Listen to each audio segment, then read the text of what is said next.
Hello, hello, hello. Welcome to the one and only Voidstar Lab.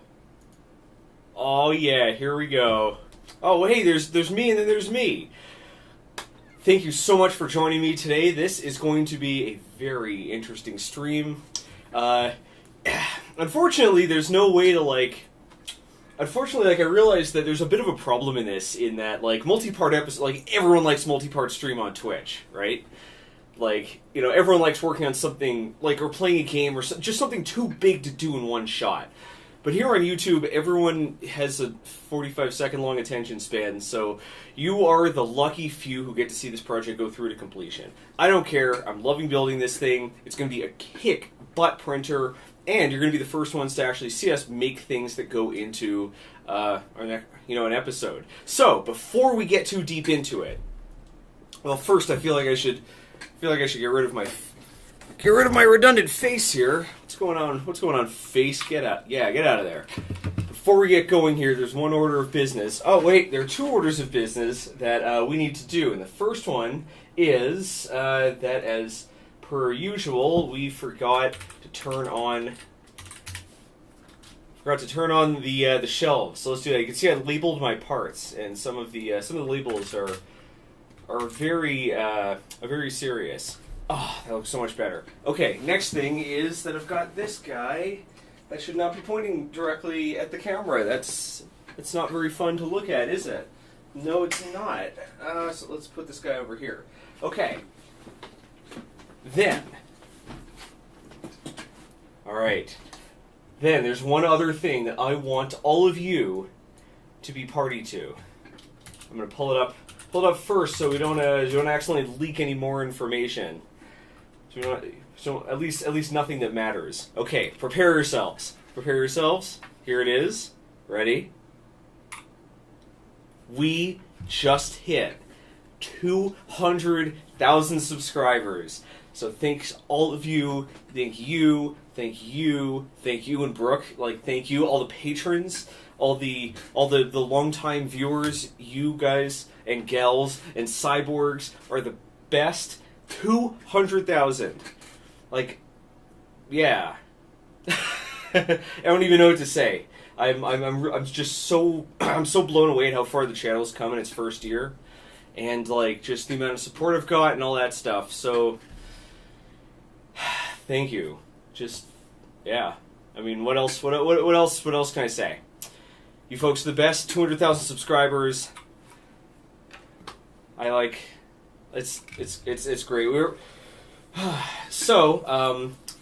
As my way of saying thanks, I'm pleased to announce our next video is coming out tomorrow. That's right. Our next video is coming out tomorrow. Tomorrow at, I think it's 8 o'clock. I think I set this one for 8 o'clock Eastern, or 8 o'clock Mountain. Anyways, yes, next episode's coming out tomorrow. This is one of the best episodes that I have ever made. I noticed that I've been falling into a bit of a pattern with my, I noticed that I've been falling into a bit of a pattern, with my videos. That, I was rushing them. I was making them. I was a little too fixated on making them around the sponsors. I was just rushing too much to try to get them out, and there was just a lot of stuff going on, right? We just moved. There's some personal stuff.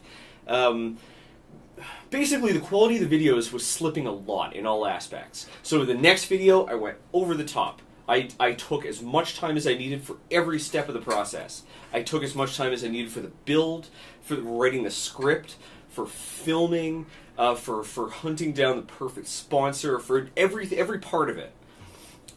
Instead of just trying to rush it out and stay on a schedule, I just let myself take as much time as necessary to try to get myself back into the swing of the early episodes. And I think it paid off. Tomorrow's episode is awesome. It's a banger. It's one of the funniest and one of the best projects. Is one of the most entertaining. Those of you who've been involved in a lot of streams, it's about my PC. It's about my PC. But Oof. There's stuff you haven't seen yet. It's good. It's good stuff. I'm not going to say it's quite the ultimate video. There was a lot of stuff distracting me along the way. Like, we did get a dog in the meantime. We did pick our nose on stream right there. But it's as close as I think I can get. So, yeah, tomorrow's video is a banger. Anyways, let's build some stuff. Yeah. So, yesterday, let's switch everything over to where's our overhead view? Oh wait, ooh, why is that so blown out? All right, so this is where we were at last time. Very blown out, apparently. Here we go. That's much better. Phew! Okay, so this is where we were at last time. We had installed the circuit boards. We'd attached the XY gantry, and yeah, we'd installed the circuit boards. We'd installed the relay, and that's about it. So over here on the desk, we've got easy there. We got my cup of coffee. All right, that's not the project though. The coffee, believe it or not, is not the project. So yeah, we were building the tool. We were building the extruders. Yeah. Let me move this over here. All right. So yes, last time we were building the extruders, we finished this Hemera, and it's got a first off, there was a little problem with it. It was pointed out that I was using carbon fiber nylon to build the to print all the parts, and carbon fiber nylon deflects at high heat, and we were going to be printing some pretty spicy stuff with this. The second is that I was leaving some power on the table. So, yes.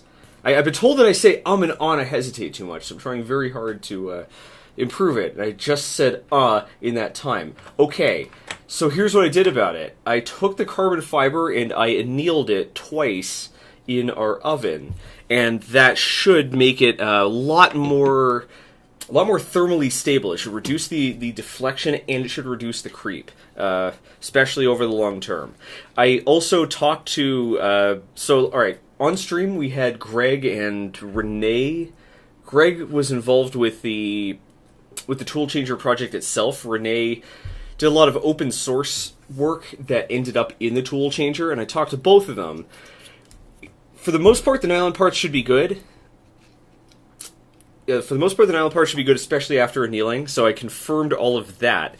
Rene also hooked me up with an improvement on his page, on his own Patreon. Rene also has a Patreon.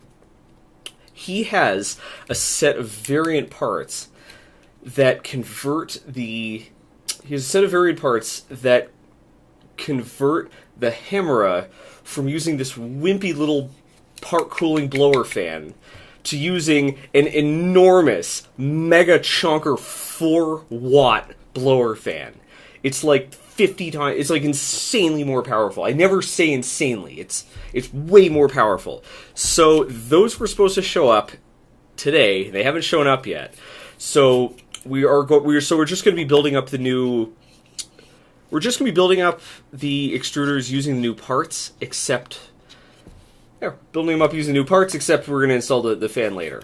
And, yeah, we can work on the Hemera, and we can also work on the Titans. So, I actually think our little to-do list here is a little backwards. I'd like to build the remaining Hemeras first, and then move on to building the Titan. So apparently the Titan is also going to give us some problems, because it's much, like, this is a fairly large extruder. The Titan is much bigger. So we're going to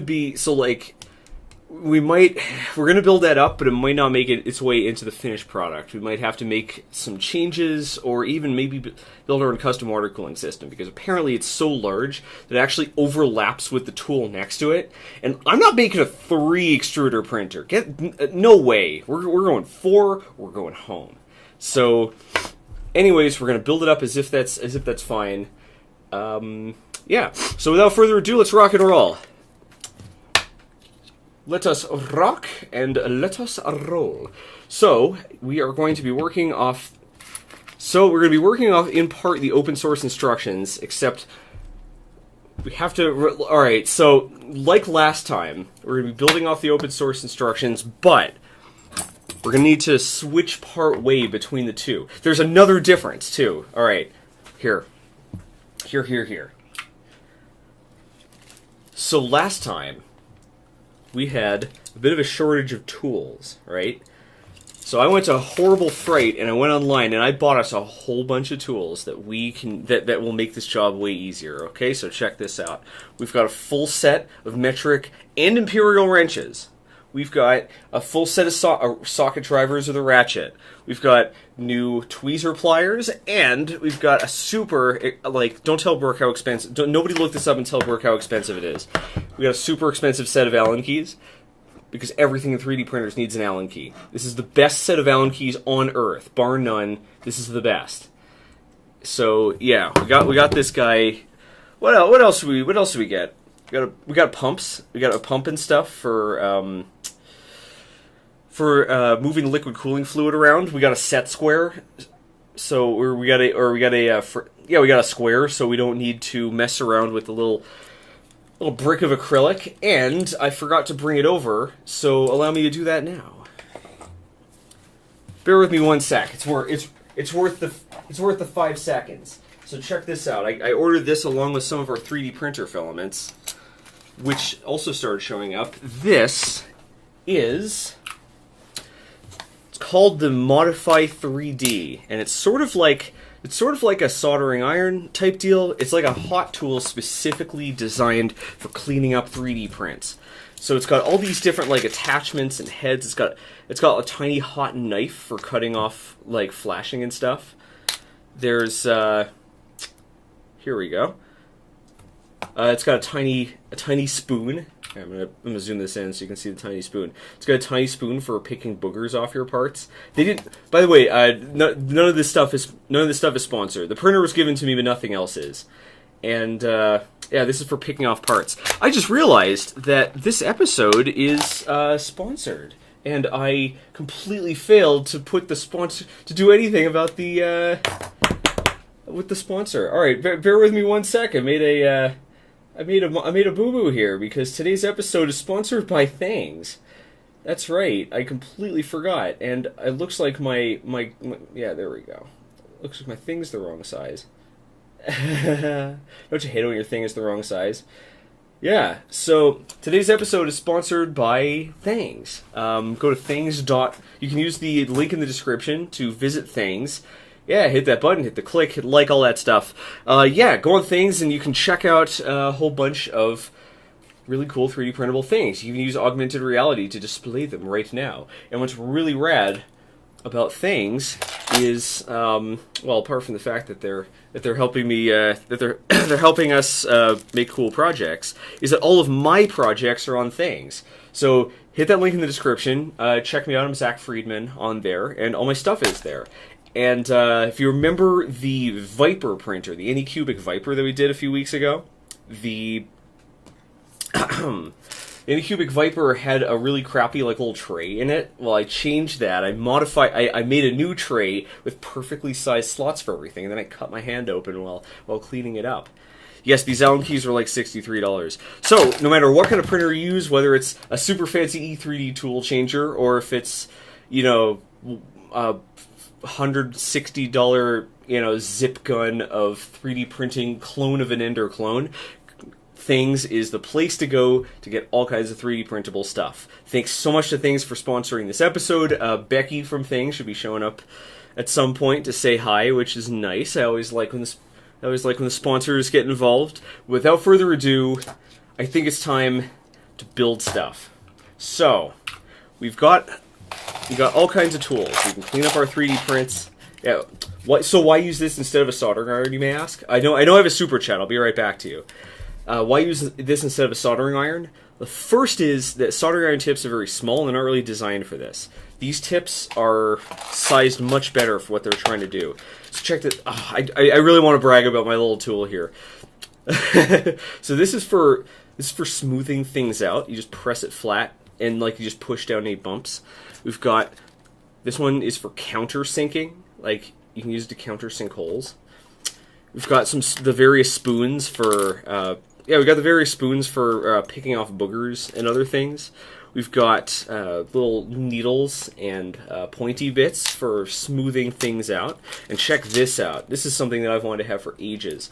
This guy right here is specially designed for putting in heat set inserts.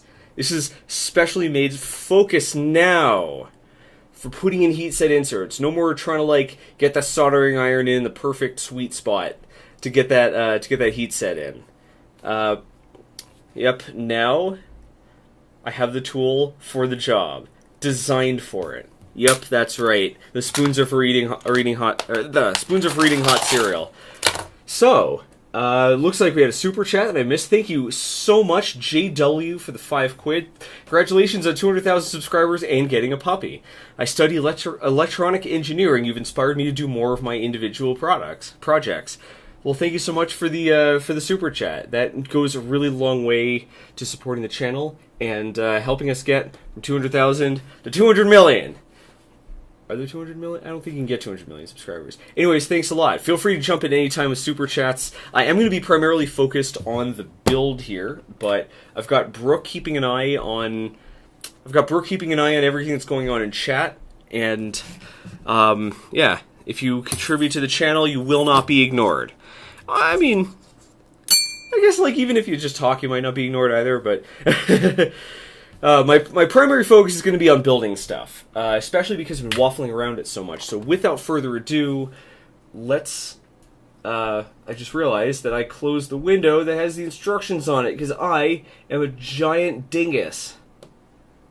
No, I don't want to know how to do automatic captions. What happened to my window? I have a lot of browser windows open. This is not, this is very unlike me, you know? Is it this one? No. What happened to my browser window? Oh my. Oh, here we are. Here we are. Awesome. I'm just trying to get this. Yep, there we are. Okay, everything is in place. We're gonna go back to the Hemera. I tried to do a picture-in-picture thing, but I didn't get set up in time. So we start off by following the instructions to build the direct drive Hemera. I still haven't figured out how to pronounce that.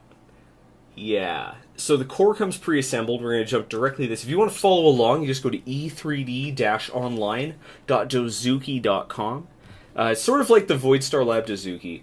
And yeah, you can follow along. I'm starting with the instructions for the Hemera, and then I'm moving on to the instructions in the Toolchanger. And I just realized I have to turn the fan on. Really sorry if the lights flicker because of the fan. There's nothing I can do about it. Unfortunately, our air conditioner died, and we've got like a gaming computer. We've got a ton of lights. We've got a powerful camera, 3D printers, and no air conditioning. So it's going to heat up like crazy. Last time I was visibly pouring sweat. So yeah, I decided that today we're just going to turn this on. Okay, without further ado, let's grab one of our kits and get building. Oh, we're also going to need 3D printed parts. I have those over here because I have annealed all of them. That's right.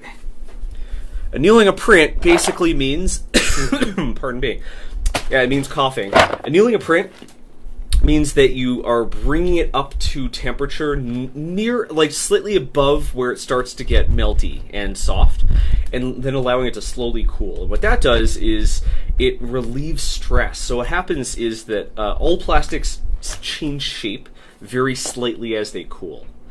So because of the way the printer works, right, the plastic is leaving the nozzle molten hot. It's getting smushed into place, and then a fan is blowing on it. Immediately it starts cooling down aggressively. And that causes, like, it changes shape. It tries to change shape, but then it gets stuck part way, right? Because it freezes, because it solidifies. So annealing kind of remelts it a little bit and allows those stresses to relax. and that changes the material's properties. In this case, it makes the nylon more stable at up to temperature. It changes the temperature at which deflection, right? It changes the temperature at which it bends more easily when it's hot by about 40 Celsius. It ups it by at least 40 Celsius. And that effect should be even more pronounced because this is carbon fiber reinforced. This is 25% carbon fiber by mass. So between those two properties, this should be at more than stable enough at the temperatures we need, which is really rad. So yeah, that's what these parts are doing here. The difference is immediately noticeable. Like even at room temperature, like parts like this are much more stable. Like I'm putting pressure on this right now, and it's barely bending. So this should be stable enough, especially at the high temperatures we're going to be running it at. Yeah. So this is a fun project. I know it's not going to seem as, so right now it seems a little repetitive because we have to make a bunch of the same tools, but this is the only repetitive part of the project. Even though the project is kind of ambitious, this is really it. There are 4 tools that are very similar. Open up, please. But apart from that, we're not going to be repeating any other steps. So, yeah. Thanks a lot for sticking around this far. I don't know why I'm having such a hard time opening it. I like how everywhere they have these stickers that say, using the wrong screw length will break the motor mounting.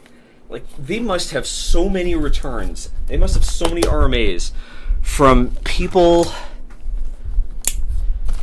from people driving in overly long screws and ruining everything. There we go. Let's get ourselves some leverage.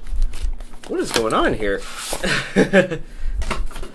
Right, Hemera number 2. So yeah, we are going to build up 2 or 3 more of these Hemeras. We'll see how time goes. Build up 2 or 3 more of these bad boys, and then we will go back to working on the electronics. There we go. Here, we'll go back to working on the electronics of the Toolchanger. So before, we had hooked up nearly all the parts. We're going to have a lot of these stickers. I think we'll stick 4 Hemera stickers on it. Alright, so these we need. This toolkit, I was told last time we don't need. Wire harness we're going to need later. These guys we will need too. Here we are. Alright, so basically most of the parts are installed, but we still have to install the docks, and we still have to install the tool changer mechanism itself. So there's still a substantial amount of stuff left to do on the tool changer and the motion system. The tool changer and the motion system. People call this the E3D Toolchanger, but I believe this printer doesn't actually have a name, as weird as that sounds. It's a combination, so people call it the tool changer, but the frame part with the motors is actually, like this part here, is actually called the motion system. So that's the motion system. The tool changer is the thing that's attached to the motion system that engages and disengages the various extruders and other tools. So yeah, I don't believe this printer actually has a name. So we will have to come up with a name ourselves. I don't actually know what to call it. I've been calling this the Ultimate 3D Printer because, you know, clickbait. But it's gonna need a real name. So if you have a good name suggestion, I'll accept it. I just realized I don't have my Discord window over here, and I'm gonna need that so that Brooke can tell me if I miss anything. So I'm gonna schlep that over here. And let's see. Oh, we got ourselves a super chat. GWR Films, thanks a lot for the 5 quid. Zack, will you do a video to talk about how you made your 3D printer enclosure, like what controller and fans and stuff? So if you watch the Every Filament episode, you'll see that I didn't actually. I'll do this here. So if you look at the Every Filament episode, you realize I didn't actually make that myself. It's not an original project. That was made by a company called Boximo, and if you're in the market for an enclosure, they don't really come much better than that. Orient the block so you have the side with only 2 holes visible. Screw in the heat break from the side with 2 holes. Oh, 2 holes. Boop, boop. All right, so heat break goes here. Yes, that's made by a company called Boxomo. That's Boxomo. And their enclosures are extremely high quality. They're a little on the expensive side. I think if you have... it's a little ridiculous if you have a budget printer like, you know, an Ender or another, like, you know, that type of printer. It's a little overkill. Your enclosure will cost much more than your printer. But if you have a Prusa or something, it's, you know, a bit more reasonable. They're excellent enclosures. Mine has all the trimmings. It has intake fans to pull in cold air. There we go. We got our nozzle in place. Yeah. So, yeah, it's got intake fans to control the internal temperature. It's got an exhaust fan to contain, you know, fumes and microplastics. It's got... what else? It's got all kinds of neat stuff. It's got like brushes and holes and stuff, so that the controls passing through, or so that the wires and stuff passing through don't, like, you don't have a big stonking hole cut in the side. It's really nice. It's also made of acrylic, which is very clear. And even though it does scratch, but it's easy to polish. All right, so apply a small amount of... is this a small amount of thermal paste? This is looking a little vergy, actually. I made that joke in my next video about how people get it. Bear with me one sec. I'm going to grab myself some paper towels. Paper towels. Oh, man. I just realized I should have started another print. I made a bit of a boo-boo here. Okay, so... oh, right. I also got this. I also got to this guy. Here we go. Let me make sure this is centered. Yeah, so I got this part sorting tray because last time I was spending too much time trying to keep track of various size screws and nuts and things. Nut! So, in order to keep track of my nut, I got this little part sorting tray, and it should also make... hang on a second, let's get over here, yeah. There we are. So this should also give us a little more contrast. Please stop wobbling around. To make it easier to see everything too, which is great. Yep, so these part sorting trays, this one is... these are really cool. Like, if you don't have one of these, you should totally consider getting one. So these part sorting trays are made of silicone, so they're heat proof too. So you can just let your soldering iron rip, and you don't have to worry about burning a hole in your table, which is pretty cool. Also useful for heat guns. So yeah, it's got these little trays on it. This one even has a ruler. This isn't even a very nice one. This one's kind of boring. There's some that have like all kinds of like part sorting holes and things. Yeah, but yeah. So this way we can easily keep everything organized. Yep, I've got screws scattered all over here. Okay, so if you're really focused. So if you've been following me for a while and you've really been paying attention, you'll know that before we moved, this was months ago, we had a major malfunction with one of my Prusas, and a huge blob of plastic built up on the hot end. Built up in the extruder, and I heated everything up. I blasted everything with a heat gun. I didn't think very much of it. But this is going in the right side, right? Yes. I love that these have an all metal. I love that these have an all metal hot end, like an all metal heat break. They come stock with it. This is actually a really cool piece of hardware. This is so. If you're wondering, like, by the way, the Hemera and the Titan that I'm talking about here, the extruder dinguses. Are sort of like general purpose. They're not intended for... they're separate products, and you can use them to upgrade stuff. The Hemera isn't so much it's a minor upgrade for if you have like a Prusa or something. Yeah, if you have like a Prusa, it's a minor upgrade. But if you have like an ender, right, or a CR10 or something, I'm just getting in here to remove the extra grease, then this would be a major upgrade, and it's not terribly expensive given the quality. So if you're starting to hit the limits of what you can do with your you're starting to hit the limits of what you can do with, you know, a budget printer, consider upgrading this. This is cool because the same kit can make both a Bowden and a direct drive. It's the exact same code, same mechanism, same everything. You do have to adjust G-code for loading and unloading, but yeah. Anyways, yeah. So this giant glob of filament. Let me grab it. I'm kind of proud of this. I'm kind of proud of this thing. I saved it. That's right. I do stuff like that. Where did I put the glob? I thought it was right here. Oh my glob!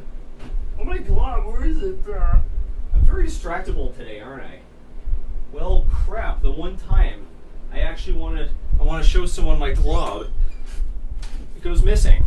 Yeah. So, anyways, remove this giant glob. Didn't think anything of it, right? And then I started having trouble a few weeks ago, where it would lose its Z offset, right? It would end up too high or too low. Final orientation, yada yada, blah blah blah. Okay, PTFE tube comes pre-installed now. Very nice. All right, so now we install our thermistor. So where was I? All right, so it keeps losing its Z offset. So I go into I think. Usually when this happens, right, it means that the little probe that it uses to figure out how far it is from the bed, sometimes like it loosens up. So I go to tighten it, and the screw breaks off. And my wait, that's not right. So I go to yank it out, but it's stuck. Right? It turns out that all the parts there were warped and deformed, and I thought no damage had happened when I removed that giant blob. But it turns out, I thought no damage happened when I removed that giant blob, but I was wrong. It turns out that I deformed all the parts and weakened them. So, yeah, basically my entire every plastic part in the extruder had to be replaced. So I printed all of them, but I didn't have a chance to install them, and I haven't swapped the filament out. Oh man, so yeah, I've had this printer for months now, through the entire 3D printer episode, the entire every filament episode. Look at this. It's got the ball thing, so you can hold it at a comfortable angle. It's awesome. I'll explain what's going on here in a sec, but these aren't hex shaped. They're hex drivers, but they're not shaped like hexagons. It's really cool. Oh, there's so much cool stuff going on today. I can't stay focused. So. Yeah, so I've been for months, I've been messing around with a 3D printer that's literally falling apart. That has been every part's warped and deformed and coming apart at the seams. Looks like Brooke's getting my attention here. What do we got? Mark White, thanks a lot for the Canadian $2. He says thanks for the resin printing isn't scary vid. I really appreciate it when people watch that. I think that is the video that's been shafted the hardest by Google's algorithm. I think that came out as a great video. Billy is absolutely delightful. We had such a good time. The photography came out great, and I think the points the points Billy made are awesome. Resin is totally friendly. I'm so glad folks are watching it. If I could ask, what resin printer and resins did you settle on? What are you using? Oh, I missed another one. Crimson, thanks a lot for the $1 super chat. I really appreciate it. I like your dragon icon. It's very draconic. Yeah, thanks a lot for the super chats. I really appreciate them. So, yeah.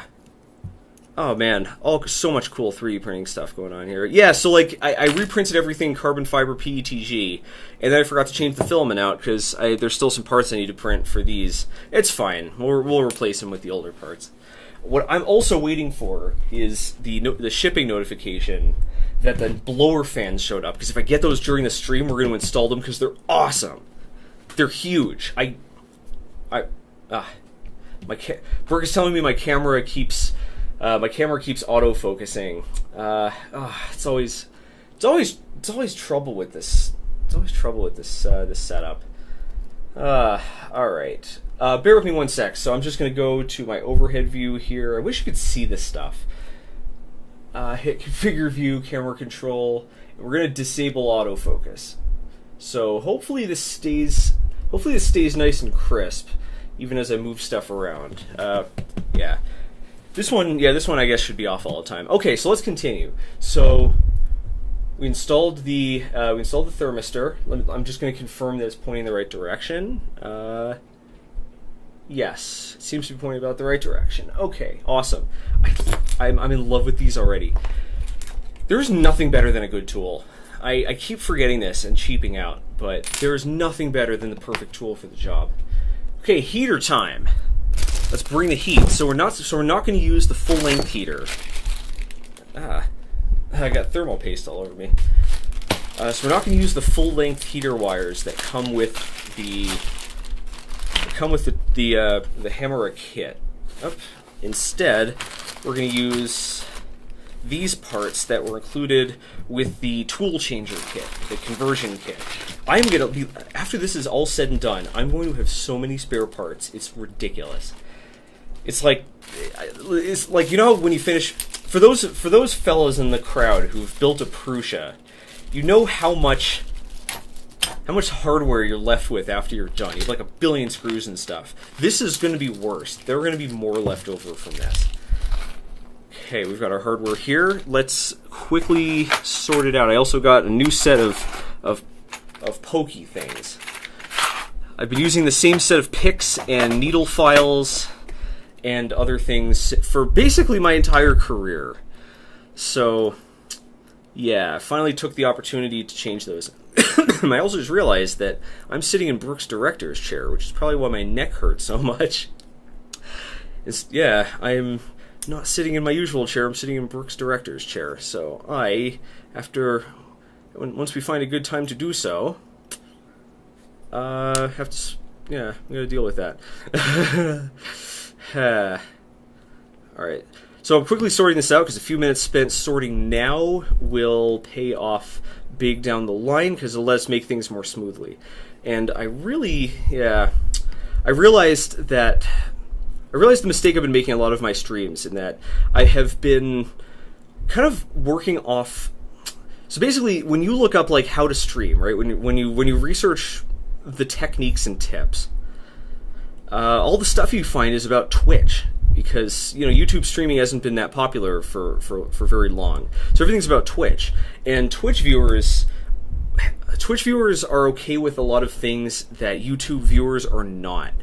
For instance, like really idle time, of sorting screws or killing time while something prints.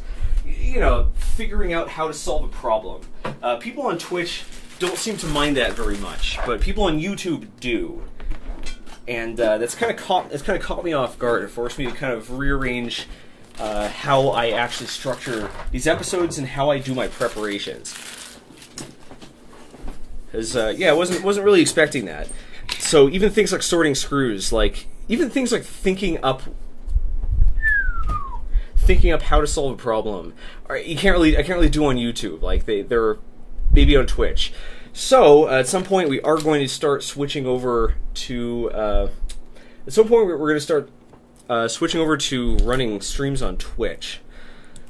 I think we're going to do it soft. We'll start out running them on both, but just do like an after show on Twitch, and eventually switch over to just running the show primarily on Twitch, and maybe restreaming it on YouTube, depending on the various contractual obligations. Why isn't this going in? Oh, it is going in. I couldn't feel this moving because it's so smooth. Yeah. So yeah, folks, do any of you also watch stuff on Twitch, or are you YouTube only, or is it more like you don't care? If you don't watch stuff on Twitch, is it just have you considered it and you just didn't find anything worth watching? Did you not even know that there are non-gaming streams on Twitch? I'm just curious where you fall on this. What's going on here? Why isn't the screw going in? Oh, This is so weird. Okay, so I was saying before that these aren't hex head screws. Or these aren't hex head drivers. So they aren't. They're not hex shaped. I'll show you in a sec with a bigger one. But they sort of look like a hexagon that's had the flat parts pinched inwards. Sort of like a starburst. And that causes the tool to engage the screws. Why does this only seem to go in when I drive it by hand? Is it the wrong... It's the wrong size. That explains it. That explains it. It's also kind of hard. Alright, so basically it only makes contact at the corners, and that causes it to put a lot less... Oh, there we go. Perfect. That causes it to spread the pressure out over the corners instead of like trying to bend them off. So it actually drives more easily, and it doesn't. It makes it hard to strip the screw out.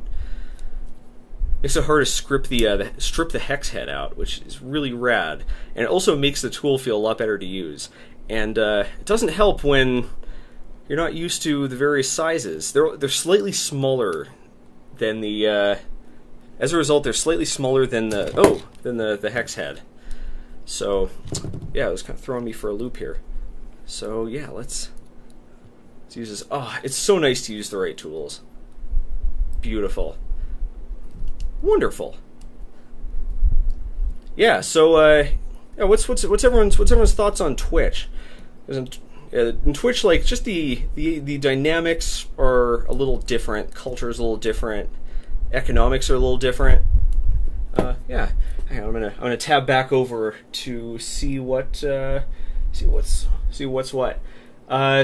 Maurice. Oh, it looks like I missed a super chat.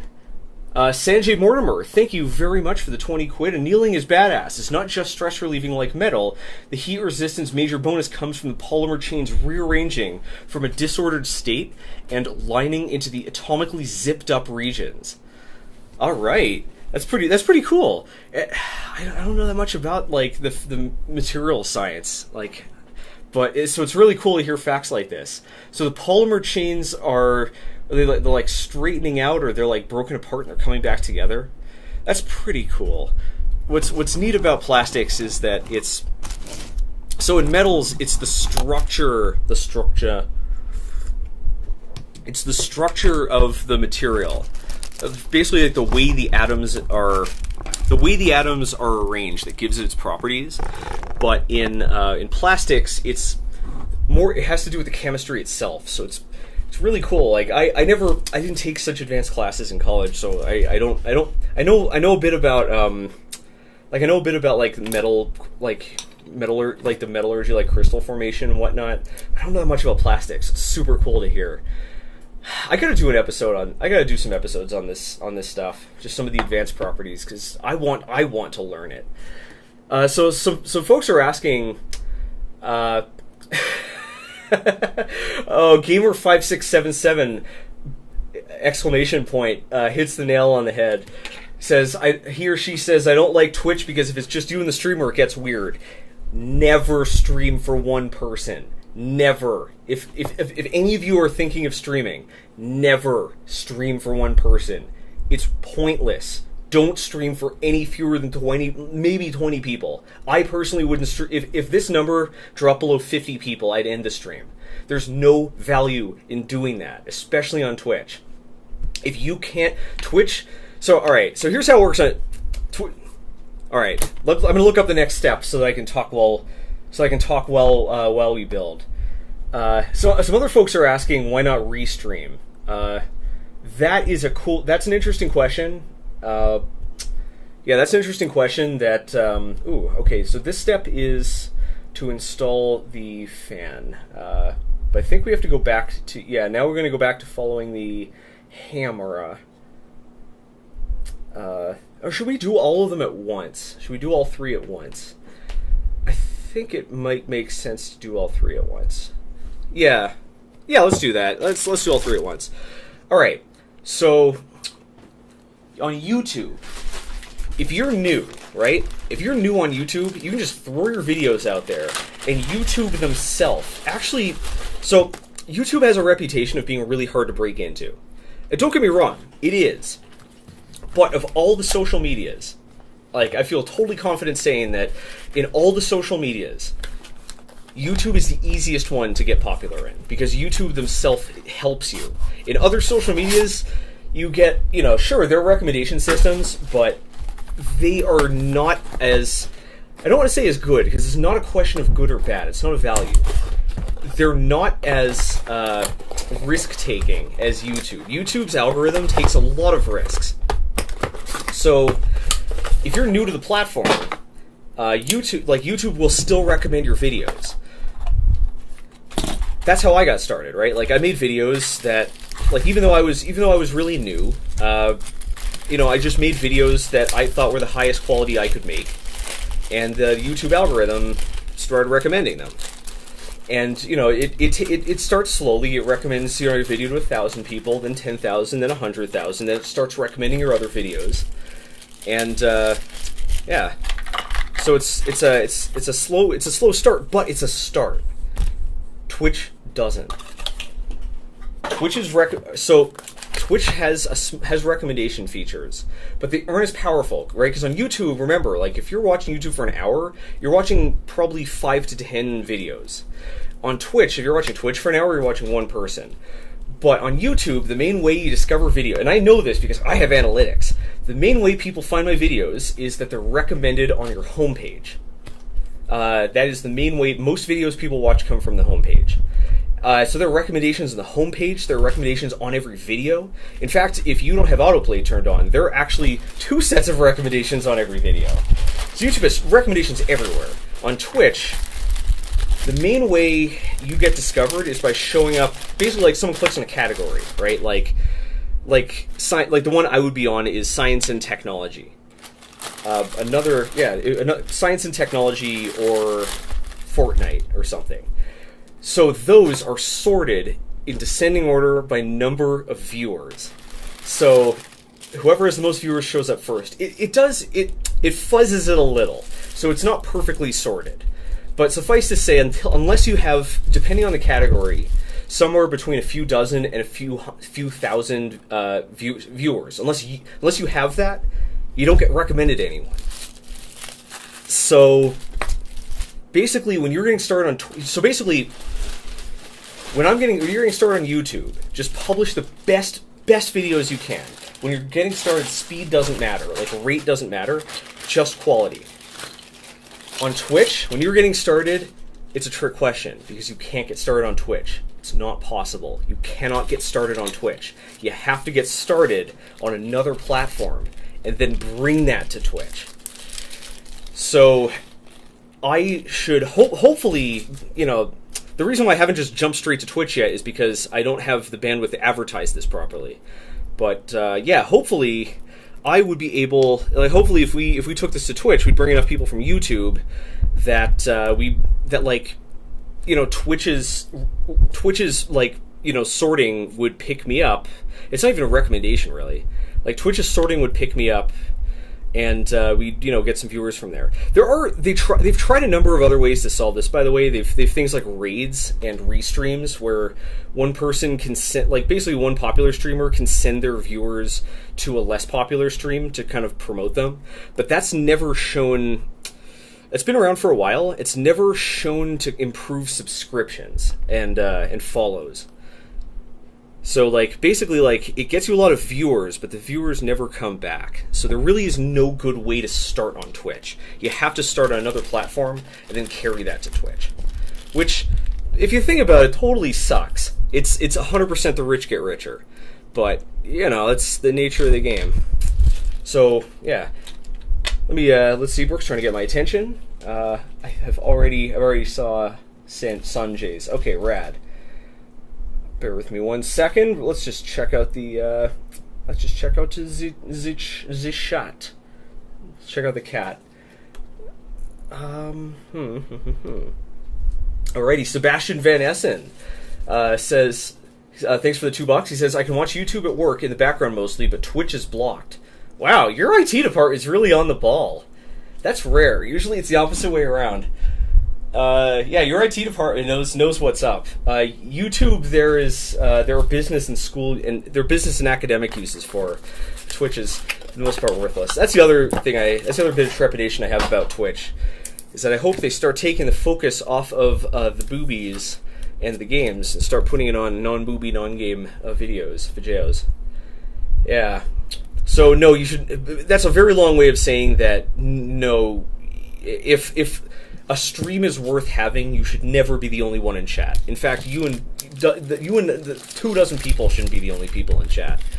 If you're getting started streaming, by the way, like if you're on Twitch or you're trying to stream on YouTube, and you're not drawing 50, you're not drawing. I think 50 is a point of no ambiguity. But let's say 20 or 30. If you're not keeping 20 or 30 the whole time, you need to promote yourself outside of the streams. The streams are a waste of your time. You need to promote the streams, because even if people find your stream, they're not going to enjoy it because there aren't too many people to talk to. There isn't enough fun conversation going. So, like, think about it. Even if you win, you lose. So you have to switch to something else to build your audience, and then carry that over to the streams. That's why, like, I love streaming, but I'm never going to stop making videos, and videos will always be the focus, because the videos are necessary to feed the streams. If I had an audience on Twitter or Insta or something, the math would be different. But I don't. Okay, let's open up the last one. We're going to build all these at once. Where's the reason I'm building the. Yeah, so even though we're only going to be installing 3 of these, the reason why I'm building all of them is because there's a chance that the Titan Aqua might not be suitable for the project, and we're going to have to convert one of these Hemeras, one of these Himbos instead. You can. There's lots of mods you can make to a printer. All right, this is the one I opened up to make sure everything made it. Yeah, so you got to build your audience somewhere else. As for restreaming is very awkward between the two platforms. Like running the same stream and just rebroadcasting it on both Twitch and YouTube is tricky, because first off, there are different expectations. Right? Like, just the way streams work is different, the culture is different, the way people use chat is different, the type of videos and stuff people expect to see. Like, I think a stream video intended for YouTube is going to seem very talky and aggressive and just not chill on Twitch. I feel like if I just took this straight to Twitch, it might cheese people out. On top of that, people in... It's an Hemera, according to Dan Wolf Kronholm. An Hemera? An Hemera. Yeah. Okay, it's an Hemera. Alright, we'll start there. Yeah, the screw sorting will be over in a sec. So... and also, on Twitch, people expect more stuff. There are a lot of trappings that people kind of take for granted on Twitch. CJ Wood says, Zack, a lot of people stream on both at the same time. I know. Just because people do it, though, doesn't mean it's the way to go. I think that when you stream to both platforms at once, it's, at best, one platform is like, why the hell is the stream so friggin' weird? Yeah. So, like, if I were to just take the YouTube stream and put it on Twitch, right? First off, people wouldn't donate, right? People wouldn't subscribe, and people wouldn't subscribe, they wouldn't tip, they wouldn't cheer, because they're not going to get any feedback. Because on YouTube, YouTube's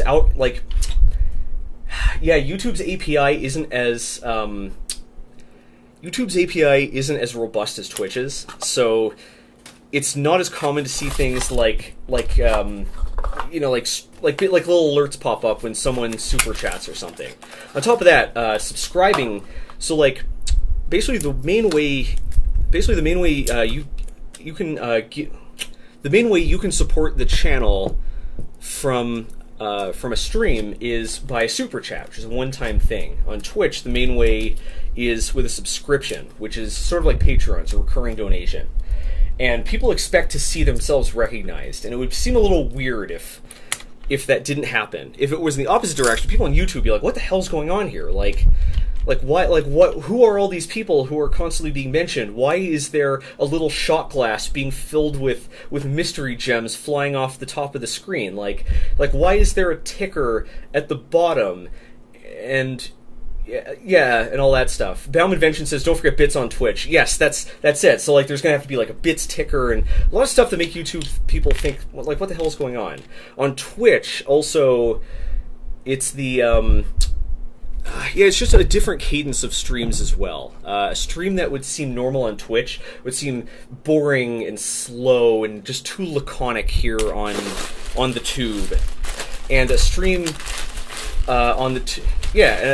a stream on the tube that I do on Twitch will seem just way too talky and hectic and non-stop and just, like, it's basically like, the stream here is probably like 2 to 5 times as fast and aggressive as I'd be able to get away with on Twitch.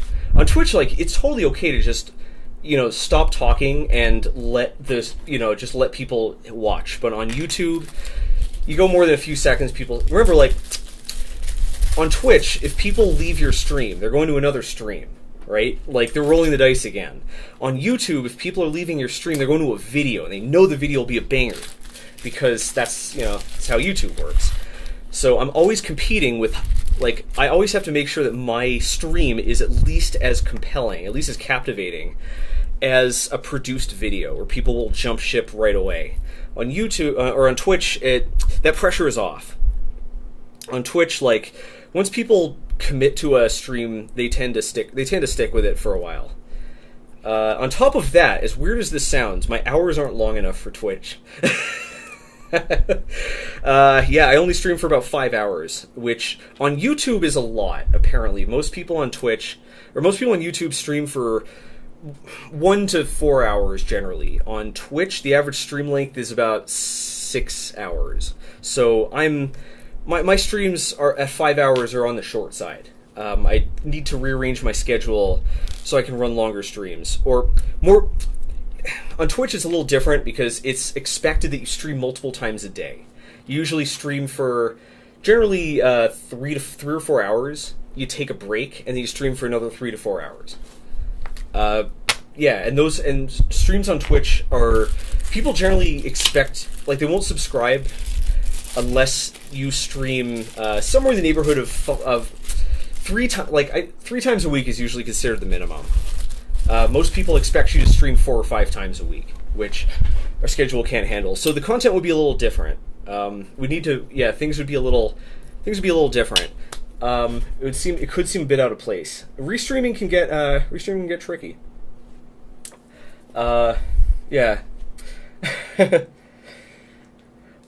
Oh, pardon me. All right, so we're going to scroll back. I'm going to scroll back up to the top of the instructions, and we will build our other two Heme boys. Yeah, they're different. It's possible to stream to both, but I don't think nobody wants to. People want to feel like it's personal, right? They want that personal touch, right? Like, folks on YouTube want to feel like, oh, I'm getting what I came for. Like, this guy knows what I want on YouTube, and he's giving it to me. And on top of that, it's also, I feel like it doesn't always feel nice to, like, see someone on a different platform being thanked, because it's a conversation that you can't take part in. It's a very long-winded way, like, oh boy, Zack being long-winded, who'd have thunk it. Very long-winded way of saying that the streams are different, and I'd be selling the viewers short by restreaming. On top of that, it increases latency. I'm not sure my home's bandwidth can upload 2 streams simultaneously, so I might have to use a restreaming service, and that increases latency. And our lag is already around 5 seconds, which is a bit long for a show in which I talk to the crowd. So I'm a little worried about that, but that's not relevant. Like, technical stuff is my responsibility. Like, if I don't have the bandwidth to stream properly, then I'll upgrade my internet connection. That's kind of it's the nature of the game. But I prefer to kind of exhaust my current options before I start before I start shelling out some more buckaroos, some more freedom coupons. Yeah, so that's basically it. I prefer not to. I think I will. I think I'll try it though, because again, like, all this stuff comes from people who are streaming games and streaming, like, you know, boobies. By the way, of course, talking about the bird. Definitely not talking about human anatomy. That would be crass and uncalled for. Especially on a sponsored stream, which we'll shout out momentarily. But yeah, but look, we'll give it a shot. Who knows? You never know what rules apply to you until you break them, right? Works for white collar crime. It works for Twitch. Yeah. On top of all of that, I'm still not totally convinced that Twitch is a good place to go if you're not playing games and or doing yoga. Yeah. Oh man, Twitch has been starting to ban the simp baiting streamers more aggressively, which I'm into. I'm into that. I can dig that. I think it's, look, what a person wants to do with their, like, look, what you want to do with your body is your business. I don't care. Like, I don't care whether you like to watch it. I don't care whether you like to do it. It's none of my business. But it definitely creates a. Oh man, like, what sucks is that the word to use is degenerate, but not in a moral sense, in a game theoretical sense. Like, it creates a degenerate strategy, which is this strategy that's so good there's no reason not to take it, right? Like, back in the day, in Magic the Gathering, there was no limit on the number of cards that you could put in a deck. There's no limit on the number of an individual card you could put in a deck. So at the time, the optimal deck was 20 mountains or I think it was more like 14 mountains and I think 27 copies. At the time, deck size was 40 of Lightning Bolt. There was no reason not to use that deck. There was no way to construct a deck more powerful than that. So that's what's called a degenerate state. A strategy so strong, there's no reason not to take it. Like, to an extent, if you're investing here, like, for instance, if you're investing here in America and you have a lot of money to throw around, there's no reason not to put in derivatives. Or there's no reason not to put in specific quantitative derivative funds, because they just pay so much better. So I think on Twitch, basically, like, if you're doing a booby stream, you're just making so much more money than you would by playing any game or doing any other thing. There's no reason not to do it. So I don't like that because it reduces the diversity of content. It means that there's less to watch. We don't want game theoretical degenerate situations. Yeah, by the way, it's not the moral term. I want to make that very clear. I don't believe there's any moral. I don't believe that booby streaming is morally loaded at all. I don't think morals factor into it at all. But yeah, I think it's just too, creates a situation where there's not a lot of reason to do other types of content, and yeah, that kind of sucks. It's nice to have a variety of things to watch. This is getting very messy. So where did my Allen key run off to? It doesn't help that it's brightly colored if it's covered in a pile of stuff. Anyone see my Allen key? This is what I get for getting preoccupied talking about the booby streamers. Where the hell did Allen key go? Man, I can't get a break. There go all the viewers. Yeah. Anyways, I'll do that. I'll do that at some point. Oh, here it is, behind my coffee. Yeah, Twitch's technology and science. There's some really cool people making some really cool stuff in there. I think I actually need this. Yeah, there's some really cool creators making videos on Twitch about building stuff. A lot of mechanical keyboard channels. If you're into keybs, there's a whole bunch of cool keyb streamers on Twitch. I don't know how those guys don't gouge their eyes out with a. I don't know how those guys don't gouge their eyes out with a spoon, making the same project over and over again. But whatever, people pay them a lot for it. There's this guy who refurbishes classic games. He's got this. I think he's in Sacramento, I want to say. He's got this, like retro console store, and he specializes in refurbishing and upgrading GameCube controllers for Smash players. Oh, I must have left this one in the bag. Okay. I allowed myself to get disorganized. Yeah, here we go. Yeah, and it's just so soothing to watch this guy like oiling up all the little joysticks. Hey, Sanjay Mortimer, thanks a lot for the 5 quid. I'm sorry for thermal paste. Consider this the compensation for the mess and time. Love that fixed soon. Wait, are you from E3D? Is someone from? I thought I was. I thought I wasn't being babysat anymore. Oh no, you're seeing everything. Oh no, I lost the set screw. It's cool. I have more. It's always cool to see folks from the company checking in. It's really rad. Yeah. I hope I'm doing your product justice. Thanks a lot for the super chat. I really appreciate it. Although you guys have been more than generous so far. Speaking of generosity, today's stream is sponsored by Things. See, there's some data going through. What's happening here? Oh, it looks like we're back. Okay, sorry about that.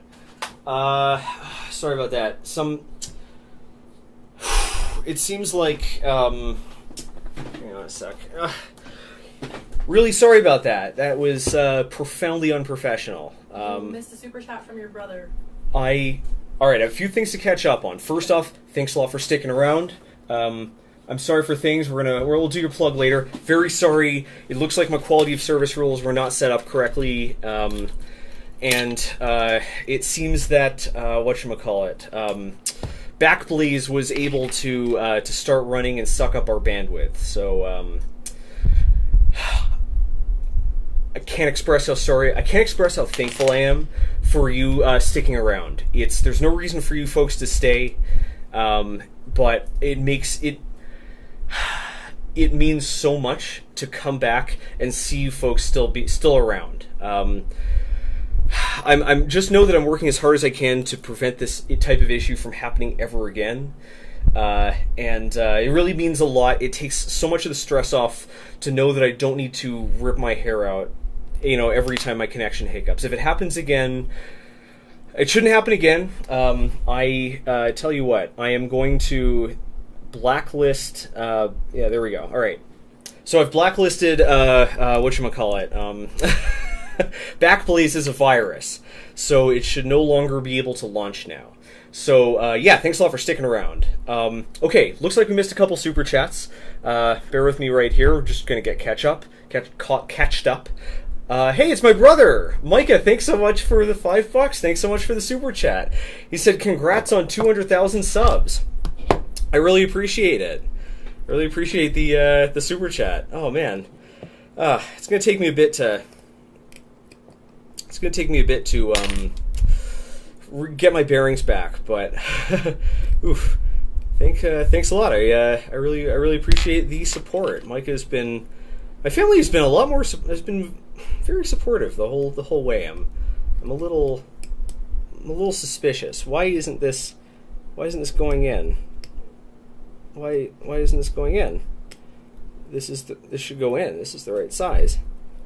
1 second. Okay, so yeah, thanks a lot. I really appreciate it. Then we have another Sanjay. Thanks a lot for the 2 quid. I really appreciate it. Let's see. Everything should be working. Sound is good. Yeah, sound is good. Video is good. Streaming quality is good. So yeah, we are back at the races. Why isn't this set screw going in? Oh, because there's already a set screw in it. That must be what I was doing when everything went to hell. Okay, good. I was wondering why that screw wasn't going in. I thought they might have not tapped it or something. Whew. All right. Yes. All right, we're back. We're moving again. Today's episode is sponsored by Things. Thanks a lot to Things for sponsoring this stream. and yeah, for helping keep the show in the air.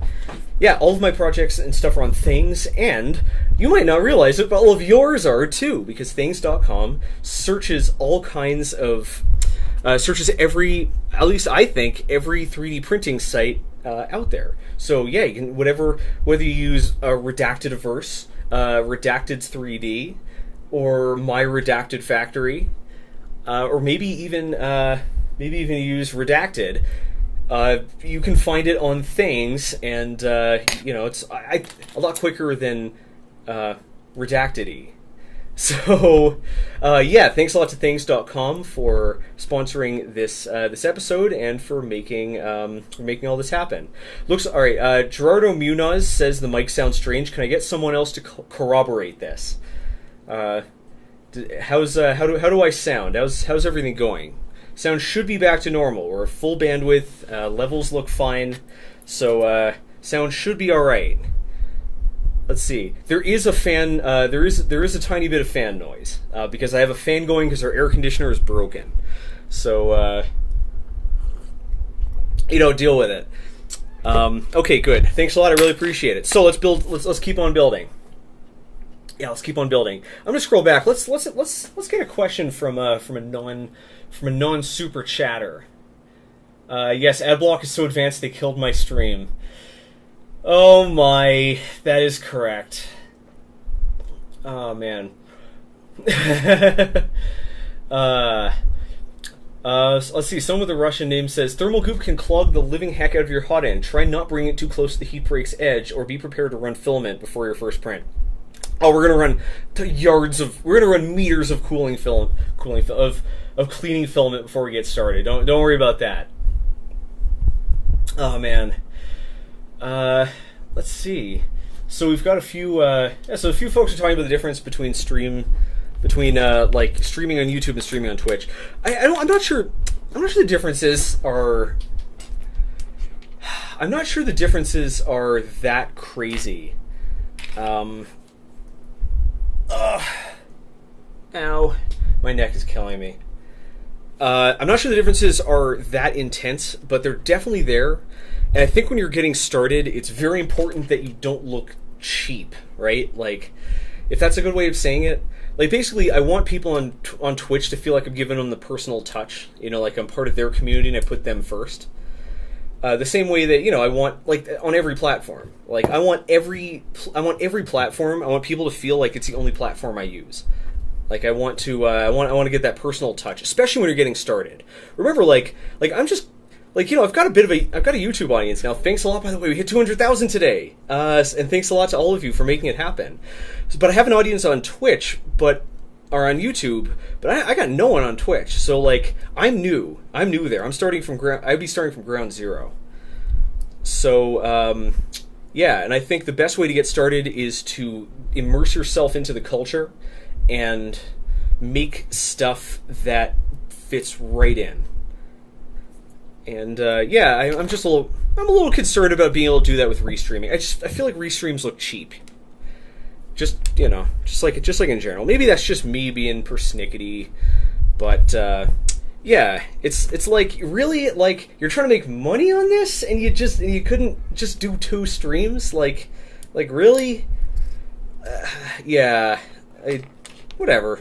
I'll get over it. Eventually we're going to start streaming on Twitch. We'll see what happens. I think Twitch might be better. I think Twitch might also be a little better for... Twitch has another major upside versus YouTube, and that doesn't kill my stream if I lose my internet connection for 30 seconds. Oh, man. I wish I could get some simps. I wish I could get some simps.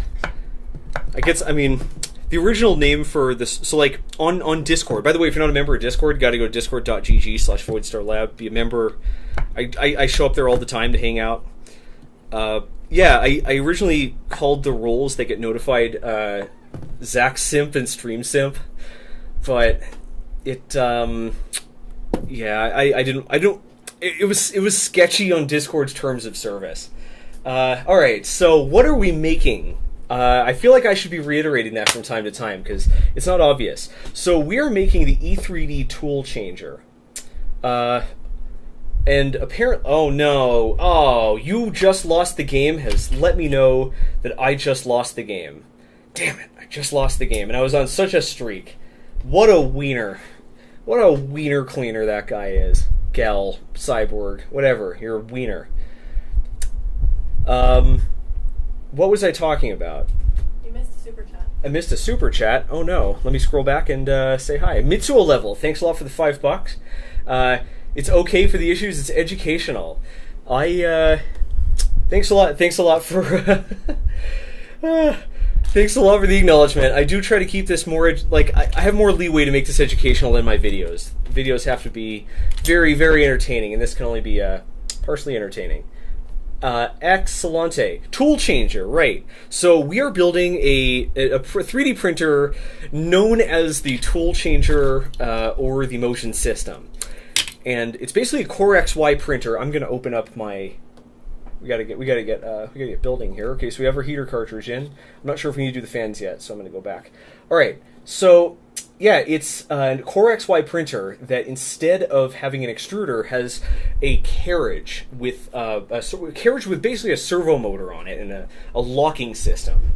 So it can go and actually pick up one. It actually picks up one of the tools. It picks up one of the extruders, does some printing, and then when it needs to switch colors or switch materials or even switch nozzle diameters, it just drops off the old extruder and picks up the new one. So it's got 4 of these total, so we can print any combination of materials, nozzle sizes, colors. Even there are even different tools. Like there's a tiny CNC attachment, so we can turn this into a CNC mill. And there's even some advanced system that combines the two. So if it notices that a layer messed up, it actually engages the mill and grinds that layer off and does it over. So there's all kinds of... We're not going to be doing something that impressive. We're just going to be using this to print multi-material and exotic filaments. But yeah, that's what we're making here. That's why we have so many extruders. Isn't that neat? I think it's neat. Okay. So yeah, let's attach the... So I have one here for reference. Here we go. We've got this one here for reference. I'm going to be looking back at this to make sure I've got everything set up right. So let's attach our fans. I already got plenty of those in the... stream. So yeah, just to bring what I was saying before to a close. I'm not leaving YouTube I'm not leaving YouTube by any means, and we're not going to be trying out Twitch anytime soon. That is a later project. That's something to do later. For now, you guys and gals and cyborgs have my full attention. Alrighty. Radio.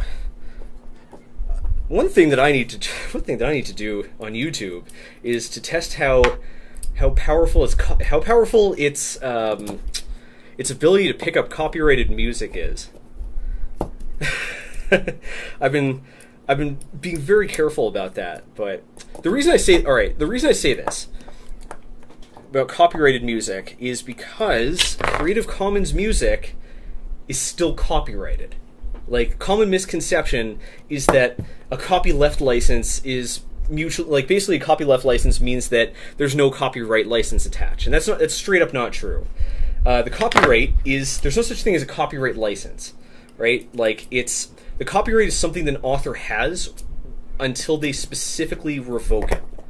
You always... Basically, you don't have a choice of whether you get a copyright. A copyright automatically exists when your work enters the public domain. Basically, not the public domain. When your work is made public and it has your name attached and you're credited, then you have a copyright. Unless you revoke the copyright, then unless you revoke the copyright, you still have it. So Creative Commons music is still copyrighted, and even though they may give, even though it might be Creative Commons licensed, their record label might still have the system set up to file takedowns.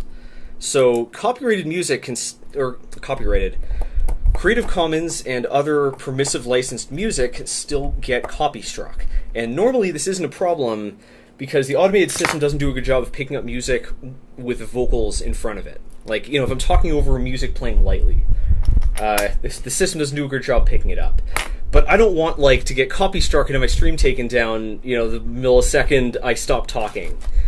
So that's why I've been doing the intro music to kind of test the waters. It's all very sneaky here in Voidstar Lab. We're a sneaky lab. We're going to follow the Hemera assembly instructions up to here. Okay, and now we're going to attach brackets.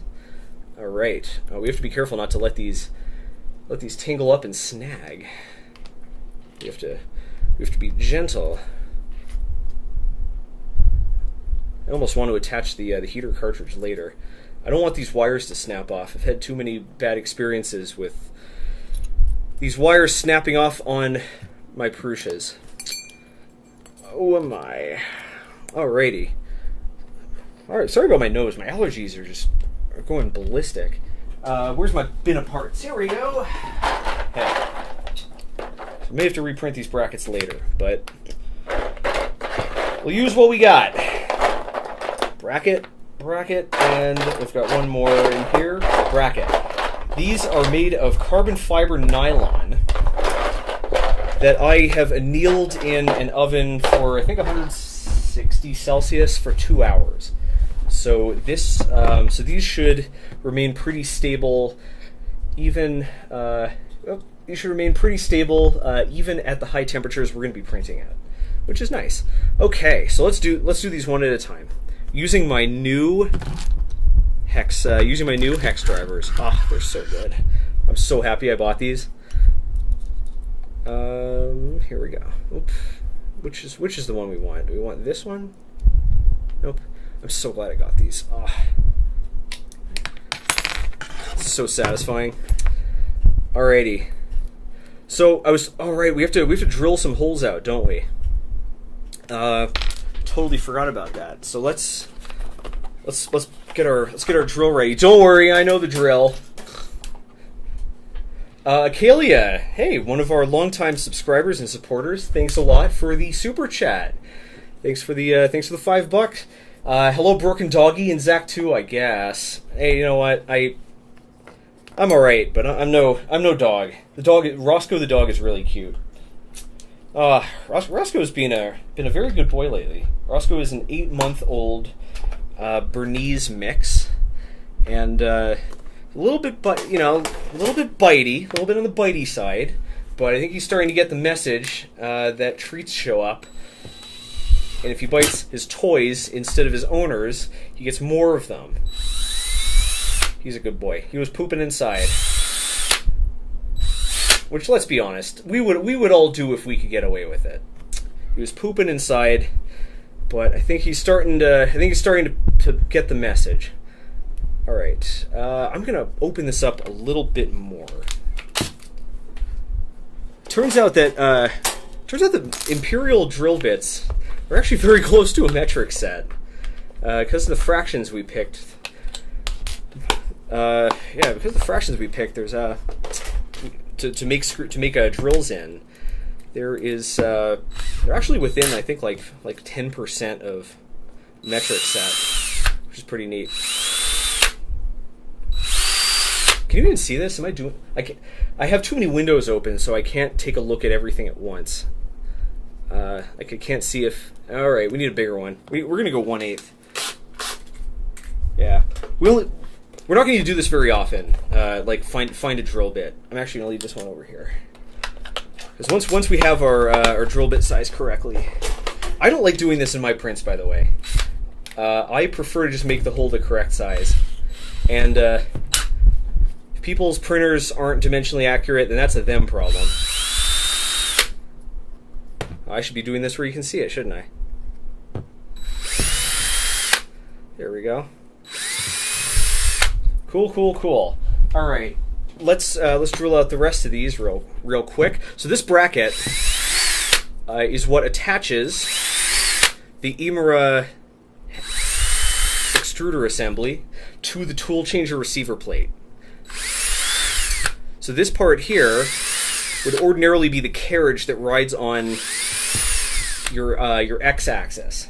Instead, It is this plate here that engages the Toolchanger mechanism. Isn't that something? Alrighty. So this guy, I'm starting to hear some puppy whines. I'm starting to hear some puppy whines. I think we may have inadvertently trained him that when he whines, he gets to go on a walk while trying to keep him from pooping indoors. He hasn't done that in a few days, though. I'm getting suspicious.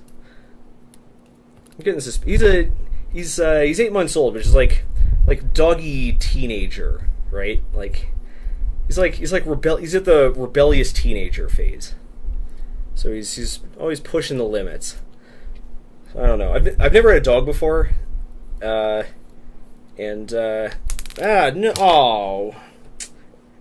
Never had a dog before, and you know how we always, do everything in hard mode.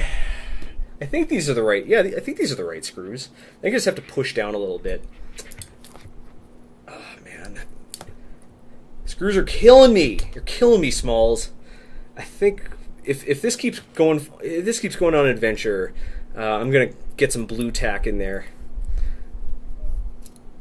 Just hold it in place. Oh, there we go. Perfect. These screws are barely long enough because apparently, as it says on all these stickers everywhere, use of the wrong screw will destroy everything and it'll ruin your life.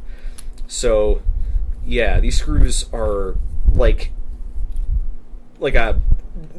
the exact length, down to 0.5 millimeter. Oh, it looks like I have a super chat. Juliet S. Thanks a lot for the super chat. I need to figure out whether I should be reading the dollar values off or not, because in other streams I hear people do it, but it just feels kind of I don't know, a little sleazy to me. Anyways, thanks a lot for the $10. I'll decide that later. Zack, thanks so much for sticking around. Me, haha, parasocial relationship gopher. Yes, I try to keep the parasocial relationship as social as possible. Unrelated Q, thoughts on transparent OLED versus projector and optics for cyberpunk sunglasses? Well wishes. Okay, cyberpunk sunglasses. I need you to clarify this. Brooke, keep an eye out for Juliet's reply.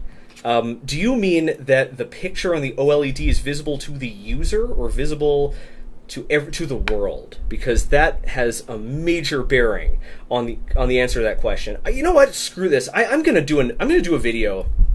No, all right. No, I actually am genuinely interested because I'll explain why in a sec. Longtime viewers probably know exactly what I'm going to be ranting on here, but I got to do an episode on this because I get asked this all the time, all the time. So transparent OLEDs you can't use to build heads-up displays, or rather, they're unsuitable for building heads-up display, wearable displays, because the picture is too close to your eye for you to focus. It's really easy to test this, right? Here, turn on your phone. If you have an iPhone, in fact, oh hey, what's going on here? Nothing interesting. Alrighty, so if you have an iPhone, you already have an OLED. Most modern phones are OLEDs. Alright? So, sure, it's not transparent, but same technology. So, turn on your phone, hold it a couple inches away from your face, as if, over a wearable computer, and then try to read it. Just making the display transparent is not going to help that at all. Yeah, you need optics to make the picture look larger and further away so your eye can focus on it. And if you're doing that, there's no reason to use a transparent OLED because you're going to be, you have an optics system in there anyways. So you're better off using a regular LED, or using a regular OLED or an LCD type thing. Projectors, I have no problem. Projectors are cool. Projectors are neat for wearables because they're very bright. The problem with a projector is that it's very bright. If something goes wrong and it blasts you straight in the eye, with all white, it might not be safe. It might, at the very least, it'll be very uncomfortable. So, yeah, on the other hand, if you are doing the opposite direction, if you're making a pair of sunglasses that, display memes and stuff, instead of, the person's reflection, extra mirrory shades, both, transparent OLED 100% is the way to go. You're barely going to be able to see the picture. So, yeah, transparent OLED would actually be pretty cool to make some cyberpunk sunglasses. that like display memes or something. There's this game Ruiner. This video game Ruiner where the protagonist wears a face mask that's like a big display, so it like flickers like different memes and like catchphrases and things depending on his mood. It's a really cool design. It's pretty sick. I have to do an episode on this. I gotta do an episode on why you can't use a transparent display. Yep, this is perfect. Okay, yeah, why you can't do a transparent display to make a wearable. Or for a heads-up display in particular. Like, you can wear a transparent display, right? Like, it just, you're not going to be able to look at it. Which I feel like is what most people want. Yeah, I get asked this question so often that I should really just suck it up and do a video on it. I haven't wanted to do a video on this because maybe I should have drilled these holes out too. Let's see if I can tap them. Yeah, I haven't done an episode on this because I just didn't feel like it was enough for a full episode. But I get asked this question so often in so many different places that as soon as I can think of a good title for it, I think we'll get in there. I think we'll do that. I also need to find a transparent OLED. They've become very hard to get a hold of. Oh no! The screw fell into the little slot that the Toolchanger hooks into. Oh my. Yeah. You do see a lot of OLEDs in wearable displays, but they're not in front of your eye. They're generally on the temple, and a set of optics reflects that around to the display. Oh, crap, I'm supposed to say and ah less. Ugh. Good thing I'm streaming twice a week. I get all this practice. So, yeah. OLEDs are pretty common because they, unlike an LCD... Yeah, this isn't working. We have to drill the holes out. Oh no, I hate going backwards. I guess this is why we should be doing these one at a time. I don't want to get stuck. Oh, whatever. Yeah. So, OLEDs are, unlike LCDs and other things, they don't need a backlight. So you can make a much lighter and thinner wearable display with them. So generally, modern heads-up displays either use an OLED or a laser DLP system. That's basically a mini laser projector that puts all of the mirrors that it uses for DLP on a chip. It's called liquid crystal on silicon. It's pretty rad. That's what the Google Glass used. You can generally tell the difference because you generally tell the difference by like flicking your eye to the side really quickly, and if it breaks apart in different colors, it's probably DLP. It's probably a laser projector because it uses the same. Because it uses the same mirrors to display red, green, and blue, so it has to flicker them. It has to, display each color in turn. Whereas an OLED, they generally don't multiplex them. They can just turn everything on at once. Okie dokes. So let's put these guys over here, and where's our drill? Here we are. Let's drill these out. Yeah, thanks a lot for the super chat. Good question.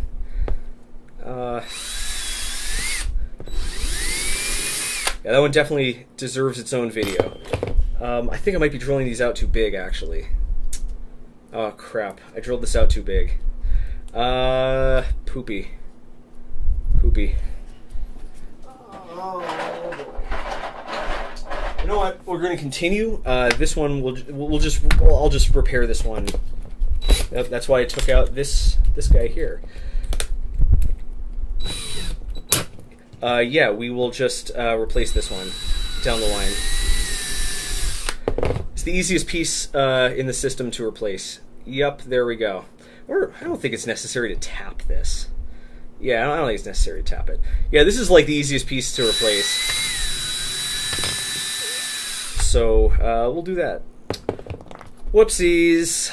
Yeah, I need to edit the instructions to put that in because this part is not in the instructions, and if we forget it, we just try to, force the screws in, could crack the plastic.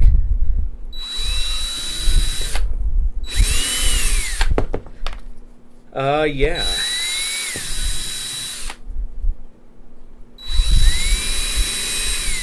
There we go. Yeah, nylon is a little sticky when we're drilling it. So I can't just, quickly zip it in and out.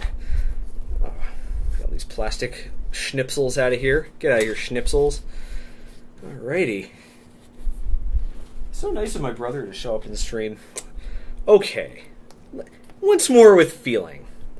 So this time, yeah, we can always reprint more parts. I'm almost glad that I had to print these all myself because, now I get a chance to do a second set. They definitely feel different when I'm drilling them out. Pardon. They definitely feel different when I'm drilling them out now that I've annealed them. Before annealing, they felt a lot waxier, and now they feel a lot more plastic, which is nice. All right, let's answer a little question or two. Wait a second. Why does it say I have 80? Does it say I have 83 comments? Oh no, it said OP. Okay, I thought it said 83 comments on YouTube. That would be a lot. That would be a lot in one day. Let's see. Brooke is telling me that I missed some stuff. Brooke, what did I miss? What have I missed? Let's get this guy in here. Brooke, what have I missed? How's the joke go? Oh man, I miss my ex-wife. I really need to get my rifle calibrated. I really need to get my scope zeroed. Yes, 4 extruders. This is when I say ultimate printer, I mean it. I mean, this is the ultimate printer. Sanjay Mortimer. Oh, sorry for missing your super chat. There's a lot going on here. Sanjay, thanks a lot for the 10 quid. Gotta leave early for the evening again, sadly. Hope it all goes well. Would love to nerd out about materials, specifically sometime if you want to. Massive FDM materials nerd. I'm definitely gonna hit you up because we've got our every 3D printer filament video coming up, and I want to make sure that I've got every one of them. You know what? Let's do these 2 steps at once because I have a lot of them. I've been getting the filaments I ordered from. Yeah, the filaments I've been ordering from all across Europe have started showing up, and I got to make sure I got all of them. When I say every filament, this time I mean it. I want to get every filament. No, all right, fine. Like, I don't want every brand of PLA, right? But if there's a PLA with Teflon in it, I want that. If there's olefin block copolymer, give me some of that. Yeah, I want everything. We're gonna do every filament. So, yeah. Yes. Yeah. So these screws aren't staying in. I screwed the pooch on that one. I messed that one up. Thanks a lot for the super chat. Did I miss another? No, I think that's it. I think that's all right. Okay, awesome. Sorry if I'm missing a couple of chats because I have to keep an eye on these 2 sets of instructions. It's I only have enough room for 2 windows, and that means that I can't keep a stream chat window open. So and I can't keep Brooke's Discord window open all the time. Brooke has opened the door. She means business. You missed one from Sanjay Mortimer who said gotta leave for the evening again. I just said that one. Okay, and then you got the one from Ben about the puppy? I think so. Oh, no.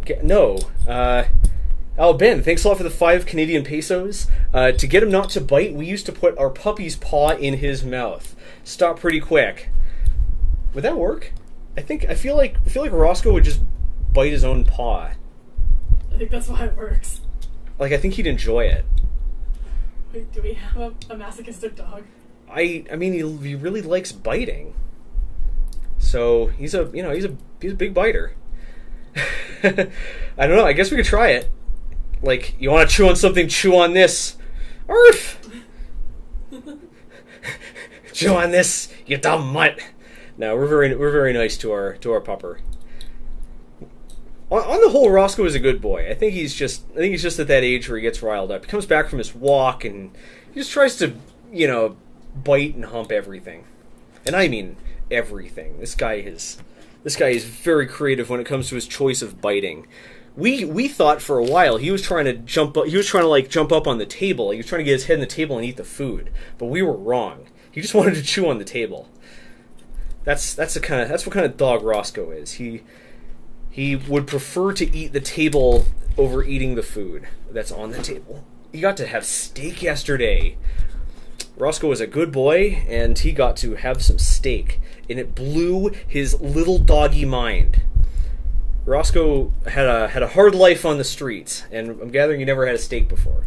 So it blew his little puppy mind. He didn't know why he didn't know what was going on. He didn't know what was happening in his mouth.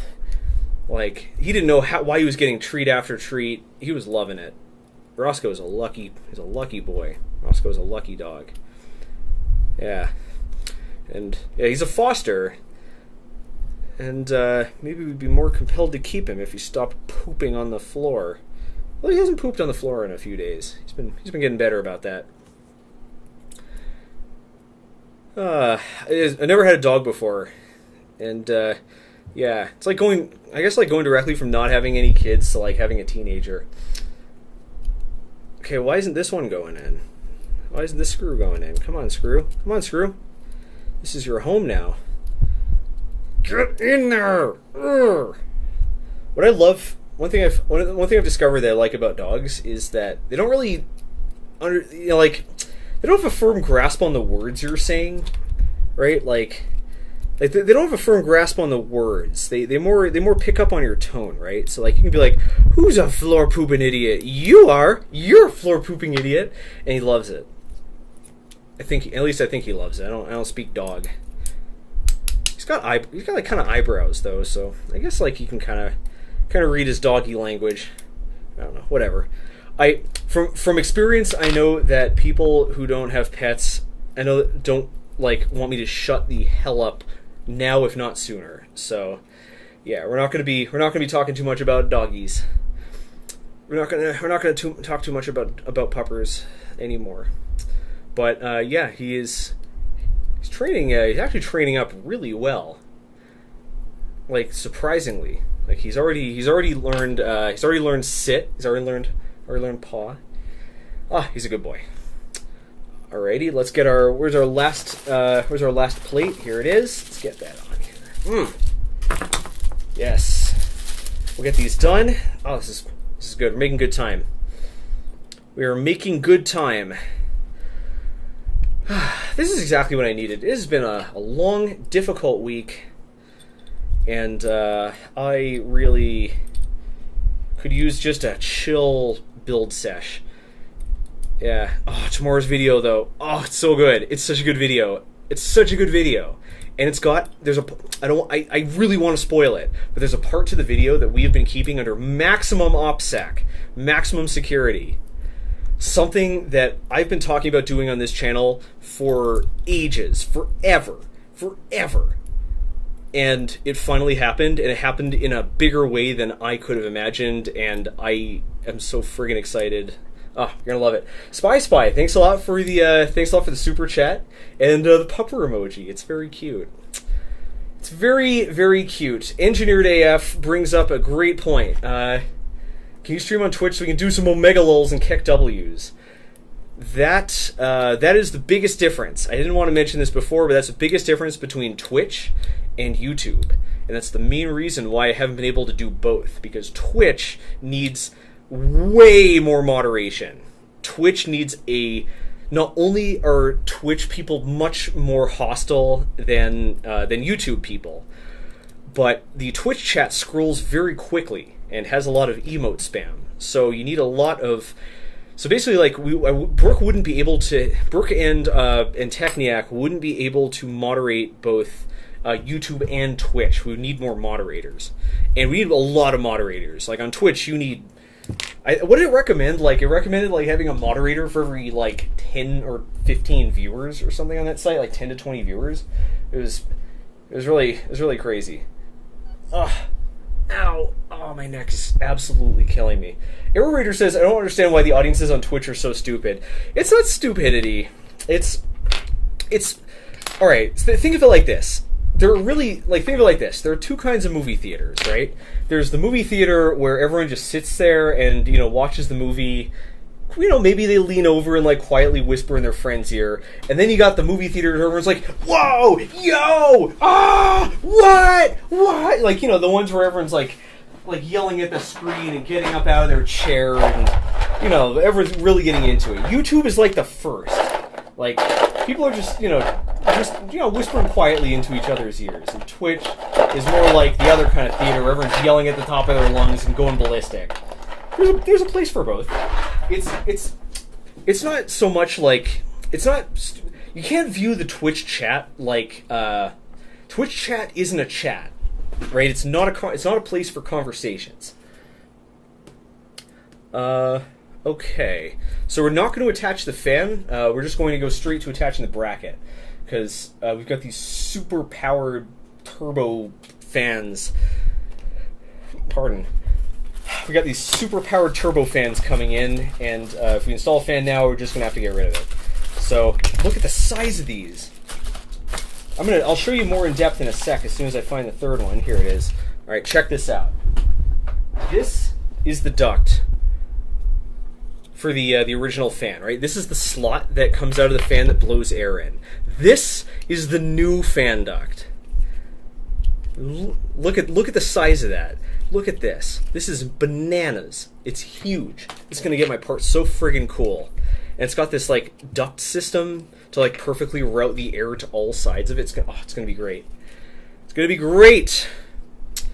Yeah, so basically those haven't shown up yet. They should show up later today. So we're just going to install the duct and the mounting bracket, and then I'll have to put the fan in later. Affix the fan assembly to the Hemera. It's important you install the fan duct as it helps keep it in position while docked. Will people really just not add in a part? Really? Alright, so we have to drill this guy out. Ooh, this is a good suggestion. Ian Ross says, have you seen the dogs that are trained... Huh? Allegedly you're on the wrong camera. You're showing that. What? Oh, I must have pressed the... How about this? Are we better? Thanks for letting me know about the camera. I must have actually pressed the button while moving around all my stuff. But we had a really interesting question from Ian Ross, who says, have you seen the dogs that are trained to use buttons to speak? It would make a great project. That actually would make a great project. That sounds really cool. I think that's the type of thing we would consider after we stopped eating everything. Last thing I'd want to do is build a complex piece of... spend a week building a complex piece of electronics, and then having our dog chew it, because that wouldn't make a good video. I guess that's the only objection I would have to a video topic like that, is that it requires the dog to play along. Because if we build this thing and the dog won't friggin' talk, then we're in the doo-doo. We're not going to have a video. Or rather, the video won't be very good. Okay, which kind of screws are we using here? We're using the pan head screws. And that goes on the opposite side right here. So you'll notice that it doesn't show here in the instructions that we need to install these nuts. These nuts! It has a picture of the nut, but it doesn't say to install them. Urgh. It says affix the fan assembly. But this nut isn't required to affix the fan assembly. This nut just has to be installed now because the fan assembly will block it. I'm very persnickety about instructions. I'm a real instruction perfectionist. That's why I don't release every project, because there's some that I don't think I can make good enough instructions for. I think this has to go like so, if I'm remembering right. Or not. I guess I wasn't. Okay, so one of these is longer. Yep, this one. This one's for the Volcano. We don't want that one. That one is going to be for the printer that has the Volcano attached. That's going to be our high temperature. That's going to be our high temperature printer for the Peak and stuff. You don't need a Volcano to do high temperature filaments, but I do want to. I do think it's important because it speeds it up. I just lost a nut. It speeds up the process. If you're not using a fast... oh, that's weird. Does this thing have to point the opposite direction? Is that what's going on here? Do we have to turn this around because it's colliding? I think this is pointing the wrong direction. Huh. Maybe no. Yeah, it's kind of colliding with the extruder. I think we gotta turn this around. Take another ride down the Sunshine Highway. Take another ride just to turn our extruder around. I have to unscrew this because we gotta turn. We gotta turn that around. Okay. Okay. Let's get in here. Loosen that up. Okay, so we're going to turn this around. How's this look? I think we'd rather go like so. Yeah, I think this is oriented differently because this is a different configuration of fan duct. I think this is supposed to go like so. That makes a lot more sense. Alrighty. I think I might be trying to do too many things here. Trying to make too many modifications to a project I'm building for the first time while also running a stream. I would love to make my dog like a talk box. It'd be like, I want to poop on the floor. Please, master, let me poop on the floor. It's gonna sound like Christopher Walken. It'll be great. Oh, we'll be able to Christopher Walken the dog. Wouldn't it be? Oh, that would be rad. Like, he already sounds so disjointed. We could just like use samples of Christopher Walken's like movie lines to like that would be what it says. I'm sure you can get enough Christopher Walken lines to like assemble an entire vocabulary. Like come on. I'm surprised someone hasn't done that already. Christopher Walken. Two mice. They fell into a bucket of cream, and they churned the cream into butter. I love that movie. Catch Me If You Can was like one of my goats. Such a good movie. What movies do folks in the crowd like? Like, Hive Mind. What do you enjoy? What do you enjoy sitting there and drooling to? My favorite movie personally is The Fifth Element. That's my fave. Let's tab back over and see what folks are saying. My personal favorite's The Fifth Element. Cohen Carnell likes Moneyball. Oof. Which one? The old one or the new one? Or wait, was always a movie? I thought there were there multiple movies, or am I confusing with the book? Yeah. So this is going to go here. This is probably going to get replaced later, but I'm going to use this as a placeholder to keep the screw, to keep that square nut in place. Oh no, two of them ended up in the duct. Oh no, they're on the floor. One thing at a time. Let's get this in here. Veldarg says, "Oh no, Zack is in stream of consciousness mode. Quick, find something to get him on." Look, I don't want to talk about technical stuff all the time, right? Like, there's only so much like project and engineering to talk about. You have to have more. You have to have more in your life and more in your streams. You know, at least that's my rationalization. Okay, let's put this guy over here. This duct is enormous. It's so stonking big. I can't wait to see how loud these fans are. I bet they're going to be deafening. Let's see. Ian Ross says the John Wick movies. I haven't seen... I've only seen the first one. I haven't seen the sequels. Even the first one, I don't really remember a lot of it. I was kind of in... I think it was a bit plastered when I saw it. But, Timothy Roller, thanks a lot for the $5. Always for sharing your favorite movie with me. Always be a meat popsicle. Negative. I am a meat popsicle. That movie is so... Alright, there are lots of things I can say about The Fifth Element. First off, it's so quotable. There aren't a lot of sci-fi movies that are quotable. Like, if you think of quotable movies, they tend to be comedies. Fifth Element's funny, but it's not a comedy. It's very quotable. But on top of that, the thing that really stumps me about The Fifth Element is the director, right? Like, Luc Besson, hot take, I don't think he's very good. Like, I think his movies, he's made some good movies, but I think they're good in spite of him, not because of him. And The Fifth Element, none more than any other. I do not understand how a movie that excellent can come from the same person who made, like, B-13 and Valerian. Like, it's... Wait, did I just turn this 180 degrees? No, we're fine. Like, I don't get how the same guy could make a movie that good and have an entire filmography of movies that are that bad. Maybe it's just because, like...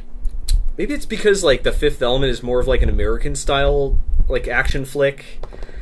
But it's not. It came out at a time when, like, there weren't stylish action movies. Like, it's a real anomaly. I don't know. It's such a good movie, and everyone in it is, like, acting their friggin' faces off. Like, oh man, you got a good performance out of Chris Rock. Chris Tucker. Wait, no, I get my Chris's crossed. It's Chris Tucker. You got a good performance out of Chris Tucker. Like an awesome performance. Like, the dude is playing a role where he's playing it straight and being funny. Wait, I put the wrong one in again. He's playing a role where he has to be funny as hell, and it's he's playing it seriously. Like, he's not... He's seriously playing a goofy guy, and he somehow does it, and I don't get it. It has probably the best opera number in any feature film, which is really weird.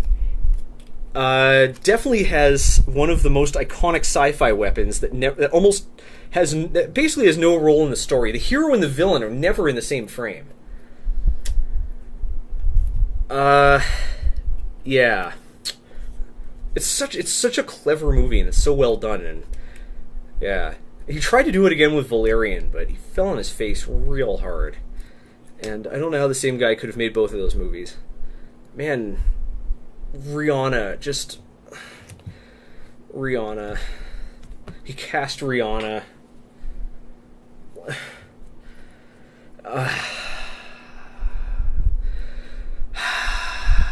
Anyways, yes, the multipass. Oh yeah, if you've got vaccinated, which please tell me you're all vaccinated by now. If you've been vaccinated, well, first off, if you're not, please do. If you are, print out a multipass to put your vaccine card in. Yeah, there's a little proof of vaccination card holder shaped like a multipass. I haven't printed it yet. I've had too much high priority stuff that needs printing. But yeah, let's see. Got some favorite movies. Princess Mononoke. Oh, that's a deep cut. I like all of whatchamacallit. I like all of Miyazaki's movies. I recently got clued into Porco Rosso. I didn't even know about that one. If you haven't seen Porco Rosso, it's excellent. It's the most heartwarming story about a cartoon pig that I can think of off the top of my head.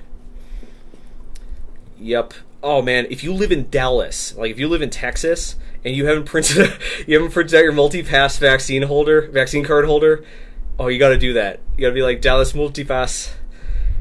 And yeah, I heard are they selling them? Because I've seen them around a lot. Princess Mononoke is a good one.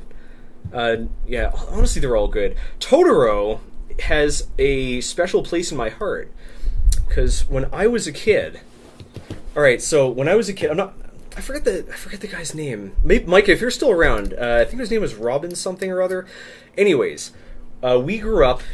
So like I was until I was 5. We lived in Amsterdam, New York. I don't think that's OPSEC. Like, I don't think I'm doxing myself here. Lived in Amsterdam, New York. It's this little town in upstate New York near Albany, kind of near-ish Schenectady. Anyways, I grew up there. This little city, little town, and one of our neighbors was a movie critic.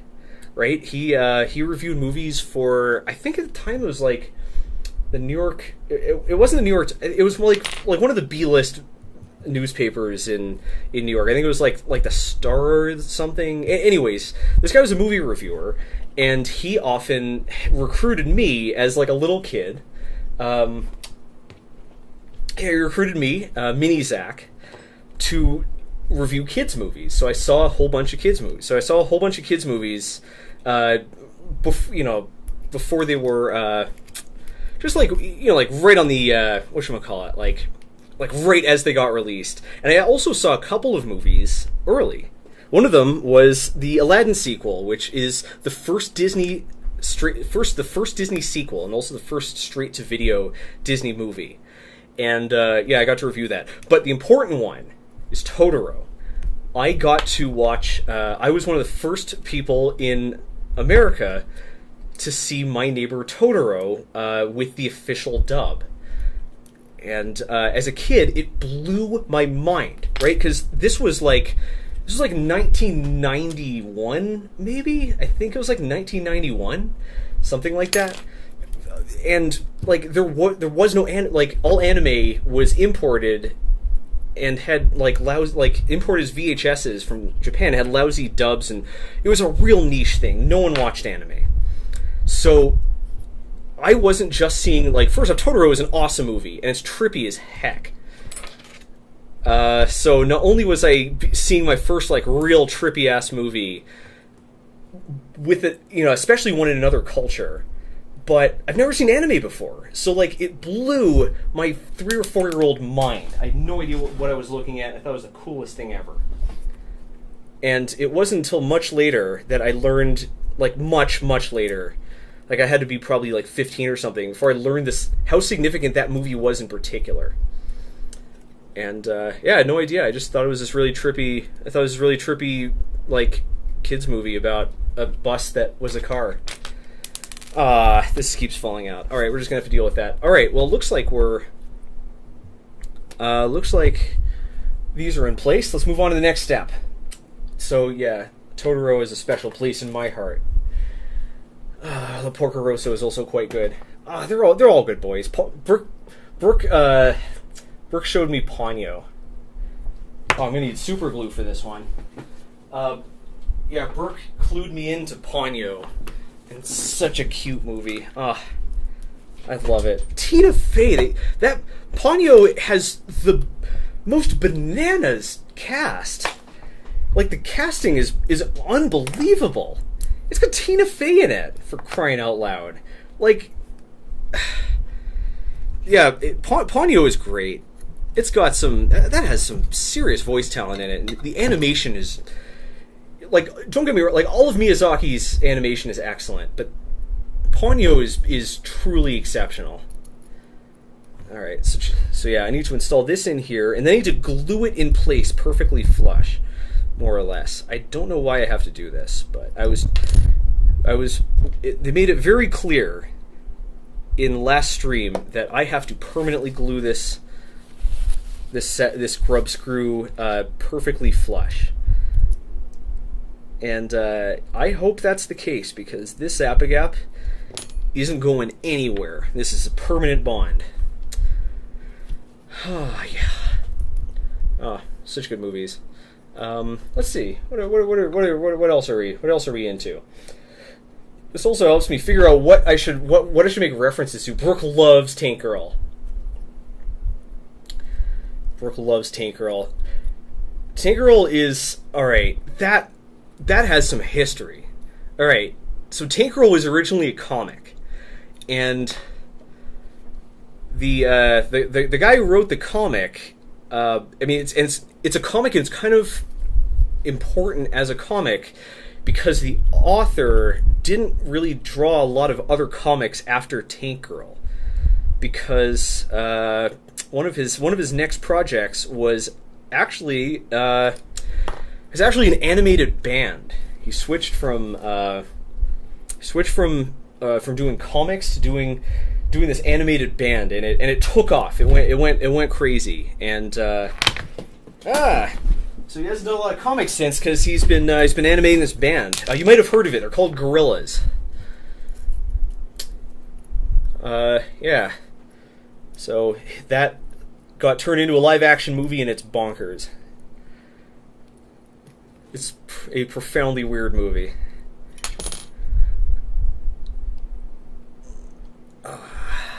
Brooke loves it. Brooke likes really esoteric movies. Brooke is a nerd. I don't know. I don't really watch a lot of movies anymore. So my taste was set in stone a very long time ago. The Gorillas. Yup. Gorillas. Yup, I forget his name. I know Damon Albarn is the music. He makes the music part of the Gorillas. I forget who the illustrator is. I'm gonna say because I should know this. It's so good. Things has the multipass. Yes. Today's episode is sponsored by Things. Things.com is your place to go for any sort of printable, modifiable, and anything three-dimensional. If it's three-dimensional, then you have got to get your butt to Things. So right now, I want you to use the link in the description to go to Things.com and search for the multipass and print that out and stick your vaccine card in so you can prove to everyone you're vaccinated. Yeah. Thanks to Things.com for sponsoring this. Get yourself vaccinated. The Pfizer vaccine, recent trials are showing that it is up to 97% effective at preventing you from spreading the hyper-infectious Delta variant. So if you haven't been vaccinated, you should. If you have, go to Things.com, use the link in the description, print yourself a multipass, and then you can whip it out and be like, multipass. If you lost your card, you can go back to wherever you got your vaccine from, and they'll write you out a new one. They have all that stuff on file. Yeah. So thanks a lot to Things for sponsoring this. Thanks to everyone watching for being good citizens, assuming you have. And yeah, let's move on to our next step here. Alrighty. So we're gonna need brackets. All right. So this is the fan bracket. So if I remember right, we're going to have to supplement this using some of our own screws, because E3D included just enough screws. I should do this away from the mic. E3D included just enough hardware to make this happen, but we're printing an improved version of one of the parts. Yeah, we're printing an improved version of one of the parts that needs more screws. So we actually have a number of holes to drill here, because these holes here also have to be continued down through the part. So we have a little bit of drilling to do here. Note to self, add this to the instructions too. Oh no, I super glued this one to my hand. This super glue Zap-A-Gap is so powerful. It's the best. But I found this glue, somebody showed it to me on Twitter, that's specifically designed to glue PLA. So I'm going to get some of that, and I want to put it to the test, because PLA is not easy to glue. Not at all. Very low, what's it called, surface energy, I think? Very low surface energy. So is this, I think this, which of these screws goes in here? It's got to be one of these guys. Yeah, so let's drill these out as well. Yep. This I just want to say this nylon is really fun to drill. The drill just burns straight through it. It's so satisfying. I can't wait till I get some kind of machine like CNC or something. I got to get one of those desktop. Gotta get one of those desktop CNCs, because I'm limiting myself by only doing the additive manufacturing. We gotta be subtracting some stuff too.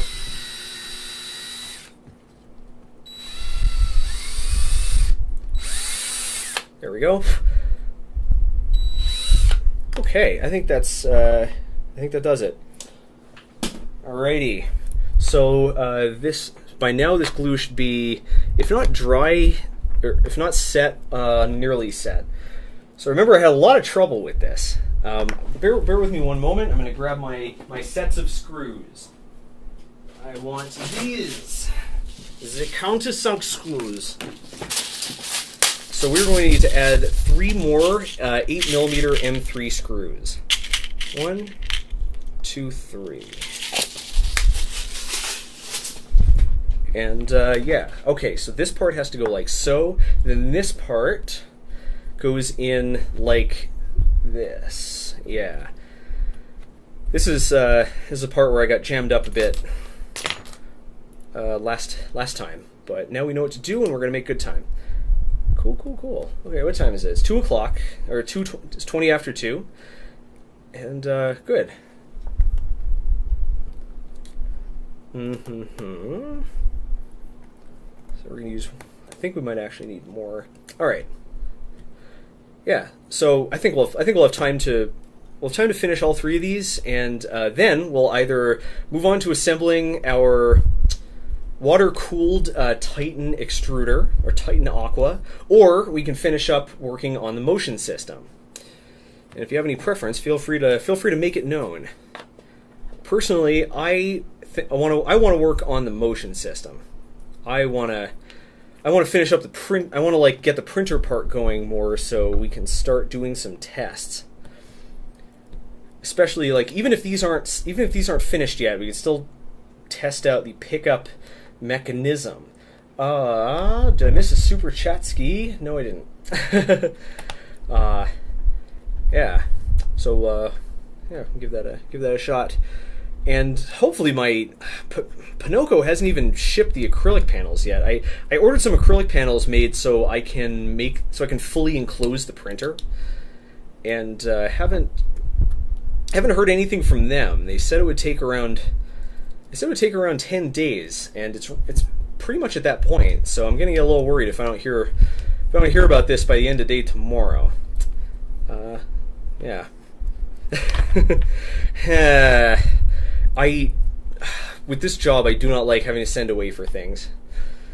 I would rather do everything in-house and guarantee my timelines. But I don't have access to a laser cutter anymore. I played around a little bit with the laser that we assembled.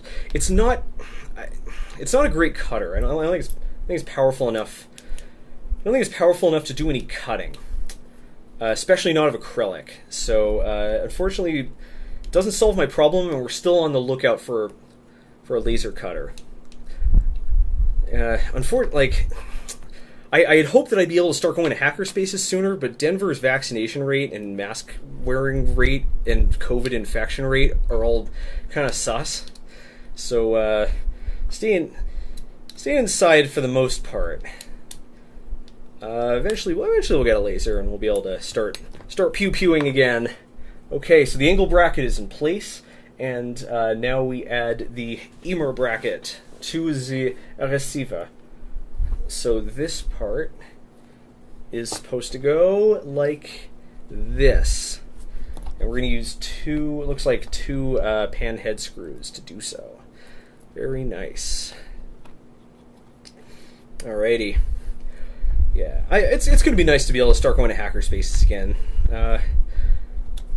There were a few. I'm not sure how many of them have made it. Like, I'm not sure how many of the Denver area and Boulder area hackerspaces survived the Rona, but I'm sure new ones will spring up.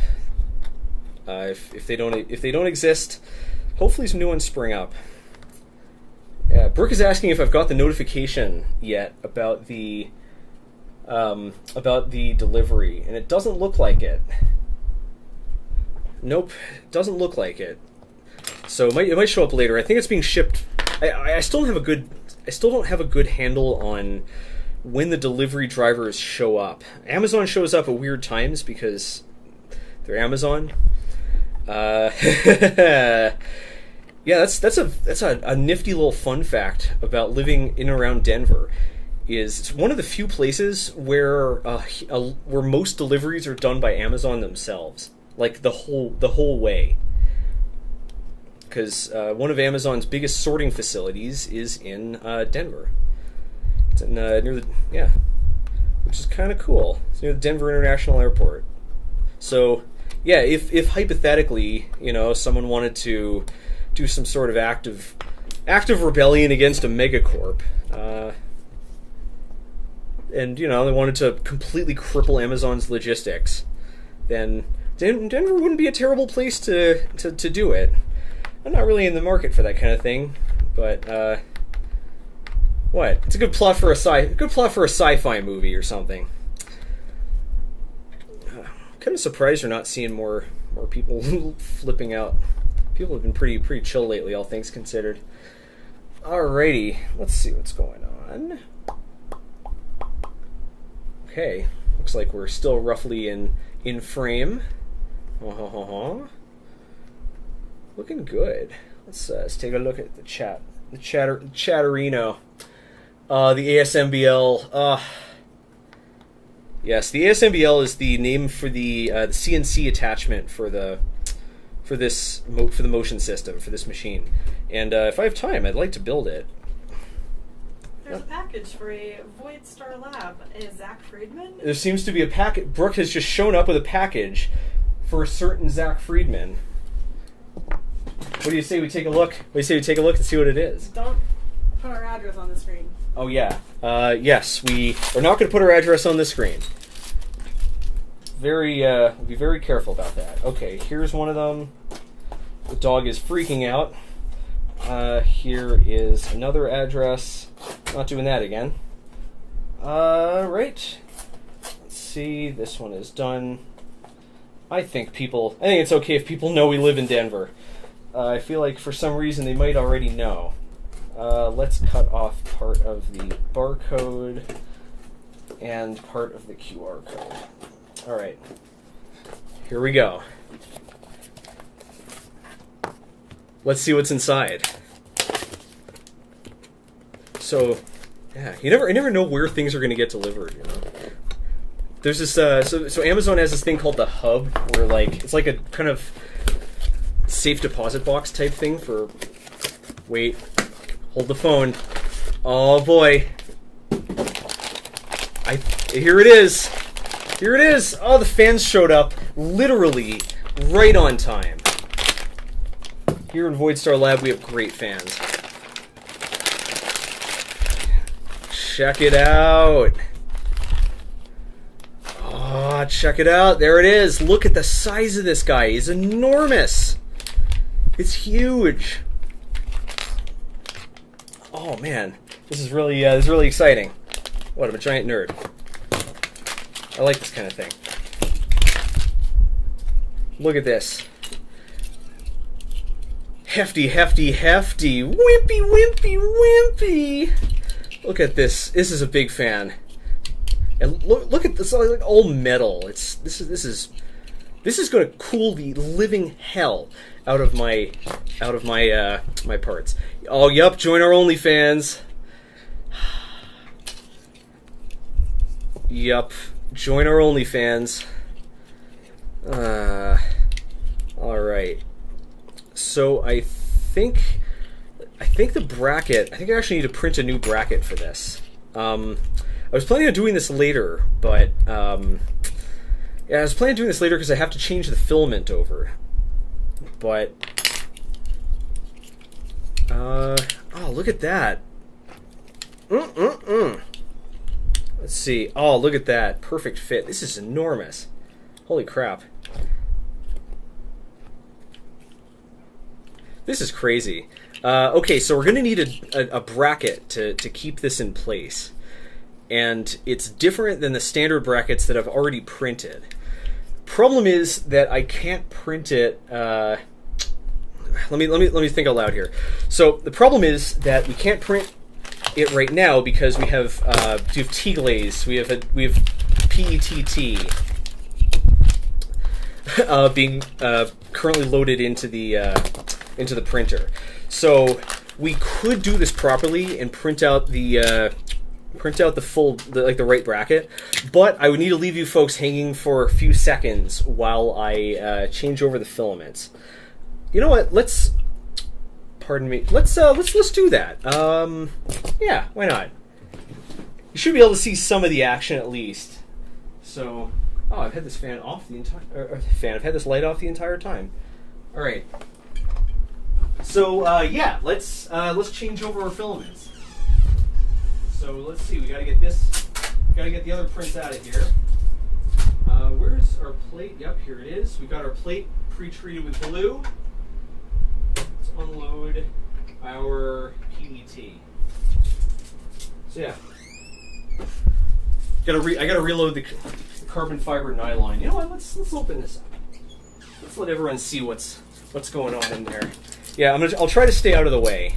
PETT is I discovered, like, I called it T-glaze in my every filament video because I didn't realize that it was just PETT. I thought it was a special formula that was glycolized, the PETG.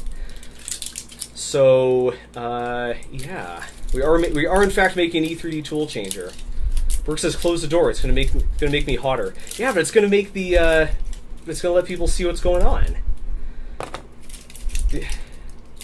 Yeah, it doesn't matter how I feel. It matters how the viewers feel. Because I'm just selfless like that. So these parts here, is it pronounced different? I thought it was pronounced T-glaze, but it might be like T-glace or T-gloss. I know Tolman is a German company, and I don't know how they pronounce it. Okay, it looks like we have to switch over our filament. Hang on one sec. So these guys here are little braces to hold the docks for the tools. For docking. All right. So let's unload. Very nice. All right. So now we're going to load in. Our cleaning filament, because we're switching from a low temperature material to a much higher temperature material, and if we don't use cleaning filament to purge it all out, the remaining PET will burn and it'll jam the system up. So here we go. Let's get this in here. Oh, I've hit unload instead of load. It's the exact opposite of what I wanted to do. Alright, so we're going to load this up. Let's find our filament too. Okay, so here's our carbon fiber nylon. Carbon fiber nylon, we can't just like put on a filament holder because it has to be kept very, very dry. So this is going into a heated dry box, which you might be able to see on top of the printer. So we're going to load this into the heated dry box. So it goes from a heated storage to a heated chamber. So first, let us purge the non-believers. I'm going to apply a little bit more glue because this is starting to lose its pizzazz. And in the meantime, let's get this in here. All right. And route it down. Oh, hey, I found blob. All right. So we're going to unload this. We're going to switch the temperature over to. We're going to do this at ABS temperatures. It's like about 260 on the hot end and about 100 on the bed, which is approximately the right temperature, give or take. Let's put this guy over here. This comes in like so. I'm going to snip off the end. Keep everything nice and clean. And in like so. Awesome. And I found the blob. You're going to see the blob that I ripped off of our 3D that I ripped off of the ruined printer. I didn't know it was ruined at the time though. Don't at me. All right. Cool. A little more. Eesh. Looking kind of gnarly. All right.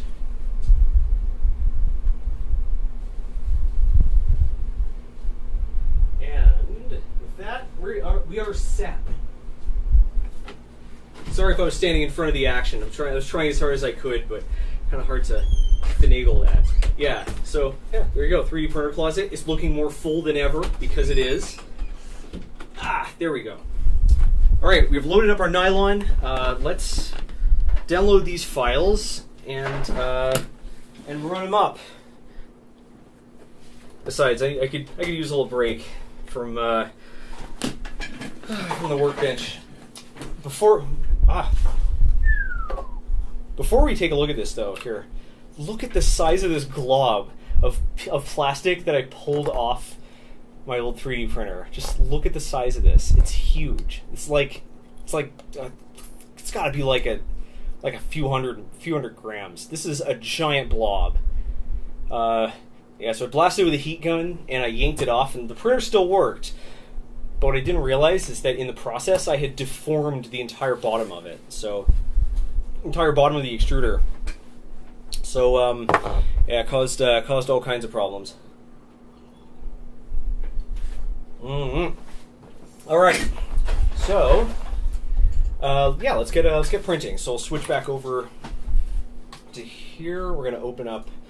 I think he sent. Yeah. I think Rene sent me this directly. Yes, he did. So we're going to download that. So if you tuned into the last one of these streams, plate adapter for mounting the fan. We'll see if we need this. I'll download it now. All right. So if you tuned in before, Rene helped. Rene was part of the Toolchanger project. He doesn't work for E3D, but he helped design the. Let's see, I'm going to open this up with Prusa. There we go. All right. So he helped design the Toolchanger, and he like recommended that I print this thing. He says it really improves the performance, and he sent me these parts. So let's run them off. So this looks exactly like the. Wait a second. Is the bottom piece or the top piece? Oh, it's the top piece. Poopy. So we're gonna have to jump. We're gonna have to jump around a little more. All right. So this piece right here is the same as the one we printed before. This is showing up, right? Not very well. Oh, I have my space mouse. I keep forgetting. Oh, space mouse. Woo! All right. So this piece here is has this special mounting hole right here because the new fan has a different mounting system. So we're going to need to run off a few of these, and we'll do those in nylon. So let's multiply this out. We're going to switch over. So we're going to be printing this on the Squire of Squirt because the coccolith is down for repairs. Right, so this material behaves very similarly to Tallman Bridge. We want to print this. Let's see how the quality preset works. We're going to have brim, and we're going to use supports. These holes here, I think it's fine if these ones aren't supported. I think they'll be fine. Okay, let's see what the damage is going to be. It's going to take an hour and a half on the Squire of Squirt. Are we going to save any time by doing the speed profile? I mean, it is called the speed profile. We're going to save 5 minutes. I don't think it's worth it to save 5 minutes. All right, so it's going to take an hour and a half to print these, but let's get them going. I'll get them going anyways, and we'll just carry on. We'll just carry on with what we were doing before. All right, cool. So that's off running. Let's have a bit more coffee.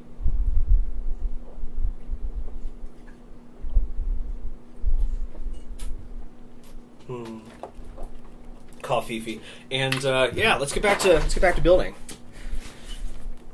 Workspace is starting to get a little kerfuffled, but that's fine. Because I pulled the camera down, so you can't see the parts that are all messed up. Oh, my brain is so large. My brain is the largest brain in all the land. Let's get reset. Let's find our center. Let's realign our chi. So we're gonna have to remove some of these parts, but that's fine. The Toolchanger is much easier to repair. Toolchanger is far easier to repair than the Prusa. All right. So we had these. So let's see. We got our blower fan here. Look at. where's our boy? Here it is. Look at the difference. This is nuts. This is crazy. So this one comes out the side, and this one. All right. So I think we are going to need to add on these connectors ourselves. Yep. So we're gonna let's clip the wires on these blower fans to be about the same length. Let's start from here. So we're gonna clip the wires in these blower fans, and we're gonna crimp on our own rectangular headers. So let's do that. Yeah, we got to crimp on our own headers. I don't think I've ever actually crimped on this on stream. Oh boy, so saucy! You get to see me crimping. I usually only show this to my simpiest simps, but today is a special day. Alrighty, so we need one. Alright, so we need one row connectors. We need our crimps, and we need our crimping tool, which is not really the right size for the job, but it was very expensive, so we're gonna live with it. Alright, and we're gonna need some of these. So I like having these around. Like having this whole kit. We make our own rectangular headers in whatever dimensions we want. So let's make 3 of these. Alright, let's get that out of there. And we're going to need some crimps as well. So these guys will make a wire harness that is identical to... so this one's polarized. Right? So this one has like a little bit of extra. Oh, this one has a little bit of extra on it. Let's actually switch over to here. Yeah, so this one, focus please, has a little bit of extra on the top. Focus please. Focus. So I don't know where I need to put my hand to get it to focus, because it seems to pick a random spot and use that. Okay. Alright, so this one has this little indexing thing on top. These don't. That should be fine, because this one's bigger than this one, so this one's guaranteed to fit. So yeah, let's get crimping. Real simple. We're going to crimp first the bit on the insulator and then the bit on the conductor. Yeah.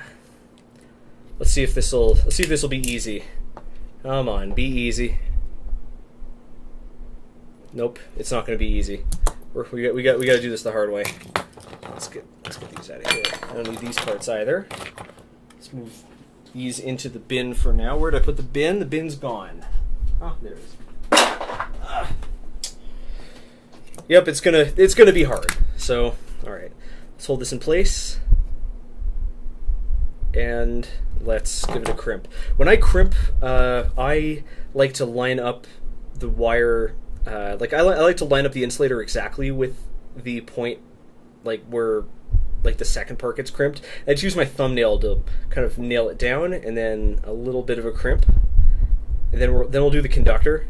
Mash that down fully, and then go back and finish up the insulator. I find that makes them a lot straighter. I find that when I crimp the insulator part full throttle, and then I crimp the when I crimp the insulator part full throttle, and then I crimp the conductor part full throttle, it tends to bend it like a banana, and it makes it really hard to jam it into the receptacle. Oh, I'm saying again. This is hard, you know? I don't know how these pro streamers do it. It's almost like this takes skill and practice. It's almost like I can't just jump into it and expect to be good at it. Alrighty. There we go. Okay, so let's compare this with the real deal. So the real deal has, yep, sure enough, it's got the ground in position 1. Position 1 is designated by an arrow. So let's get the ground in there. I guess if I wanted to like sheathe these cables or do something fancy, like now's the time, but I'm on a schedule. Come on, get in there. Yep, there we are. Easy peasy. Easy peasy lemon greasy. So let's get this guy out of here. We're gonna do this 2 more times. Yep. We're going to do this 2 more times, and we're going to use the cutoff bit of wire to make them all the same length. So here we go. Just get these roughly the same. Oh, that's not a cutter. silly Zash. Alrighty. Give these a little strip.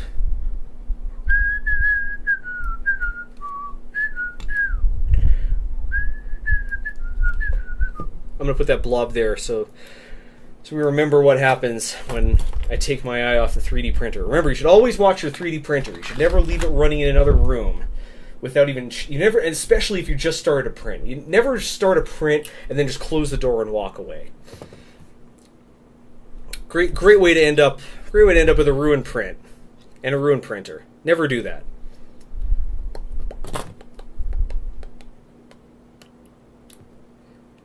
Alright, I gotta remember to do this where you folks can see it. And then we'll go back and finish the crimp here. Beautiful. I don't do a lot of crimping, so I don't have one of the fancy schmancy tools. Crimp tools actually get, like, high quality crimp tools are incredibly expensive.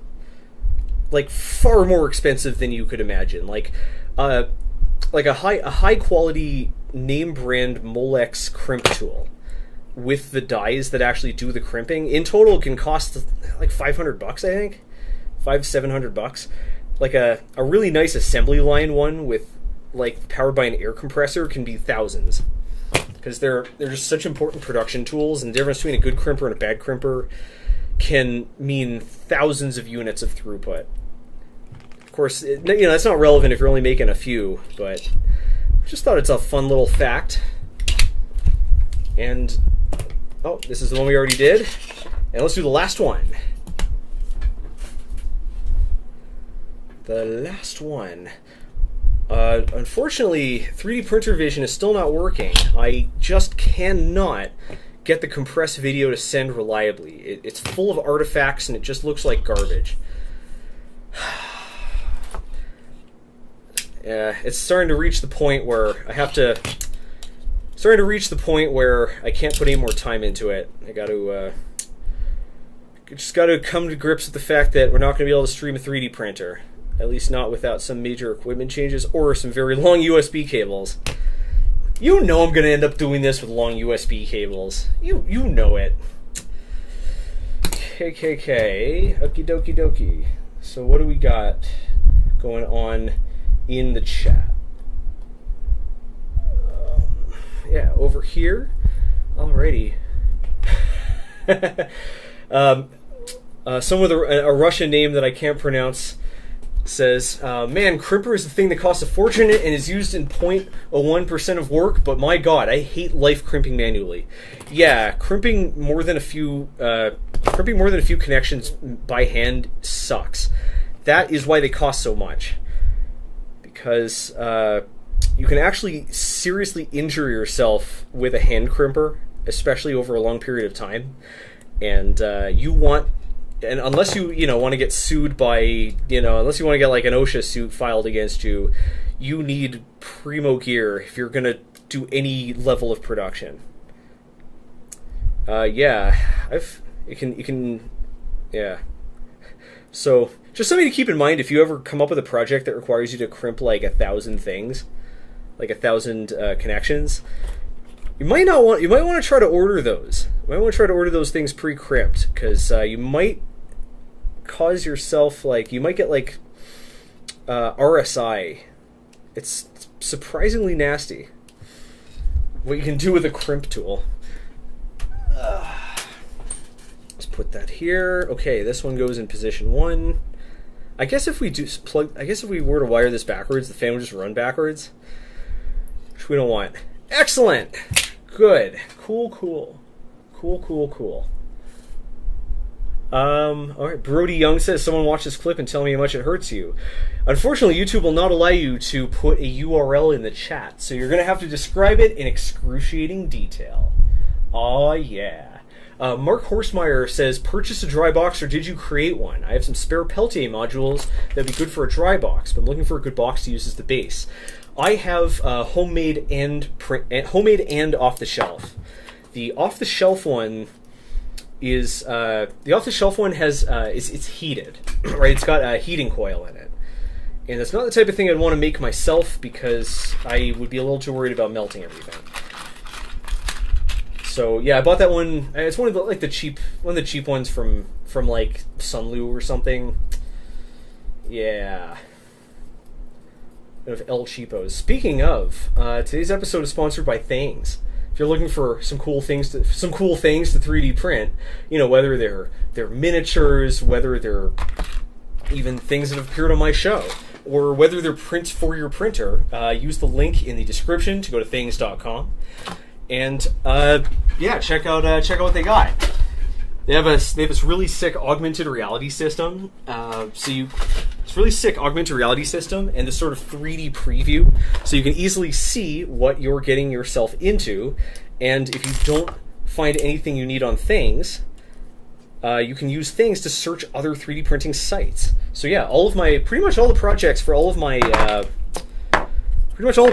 my episodes are on Things, and yeah, just hit that link and go check them out. Got a whole bunch of cool PC case mods for the video that's going to drop tomorrow. Fix the top bracket. All right.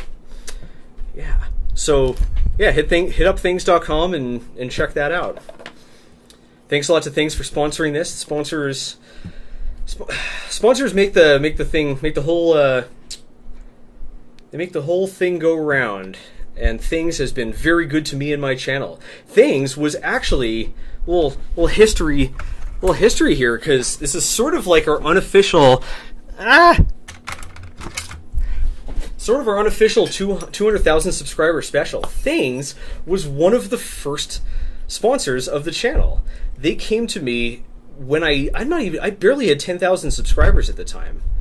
I think when they came to me, I had around 20,000 subscribers, and they found me on Instagram, and they were one of my first sponsors. They weren't the first, because of logistics, I ended up doing the resin. I think the resin video first. Yeah, they were one of my first sponsors, and I gave them a quote that was fine for the number of. I gave them a quote for the number that was fine for the number of views my channel was getting at the time, because I was just starting out. And okay, these are longer screws. I have to be very careful about the screws. Wait. Yes, we have to use the button head screws. Yeah, so they end up getting an amazing bargain. It was pretty funny. Because we agreed on a rate that was fine for if I had 10,000 subscribers, and then by the time the video came out, I had like 75,000, and that video ended up getting which video was it? What was the first one that the Thing sponsored? It wasn't the Nerf video, right? I forget, but it was the top 10 3D prints. It was the top 10 printed tools, which has turned out to be one of the more popular videos in the channel, and did they ever get their money's worth on that one? So since then, they have been very good to me, and they've also been willing to take a chance on sponsoring the streams, and for that, I really appreciate it. So hit up things.com and go download yourself some 3D printable things. We are going to be replacing this part, but we gotta move the project forward. None of the parts in this are very difficult to replace. This actually looks very, very easy to repair, especially because we don't even have to unscrew anything to remove the extruder from the printer. We just grab it off its dock and take it on an adventure. Yeah, I don't know if I'll talk to E3D and see if I can upload I'll see if I can host any of their parts on Things, because I think that would actually be very useful. Right now, all of the parts that you need to print for this guy are on they're on GitHub, right? Which is they're on GitHub, which is fine for development, but if you're just trying to download the parts to follow the instructions, it's kind of tricky to figure out which page on GitHub, which part they're talking about. It's easier just to link directly to the part instead of linking to a GitHub repo. So I'll talk to them. Maybe I can get all the stuff from this printer up on Things. Yeah, a lot of stuff. So E3D makes the hot ends used in the Prusa. They make the same sort of nozzles. They make the heater block, the heat break, all that good stuff is made by E3D. So a lot of mods and things that work for this project can also be carried over to your Prusa. which I think is great because I like my Prusa. We'll see how much use the Prusa gets though. We'll see how much use the Prusa. Oh, Rene's here. He couldn't make it for a while because of some family business, but it looks like he's back. So yeah, look at that. Look at how I'm massacring your boy. We are, yes, I'm aware we're using the wrong parts. The correct ones are printing because I couldn't start them. I woke up a little late. I couldn't start them printing before the stream began. That was the original plan, but I decided to eat breakfast instead. So those are printing. Maybe we should take a look at them. Not yet though. Hello, Rene. Welcome back to the stream. Everyone say hi to the person who's responsible for all this crap.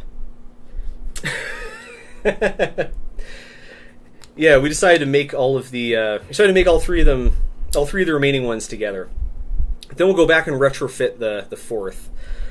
Though the fourth, I think, is going to get the Volcano. Yeah, I think that one's going to get the Volcano. The Titan is going to get an all copper. It's going to get copper heat block, so they can withstand the ridiculous temperatures that we need to print stuff like PEEK and PEC and PEI. That's right, the same stuff that your bed is coated in to get your prints to stick is itself printable, assuming your printer can go up to like 450 Celsius.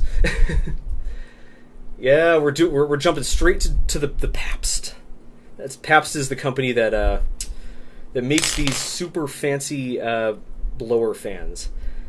Oh yeah, the picture didn't do it justice. These things are enormous. So we've already, pretty sick. Nate says, I like Storz and Bickel's Volcano. I'm not going to, I would never endorse or condone the use of any sort of mind-altering substance that wasn't prescribed by your doctor. And I would definitely never imply that I do it myself.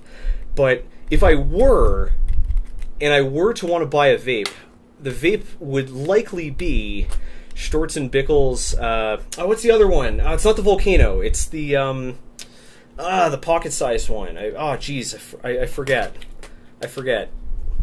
But yeah, they make a pocket-sized vape, and if I were to have tried a number of them, that is the one that I think I would have decided to get. They're very impressive pieces of machinery, and it's got Bluetooth. That's right.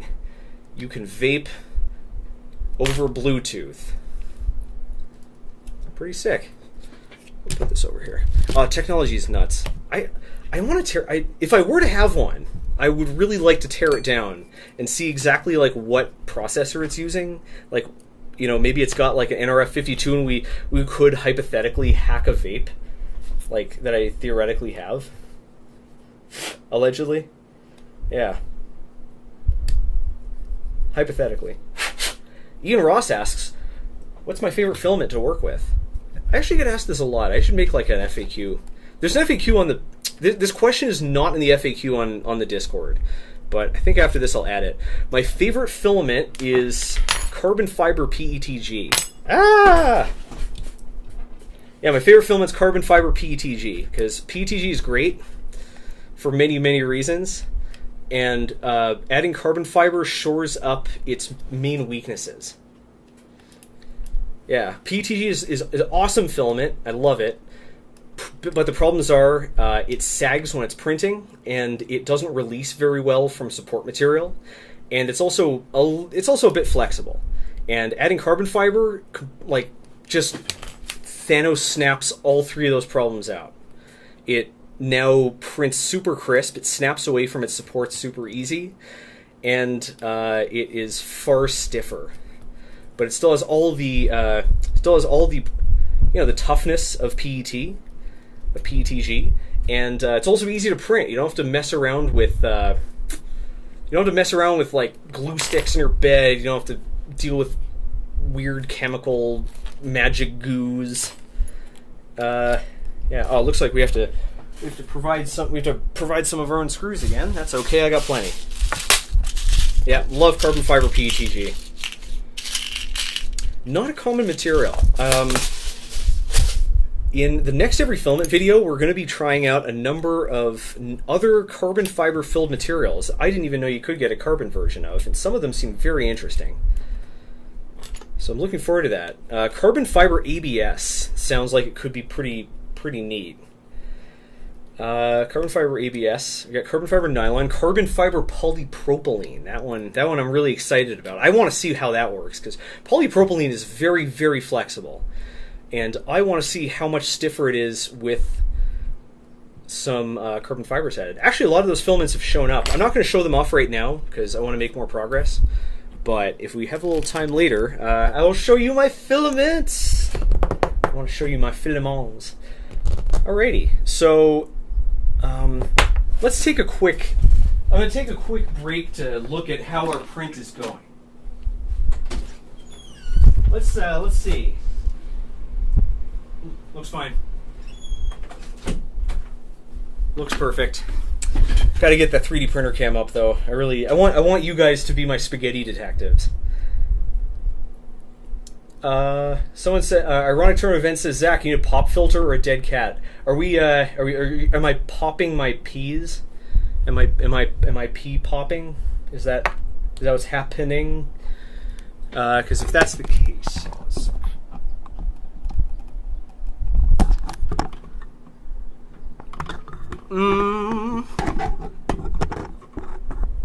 there we go. That should be a bit better. If it's still a problem, I do have a pop filter. I'll attach it. Right. Let's see what our next step is. All right. We fix the assembly to the Hemera. Oh, now we attach the top to the receiver. Cool. So we need these parts. And we need these parts. We're making some progress here. We're coming to the end.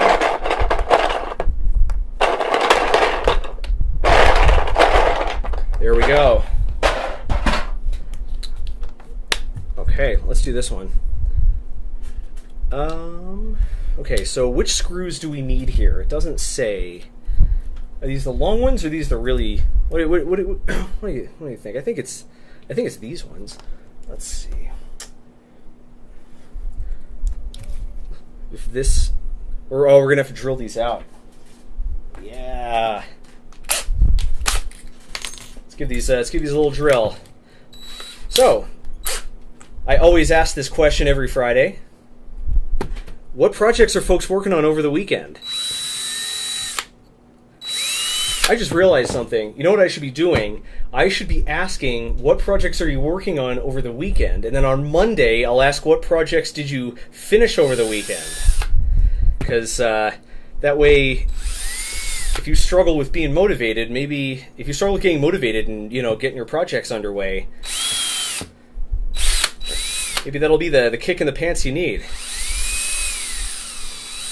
After all, I do want everyone to finish more projects.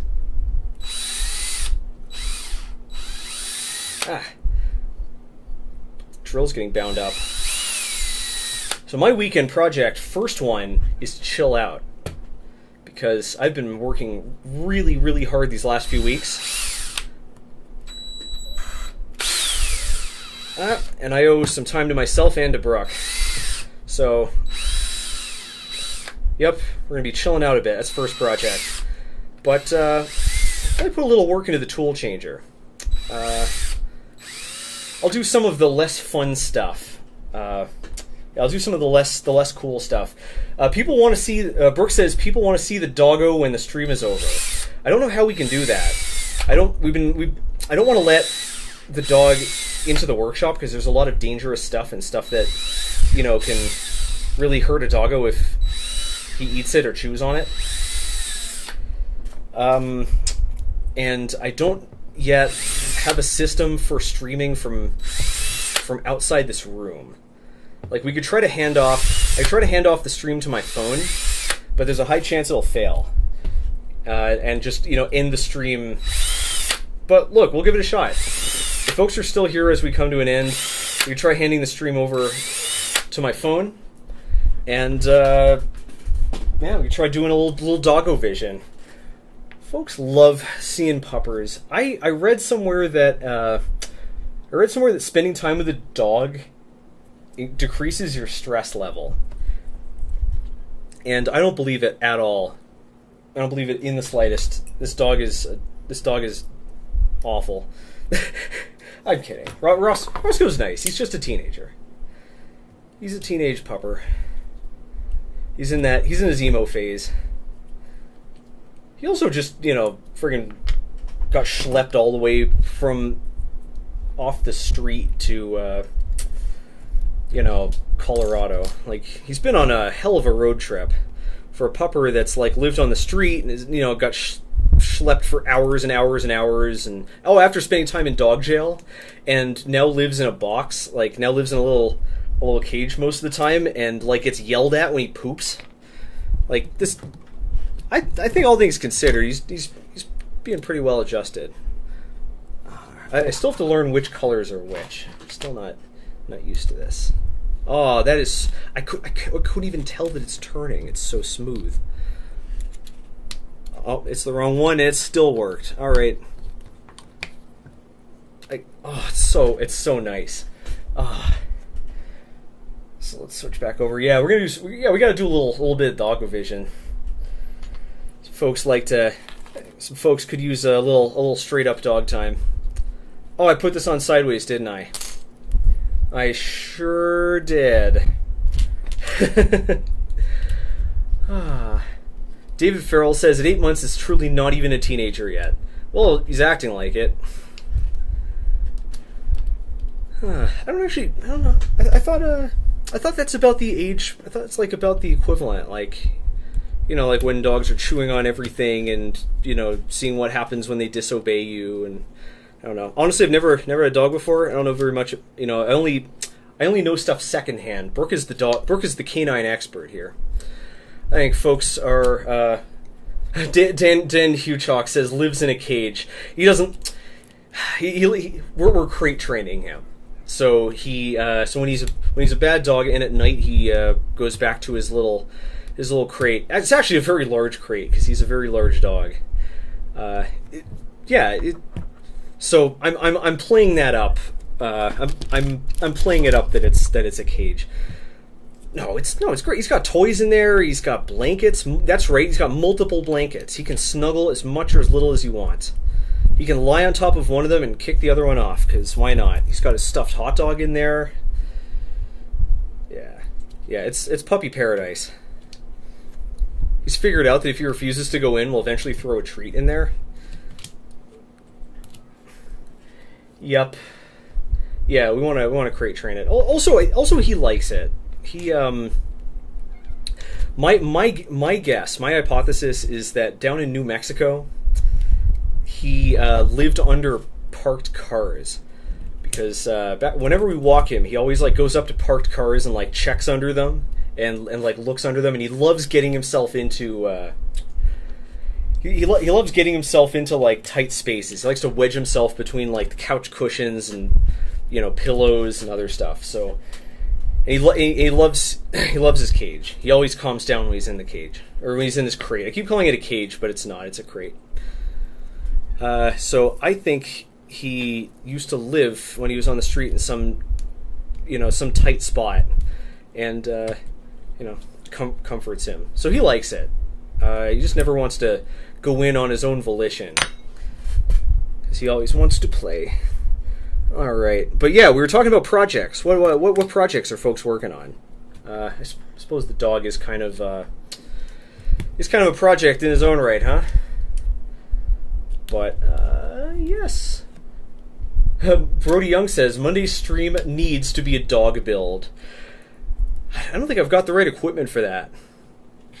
I think only mommy dogs have the right gear to do a stream like that, and even then, I'm not sure YouTube would allow me to run it. I think that might get demonetized. Might get. I was trying to think of a dog pun here, but I can't. Yeah. Okay, let's get that set screw in there. This is going to be used for holding the wire loom, or no, this is going to be used for holding the spring steel strip. Let's see if I have to drill this out, then. Oh, no, we're good. This is going to hold the spring steel strip that keeps the cables up and out of the way. On the Prusa, the Prusa uses a bit of 3mm nylon filament, but this guy uses a strip of spring steel, which I think is a pretty freaking cool solution, to be honest. Ben says, I'm currently building a 3D printed microspot. What's a microspot? Is that like a microfilm, or is a very small dog? Is it like Spot but micro? Yeah. It must be. I don't think. Yeah, we're not gonna convert the other one yet. Carol Jubert says the last one looks like it's the other way around from the others. They're all facing the same. Wait, nope. Yeah, one of them's backwards. Valdur, good eye. Good eye. That's what we have the hive mind for. These aren't magnetic. Yep, we'll just turn that around. Yep. All right, let's get that in there. Yeah, what else should I work on? I think I'm just going to tidy things. I think I'm just going to tighten things up. Try to put some more time into 3D printer cam. Yeah, refurbish some old projects. Oh, the Patreon subscriber thing. I keep forgetting to set it up. Definitely setting that up today. Or definitely setting that up after the stream. But I think for the most part, we're going to chill out. We're going to enjoy a rare opportunity to take a break. Yep, this one's got to be turned around. Yes, it does seem like a microspot is a smaller robotic dog. That sounds adorable. I wonder what our dog would do if it saw a robot dog. I imagine it would be I imagine it would bite it. Like, that seems to kind of be what he does. Like, if the answer is if the question is like, what will Roscoe the dog do when he sees thing X, the answer is usually bite it or chew on it. Yeah. We should set up the pupper. We should give him his own Patreon. We should do a pupper Patreon. A puptreon. Give him an OnlyFans. Let's see. What else are folks working on here? Let's see. I'm seeing a Poggers. This better be something good. Oh, no, wait, that's not a project. Brody Young says, it said in response to someone else, just got into Arduino from Mark Rober's class. How was that? I really wanted to do this, like, I really want to take it so I could critique it, but it's actually a bit of Mark was really smart about it. He made it too long for people to watch on a whim. So, it's a little too much of a commitment for me to take just to make one episode on. How was it? How was the class? Is Mark Rober's, because Mark Rober doesn't actually do a lot of building in his videos. Okay, like, the class seems like it could turn out to be very very scammy. Not to say it's a scam. Like, I honestly don't know. I just know that a lot of these classes are very topical, and they're underproduced sometimes compared to the videos because fewer people watch them. So let's see. What's our next steps? We got the grub. Okay, awesome. All right. So these guys then are set. Yeah, pretty good. So we could convert so we can convert this one to use the Volcano and to use the other duct. But I think we'll leave this aside for now. Cool. All right. So. All right, we're in pretty good shape. Let's. All right, so let's rearrange the furniture a little bit. Let's move things around. Let's get down on the floor and get back to building the Toolchanger itself. We have a whole bunch of parts here to install. We still have a bunch of work left in it, but we're making very fast progress indeed.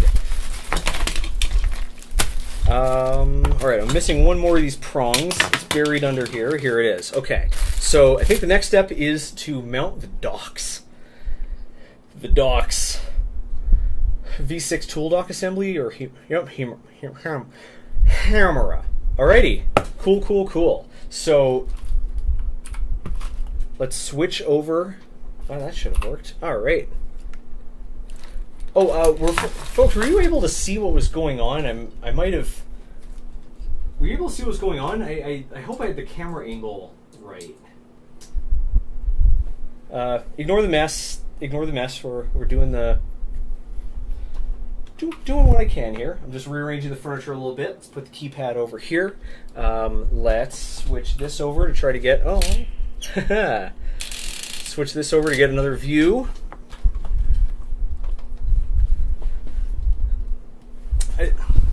I figured like I could sit in intermission for this, but you know, like I could also, you know, just not. Oh, I have such a way with words, don't I? All right. How do I want to do this? Let's go like so. No, that's not working. Don't worry, this will only be a few seconds. It's only be a few seconds to switch over our entire camera system. Starting our entire camera setup. We're getting this down to a science. And then we've got this. We're going to turn this away. I've got to get my phone and sign into the stream. Yeah. Oh, very nice. I actually want to do this from over here. Dave. Hey there. How you doing? All right. So we're in on the stream, and let's open up the instructions. Oh, we were using the cyber deck for the instructions before, weren't we? All right. Yes, we're using the cyber deck. That is it. Yeah.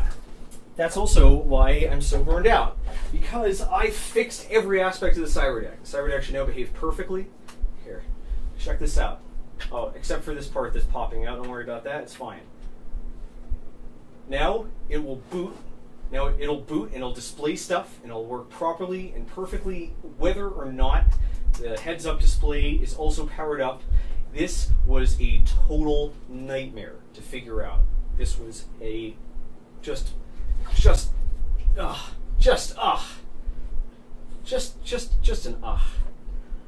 And yeah, but we did it because, you know, whoa, no, don't fall off. We did it because you deserve it. You deserve me not fumbling with my devices all the time, he says, as he's literally fumbling with his devices. Wait a second, why are the colors inverted? Why are the colors inverted? This is new. I have never seen this at all. Is this like supposed to happen? Is there like an accessibility thing going on here? That's really cool, actually. That looks rad. Appearance settings, maybe that's it. Yeah, I don't. Anybody know why the colors on this display could be inverted? It wasn't like this before. That's pretty cool, though. Maybe it's under screen configuration. Configure screens HDMI 1. No, it's just orientation and stuff. All right. Well, doesn't affect our ability to use the data blaster, so we're okay with that. Okay. Ooh, let's restore our old pages. We are in business. All right. Everything is set.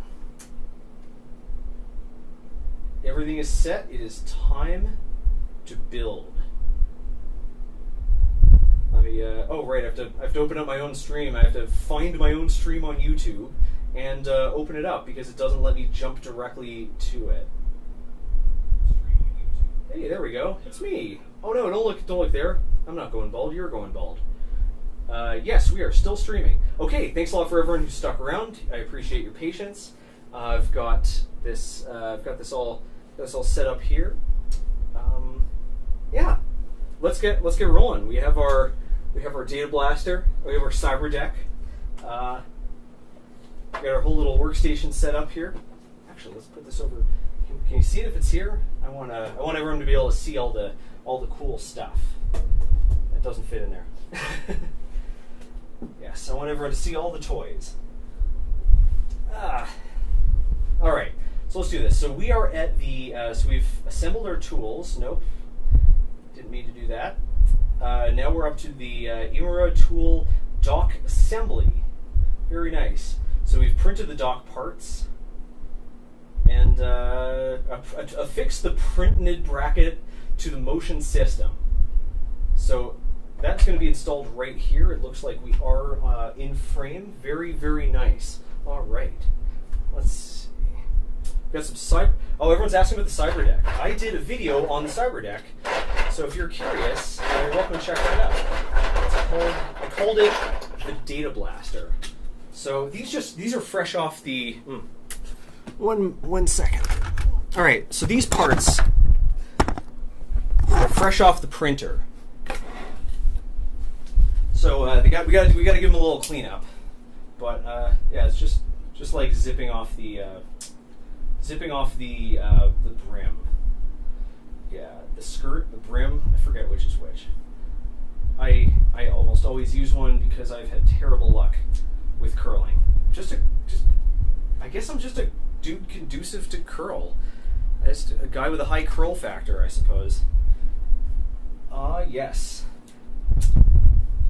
Yeah, I love the cyber decks. I don't know what my attachment to it is. I think I just like the aspects of cyberpunk media, where it's sort of like in the future, like technology is so cheap that like anyone with a couple hundred credits can like get whatever get whatever rig they want. So it's like it's not like the power of your rig is determined by how.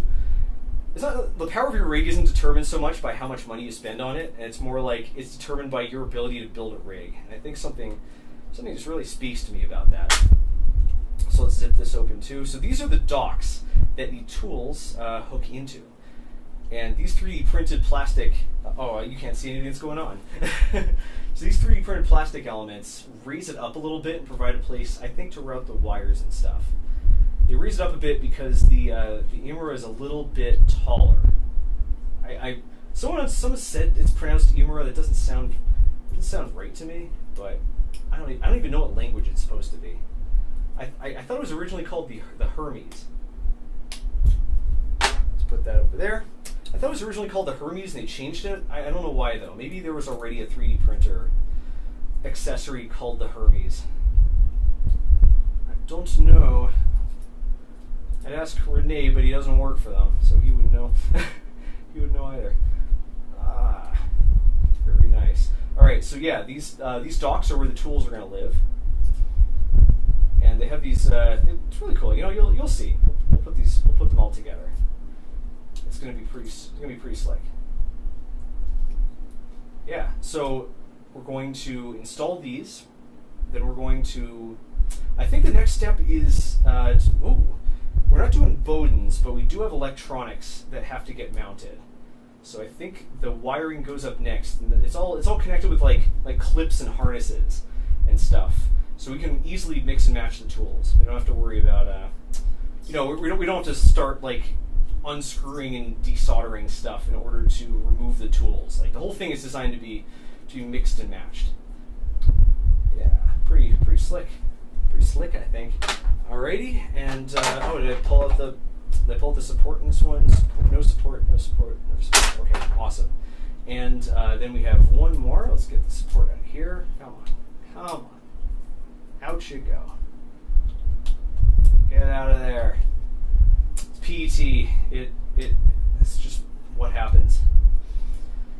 The supports don't want to go away. The supports want to be friends forever. Alright. Oh, I'm so excited. We had 200,000 today. We got a video coming out tomorrow. Making progress on this. The dog didn't poop on the floor. Today is a blessed day. Well and truly. This camera's not really doing anything useful, is it? Let's switch back to the face cam. Yeah, face cam's kind of useless too.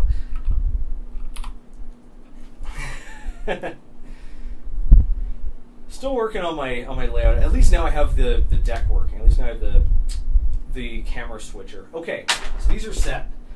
And now we're going to affix the printed bracket to the motion system. All right. So where are our bracket pieces? Here are docks. Here are the docks, and I think we're gonna need some screws. 2, 4, 6, 8 screws plus 1 Allen key. Cool. Alrighty.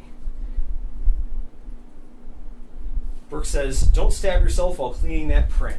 I know, Brooke. You're the only one allowed to stab me.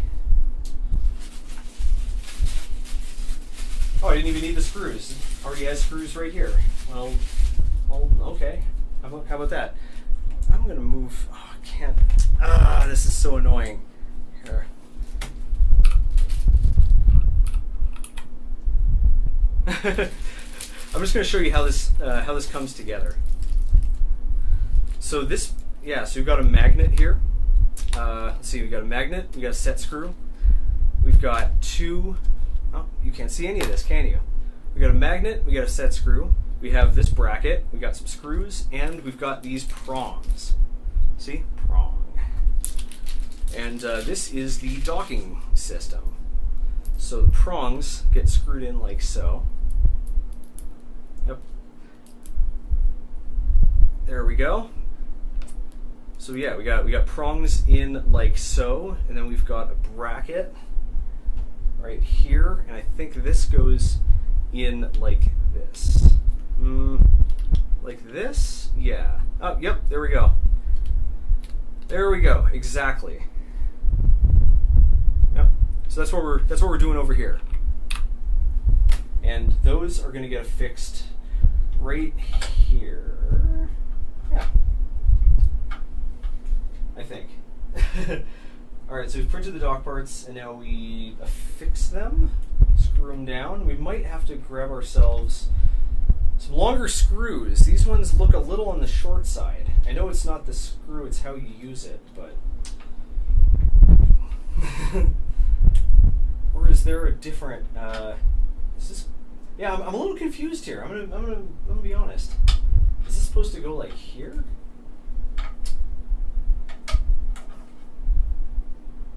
I'm looking at the instructions, and the instructions look like they've got this oriented like so, but I can't. Oh, we screw them in from the other side.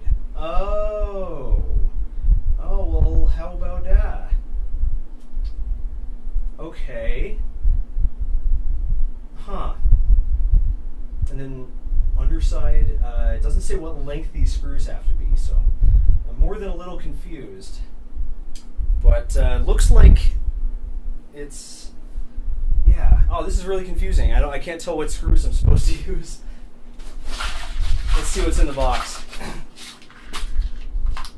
So it looks like the screws that we're using to affix the bracket are these guys. So let's confirm that there are actually 16 of these. I didn't. Sorry for not doing this in advance. I thought I didn't need to, but I appear to be wrong. There are certainly not 16 of these. So, yeah. Hang on one sec. Oh, this is still. Hang on one sec. I'm just gonna take a look at our screws here, and oh, that's what this huge pile of screws is for. All right. That's what this huge pile of screws is for. Cool. All right. Got a huge pile. All right, there we go. Those are all the screws. Alrighty, so we're going to swing around the back and install these bad boys. So you're not going to be able to see much because the screws are going to be probably poking through, and yep, it doesn't seem like it's going to bite very far into the part. Then again, the hole isn't very far in there. I hope this is stable enough. I'm just comparing the screw lengths here. Yeah, I guess it's these. I hope this is stable. These screws don't seem particularly long. Oh, that one does. How about this one? Yeah, alright, never mind. I was looking at the wrong screw. Alrighty. So this goes in like so. said, this goes in like so. I think we're going to have to drill these out a little. Alright, so we currently have a 3mm drill in there. Let's grab our 1/8 inch. Let's grab our 17/64 or whatever. I hate fractional measurements. No one should ever use them. They're the worst. I hate fractional measurements. It's like when you want to guarantee that someone can't convert your units to anything else, that's when you whip out the fractions. So these four here. Alright, so let's drill this one out a little bit. Drill this one out a little bit. I think it's this too. Oh, those go in the opposite. So we have two coming in from one side and two coming in from the other side. All right, hey, whatever. It's creative.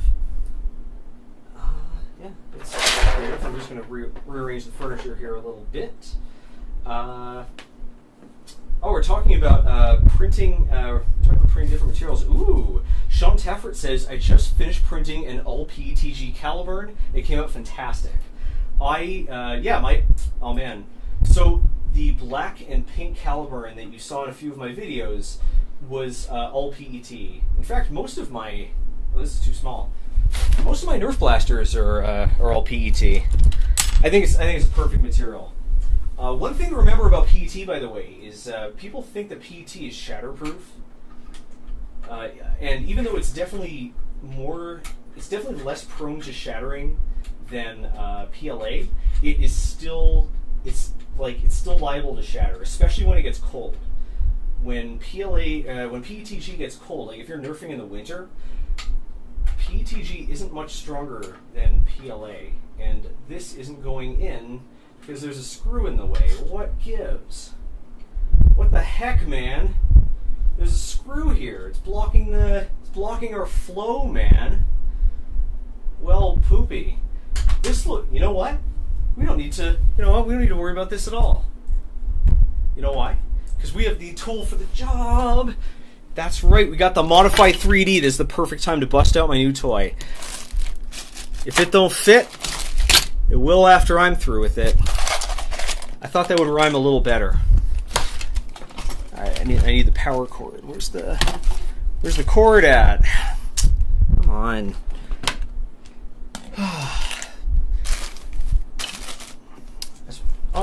Is it already plugged in? I think it's already plugged in.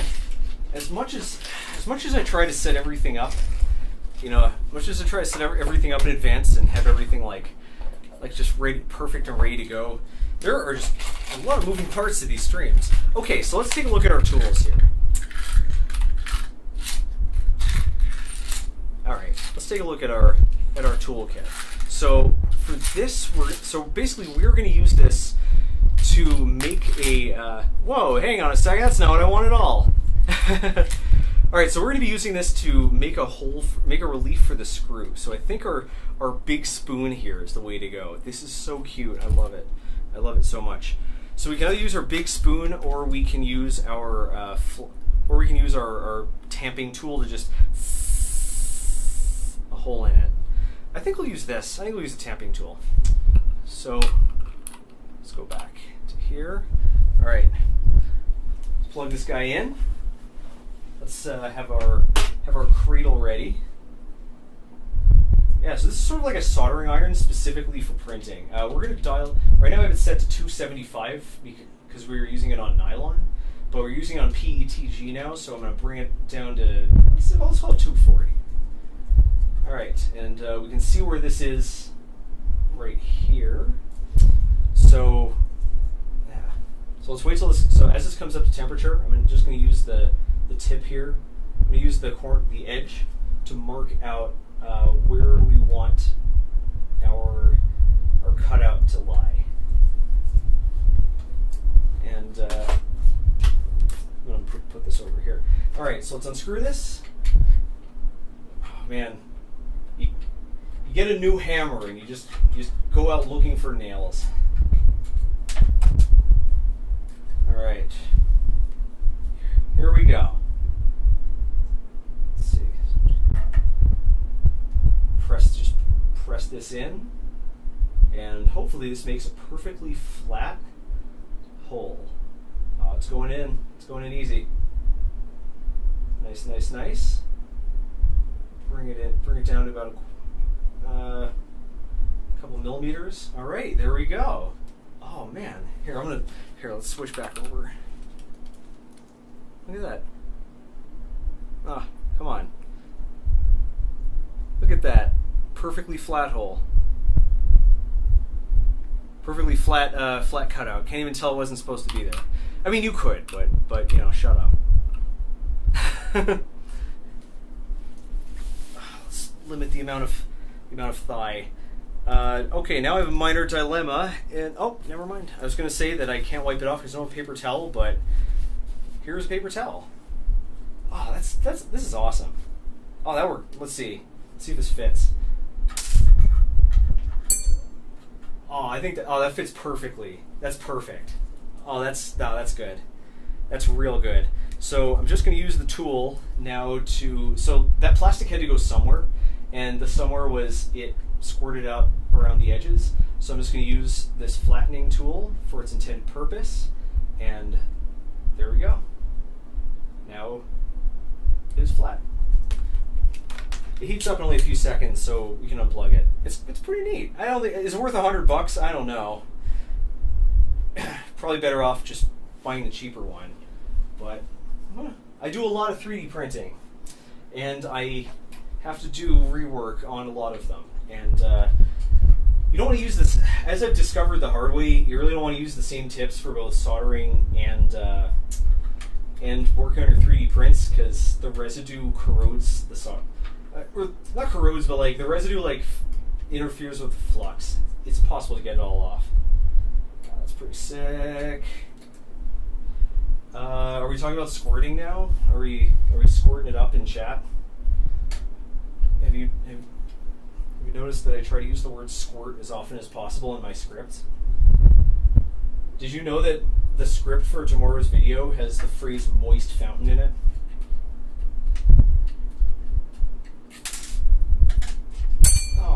Oh, hey. Well, it rolled away, but it rolled right into the parts tray, so I consider that a win. This is a really awkward angle here. Oh man. I think I might actually need to take a little bit more off.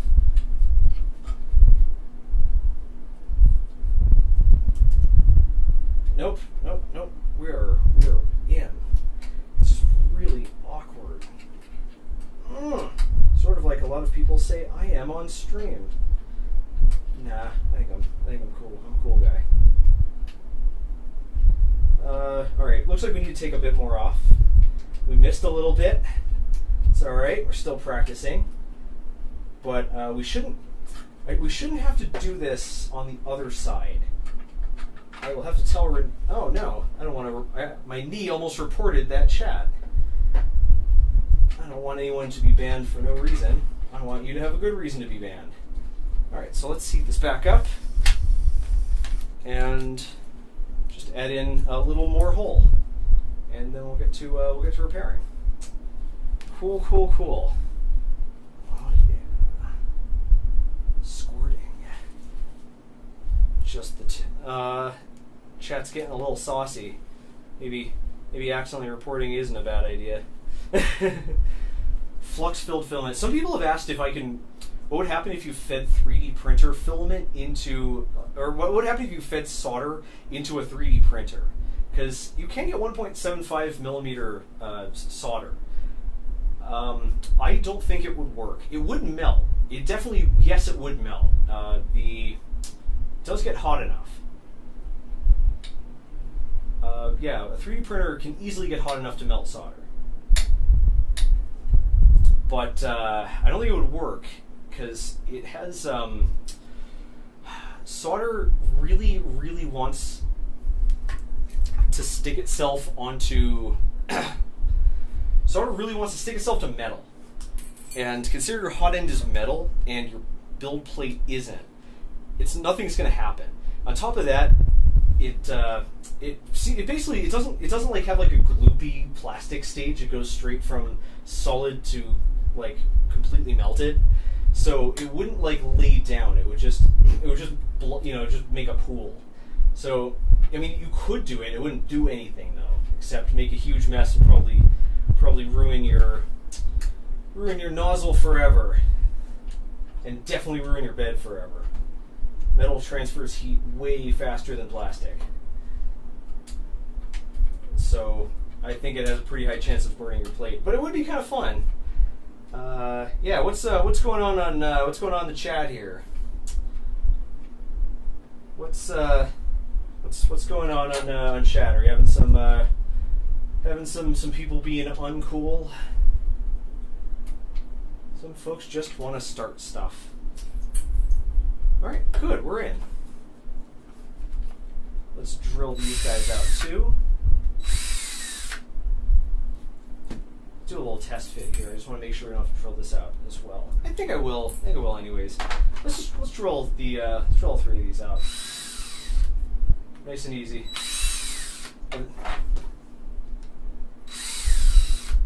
The level of trolling that I see in chat comments on YouTube seems to be much lower than it is on Twitch, let's just say. On Twitch, I think trolling, especially of new channels, is a lot more prevalent. If we streamed on Twitch, I think we have to pay the troll toll. So this guy is going to go. Oh, easy there. And throw this out too. And we should have one more. There we are. Oh, why did it unchuck itself? It's the opposite of what should happen. Alrighty. Let's get this in like so. Ooh, that was a close call. Almost reopened that cut. That would be bad news. That would be bad news, bears. Oh, I forgot to drill these holes out too. This is going to be fun in a few seconds.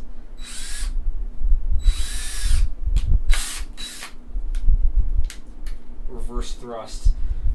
Is it necessary to drill these out? I think it is, because these screws, yeah, because we're going to have some screws going, like tapping into that, and yeah. Alright, let's get this little. Okay, it's got to go through like so. Alrighty, that's one. That's two. And we got three. And I guess we should also put some love in that one too.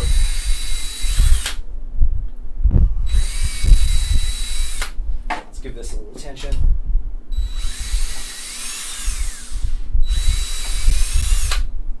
There we go. Nice and easy. Oh, that drill is hot.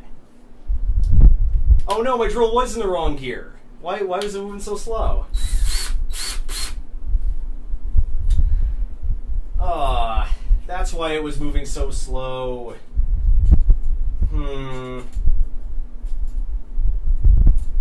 Alright, let's attach the other docks. The other docks.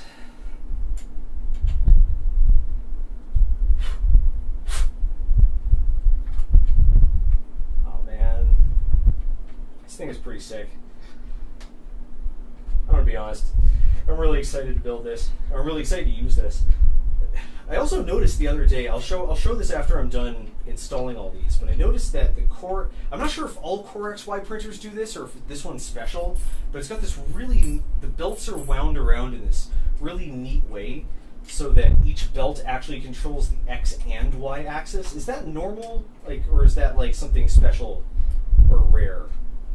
Basically, each belt controls both axes, and it's how they move in relation to each other that determines how much X motion versus Y motion actually happens. It's pretty cool. Man, the intricacy of these 3D printers, like how advanced 3D printers are today, it just blows my mind. What's going on here? I am making a mess. That is correct, John Isidore. I don't believe in working. I believe in cleaning up. I believe in keeping a workshop clean, but not in working cleanly. I believe that the best use of your time, or, I mean, not you, fine, me, the best use of my time is in like work quickly, making a mess, and then clean it up afterwards, and come back to it. Like I generally try to clean off the workspaces before I'm done for the day. Although on stream days it usually doesn't happen because I'm just so tired. But yeah, I believe in keeping the workshop clean, but not necessarily working cleanly. Try and keep everything organized while you work. It's a great way to waste a lot of time. You can always like you notice that every once in a while I've stopped and cleaned up a little bit. Like if it gets too far, right? Then if it gets too far, you know, common sense, right? Like just then stop and clean it up. But you know, if you're trying to clean and work at the same time, you're just gonna spend a lot of time. You're gonna put something away, take it right back out, put it away again, take it back out again, realize you needed something else. You know, not to mention that we don't, you know, I don't have space for like a lot of intermediate parts. I only keep space for supplies and tools, so I don't have a place to store these things until they're done. We're missing one, so it looks like we're missing a screw. We need one more of this length, and I'm not seeing it here. It's not around the outside, around the outside, around the outside. But that's all right, because yesterday I sorted all of the screws from my Prusa. So we have lots and lots of M3 hex screws. So one of these is probably the right size. Like this one, for instance. Yeah. Look at that. Look at that. Judging by how many people leave whenever I do something like sorting stuff, that little move right there probably made 20 more people watch this. All right, so this already has a hole. Yep. So this hole already has relief, but that one, or this screw right here, the screw head, already has relief in this hole.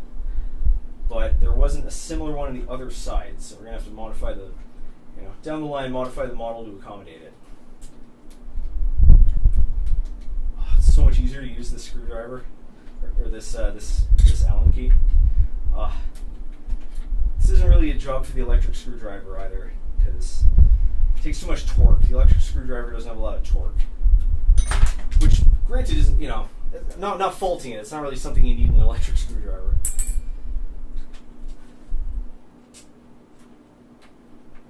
I'm actually gonna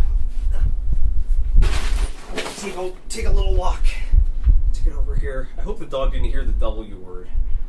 Might have a problem. That picture looks a little blown out. What's going on there? Deal with that in a sec.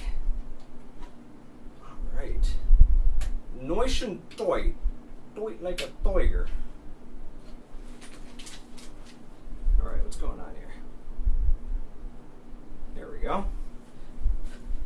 All right, so these guys are in place. I think the next step is we secure the bracket from the underside. Oh, we secure it from the top. I guess we're supposed to do the top first and then the bottom. Whoops. I'm a rebel. All right, so this guy goes in here. I think this should be the right size, because that's like the screw I have. Or is that the longer ones? Very confusing. It's got to be the longer ones, because those are the ones that are included. Yeah, those are the ones that came with it. It's got to be these. Yep. So let's screw these guys in. I can't wait to build a piece of IKEA furniture with these drivers. Oh, it's gonna be so good. Robert Eddy says too much torque and you start stripping threads. I mean, like out of the plastic, you mean? Yeah. I'm not putting a lot of force on this. Like I'm not torquing these very hard. So the temptation is definitely there. I'll admit. This is an awfully powerful hex driver. Pikep Andropov, thanks a lot for the for the $5 super chat. Thanks, Zack and Brooke. Can't wait to see the finished product. The Toyger reference is worth 5 clams. Thank you very much for the super chat. I really appreciate it. Yeah, really appreciate the support, and I always appreciate finding a fellow Austin Powers fan. Although I gotta admit, that series is aged like a tub of yogurt. They used to be my jam back in the day, though. I knew every line. Let's switch this off and turn this down a little bit.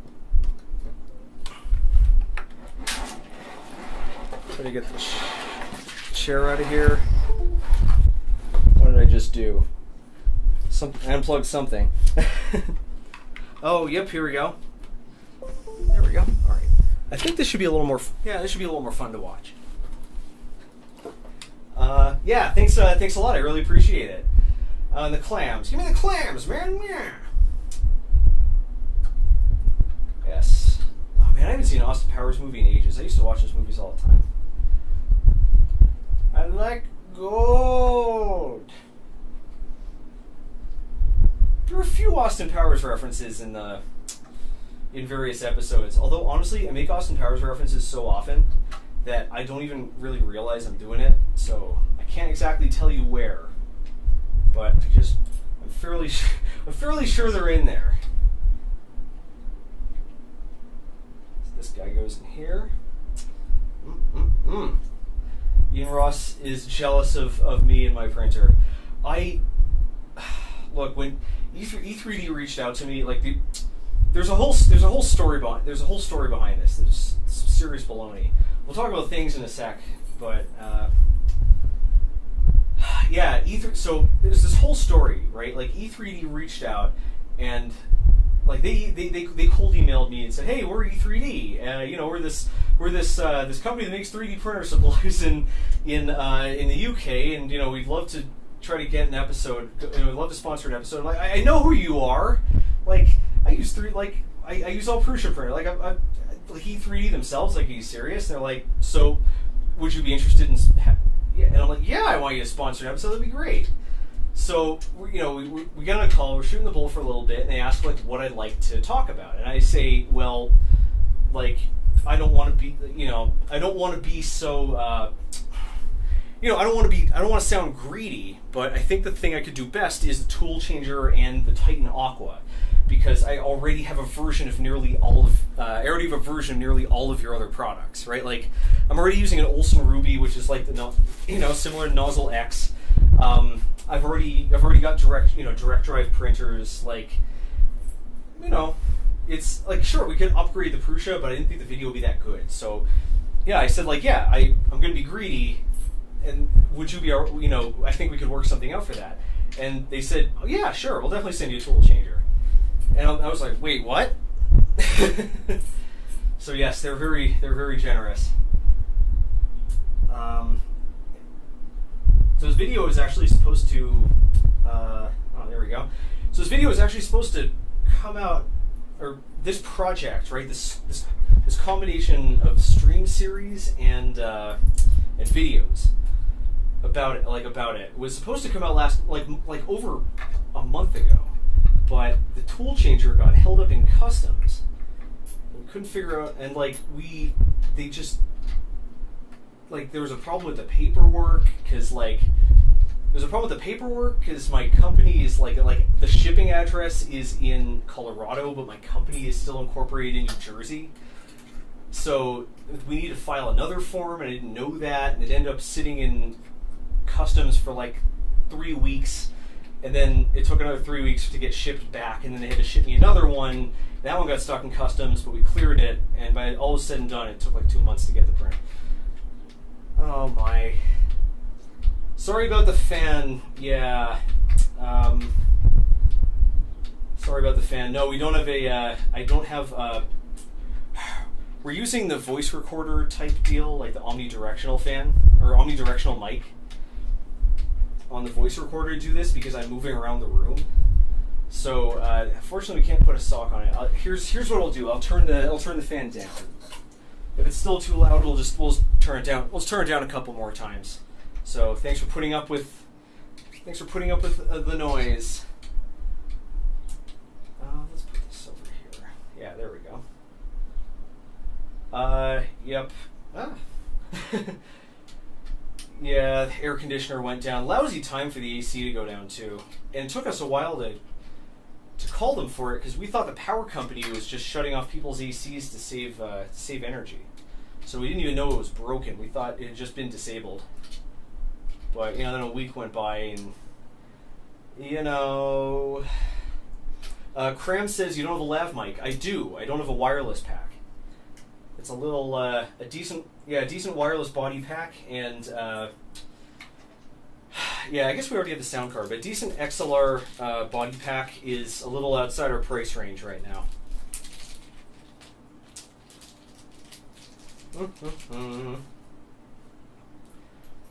Yeah. Building some extruders. Alrighty, let's get that in there. Alright. Looking good. Getting that in. Huh. Yeah, the cord in the lab is just too short. I know, right? Unfortunately I spent our AV budget on new lenses a month ago. So once we have some more money that's not being spent on filament or other project related stuff, then yeah, I'm thinking of getting like a game show, like a concert style headset mic. Like one of the I should probably be sitting more like this. Yeah. Getting like a headset mic, like the kind they use in conferences.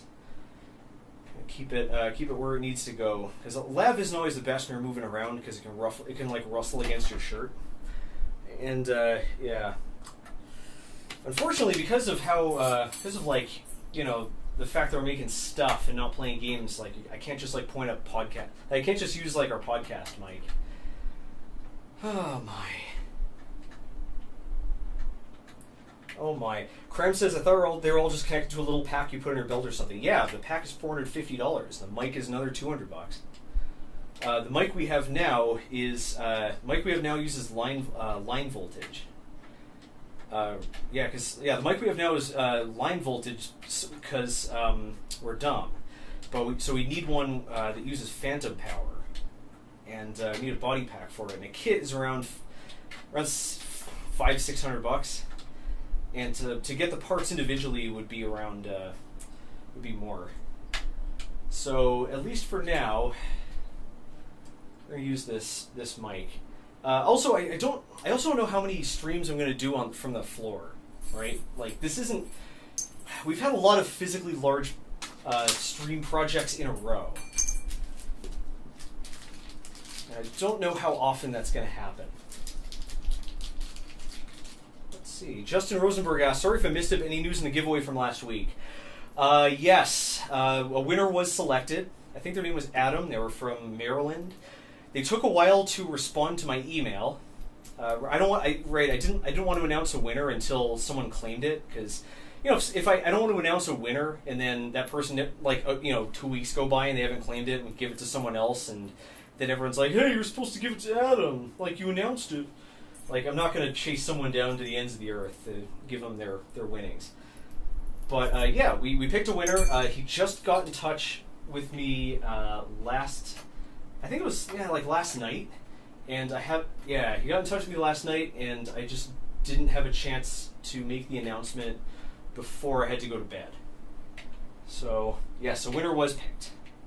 So I got to get down to the post office and ship this thing.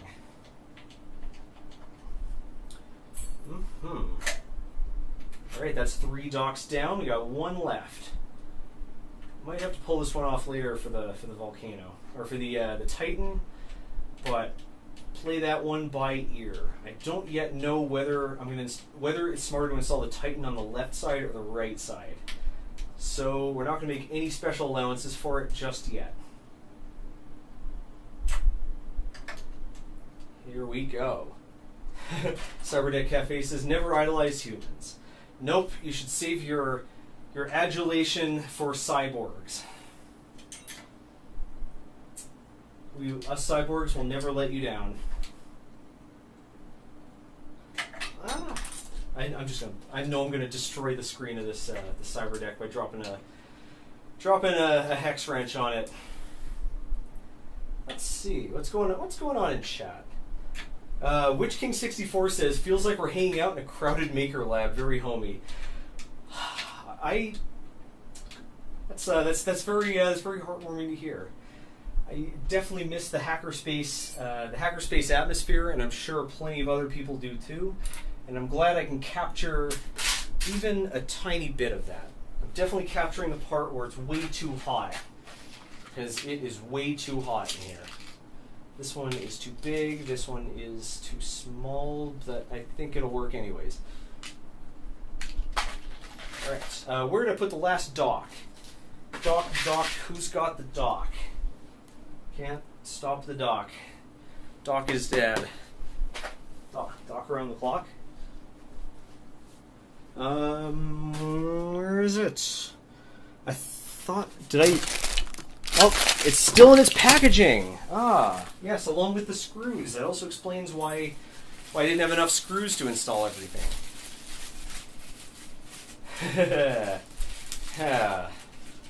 Zack can't count to 4. That's the Achilles heel of this project, is that I can't count past 3. Brooke says, and get a P.O. box, Zack, while you're at the post office. Yep, that is what has to be done. It's not going to happen today because the post office closes too early, but, and I don't know if it's open. Is the post office open tomorrow? I don't. Are post offices in Colorado open on Saturday? I have no idea. So let's grab these and take a journey. Oh. Let's take a little adventure. Probably should have looked at chat before I moved over. Yeah. Very nice. All right, let's get this guy installed. I love the ice blue color. Getting the blue T-glaze was definitely the way to go. The red also looks quite nice, but I felt like it would look too emo and it wouldn't show up well on camera. Sometimes red colors can get some weird artifacts in them because of how H.264 and H.265 compress color data in video. Sometimes red can look a little artifacty. So I decided to go with the blue. That's why I don't make very many projects in red. They are much harder to get decent photography on. Yes, there we go. All right. And in we go. And these are special docks. These are special docks that are specially sized to fit those extra large part cooling fans that we got earlier. Very nice. Okay. Cool. So let's scooch this away. Let's keep our wrench where I can see it, and let's take a look at the next step. Affix the dock to the bracket. Okay, done. Next step is place the tool onto the docks. Are we gonna do that yet?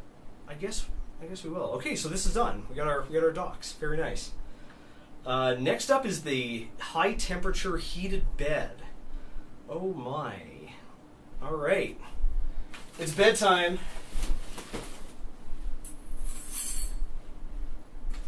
So let's flip this over. Let's frame our shot. This thing is coming together, isn't it?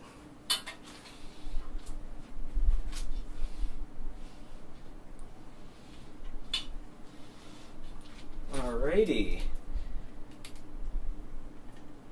Looking good.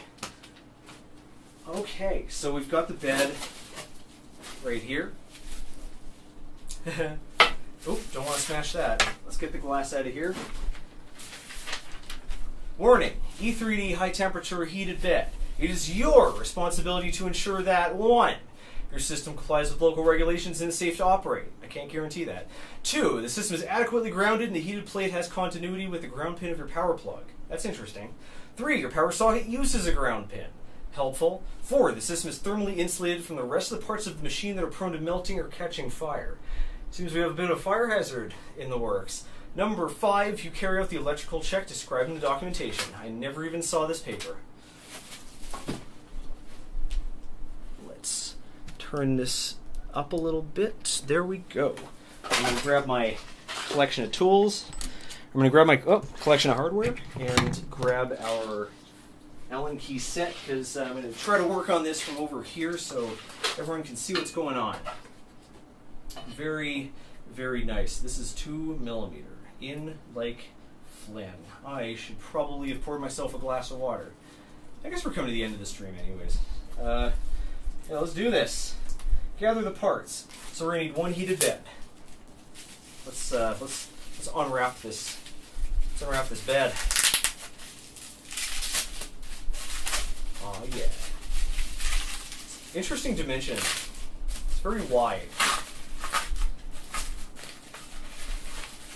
All right. I'm gonna have to pull this off screen for a sec. I'm having some trouble.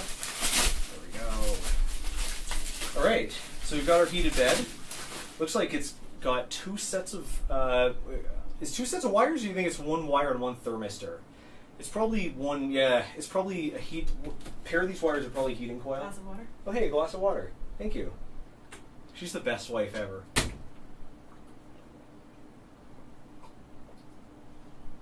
Oh, work is the best.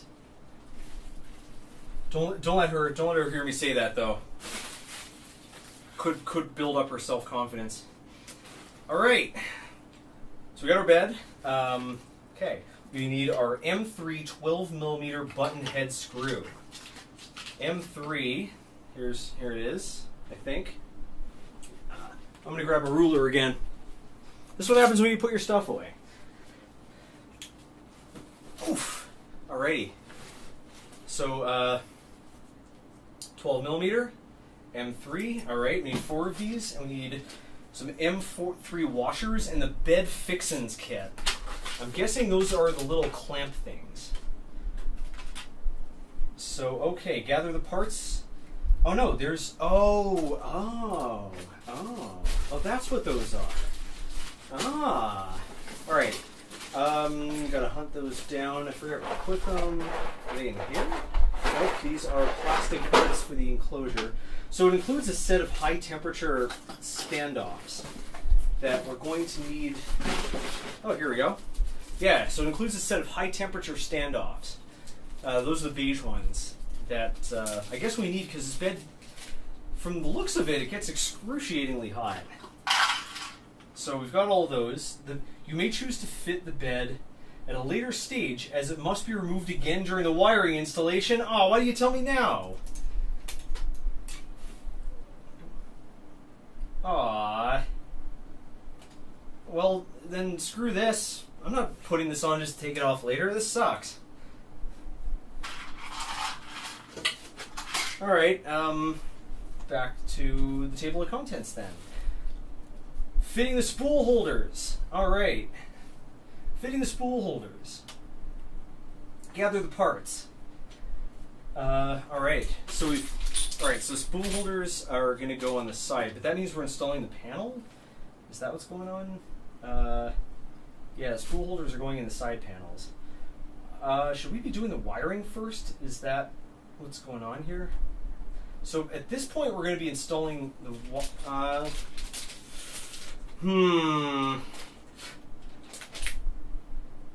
I'm just thinking of the order to do this in, because once we install these various panels, it's going to be much harder to get in there and work on anything. Yeah, you know what? We're going to All right, here's what we're going to do. We're going to backtrack. We're going to install the plate, and we are just going to try to. We're going to install the plate, and hopefully it'll make life easier when it comes time to. Hopefully it makes life easier when it comes time to rip it back out and do it again. Okay, so let's get our screws. We got 1, 2, 3, 4 M2 screws. There's nothing to put them on up here. Or yeah, M3 screws. We've got washers. Let's put a washer on each one. Washer. washer.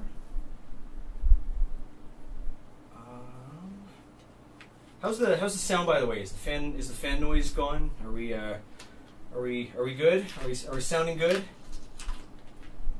I'll take another shower. All right. Oh, we're gonna need thread lock. Thread locker. Here it is. Yep, we're gonna need some thread locker. Place a washer on each of the 4 screws. Apply thread lock to one of them. Pass the screws into the corner of the bed plate. From the underside, screw in a standoff. All right, so we're gonna go boom, boom, boom, boom. Okay. I hear some barking. There's some borking. It sounds like someone's getting a little impatient. Yeah, Roscoe's not a big barker, so something must be going down. It must be going down in Doggy Town. Place one of the screws in the corners of the bed plate from the underside. Screw in a standoff. All right. Oh, yep. It seems like we are again going to end up covered in thread lock. This is my life now. I'm just going to accept it. Here's some Borkin. He's not a big barker. He's actually a very quiet dog. So we'll see what happens. Maybe he's feeling lonely. Brooke and I can't give him much attention. Brooke's my sister-in-law is here dog sitting while we stream. She is sitting on the dog to keep him from going anywhere. Alright. A little drop of the thread lock. Put this in here. Alright. If I'm gonna stay over here, I gotta grab my phone so I can take a look at these comments. Take a look at the stream chat. Let's see what folks are saying here. He's a Borkin boy, that's right. Robert says the sound is so good I thought it was one of the neighbor's dogs. I guess it does come through. It's very very omnidirectional mic. Alrighty. Standoffs. You feeling a little standoffish today? I'm really glad I didn't put the side panels in, or this would be a real nightmare, wouldn't it? There we go. Okay. Repeat for each corner. Remember to apply thread lock. Place the bed on the 4 standoffs. Very well. There we go. We have our bed. It looks small. Like, it looks small in comparison to this, but the bed is actually quite big. It's around 200 millimeters by 300 millimeters, give or take. What's going on here? Okay. Place the bed on top. Slide a washer onto a standoff. Alright, so there's a washer under there. And let's see. Into each corner fit a screw and washer. Tighten down the bed. Do not over tighten the screws. The bed must be able to expand during heating. That's interesting. Alright, what kind of screw do we got here? Alright.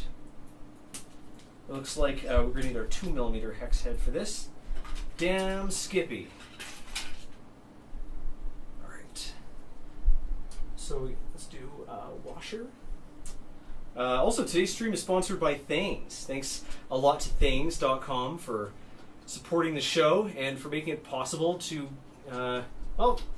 making it possible to easily download all the 3D printable things. After all, even the fanciest, schmanciest, hell, you could have a 12 extruder printer. It wouldn't mean jack if there's nothing to print on it. So if that's a problem you're having, go to things.com. Use the link in the description so they know it was me. Helps support the channel, and go download some things. Even if you know. You don't have to be locked into Things either. When you search on Things, it doesn't just search their database; it also searches all kinds of other 3D printing websites. But if you do grab your file from Things, you can take a look at it in their 3D preview, and make sure it's what you ordered. They also, I think because of a piece of feedback I gave them, they just added versioning. So now there's no more confusion about which version about when a project is updated and what version you have. So if you're printing a Nerf blaster and they update it, you're not going to end up printing a part that's compatible with the past version. You're going to know that, yours is version 1.8, and oh hey, this file I just downloaded is version 1.9. They just added that, and it does it automatically. So even if the creator, so you don't even need to keep track of this stuff. It'll do it automatically. Yeah, so things.com, use the link in the description. They've been really helpful to the channel. Also, thanks to our patrons. Our patrons have been totally rad. Saved my bacon a few weeks ago when my computer melted down. And normally I have like a big scrolling matrix, but I haven't had an idea of where to set it up. As stupid as that sounds, the streams are kind of like all over the room, so I don't know where to put it. But yeah, thanks a lot to the patrons for helping this come together. YouTube ads do not pay very well, so it really comes down to the help of the hardware community that makes this show come together. So yep, very appreciative to everyone who contributes, sponsors and patrons, and even friends and super chatters. Yes, get in there. Beautiful, awesome.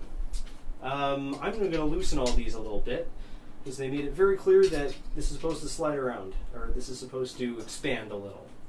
That's what they said. Alright, so I am loosening these a little bit so they're firm but not tight. Okay.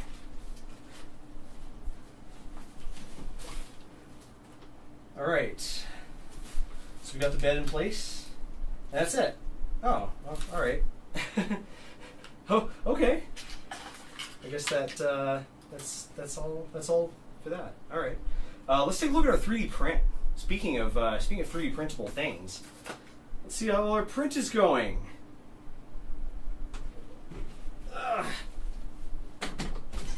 Oh, it's done. Woo! All right, we're done. So,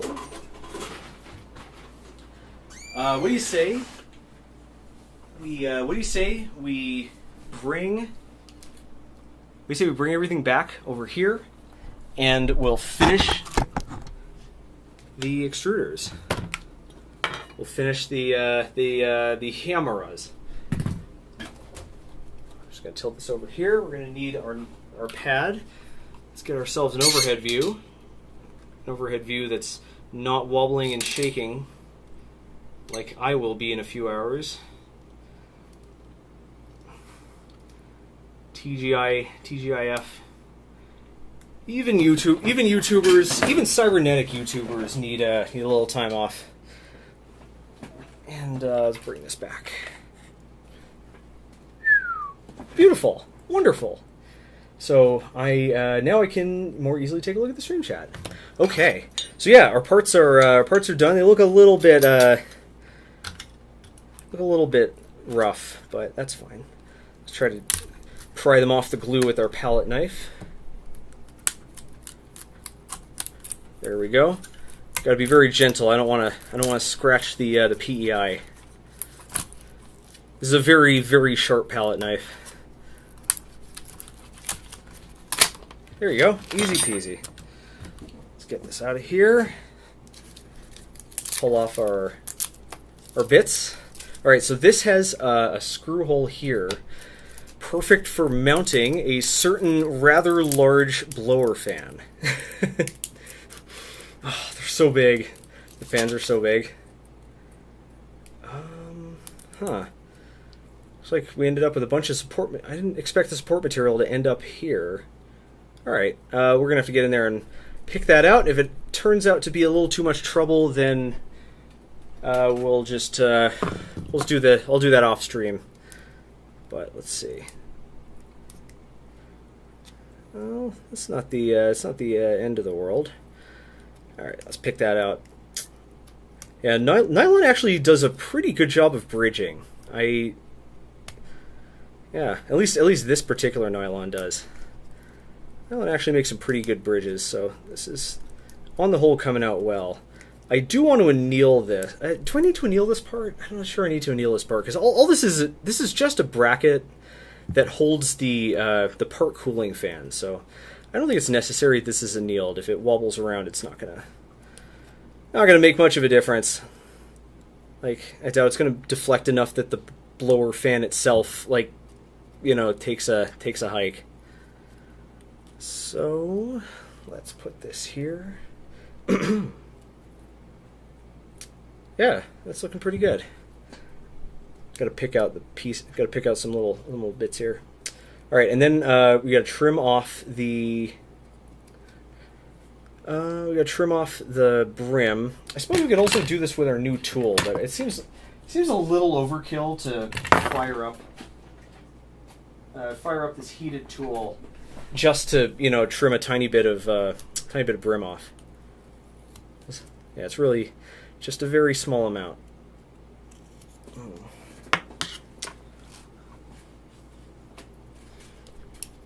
Yep, here we go. All right, and yeah, then we're gonna drill. We're gonna drill at that hole and swap it out, and there we go. We're gonna have really, really chunky fans at our disposal. These parts are gonna be so cool. Oh, they're gonna be the coolest. They're gonna be so cool. What's something cool? They're gonna be as cool as the kids in a Capri Sun commercial. They're gonna be as cool as Chuck E. Cheese. I probably should have just turned supports off altogether. I don't think they're strictly necessary here.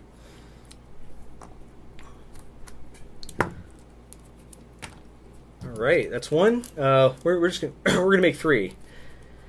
It is not structural. Nope. Nicholas Sanchez asks, "Bro, where'd you get those clippers?" Are we talking about like these? Because those are not clippers. Those are needle. Those are like precision needle nose pliers, and I got those at Harbor Freight. They're actually pretty high quality for a Harbor Freight product. I was a little skeptical, but you know, it's Harbor Freight. Like, even if you get burned, you only get burned for like $2. So, yeah. Yeah. It's Horrible Freight. Now, if Harbor Freight sponsored me, that would be kind of astounding. I've never seen anyone sponsored by Harbor Freight. I don't even think they like. I don't even think they like have a. Do they even have a PR department, or like do they just show up in town and like let their reputation do the talking?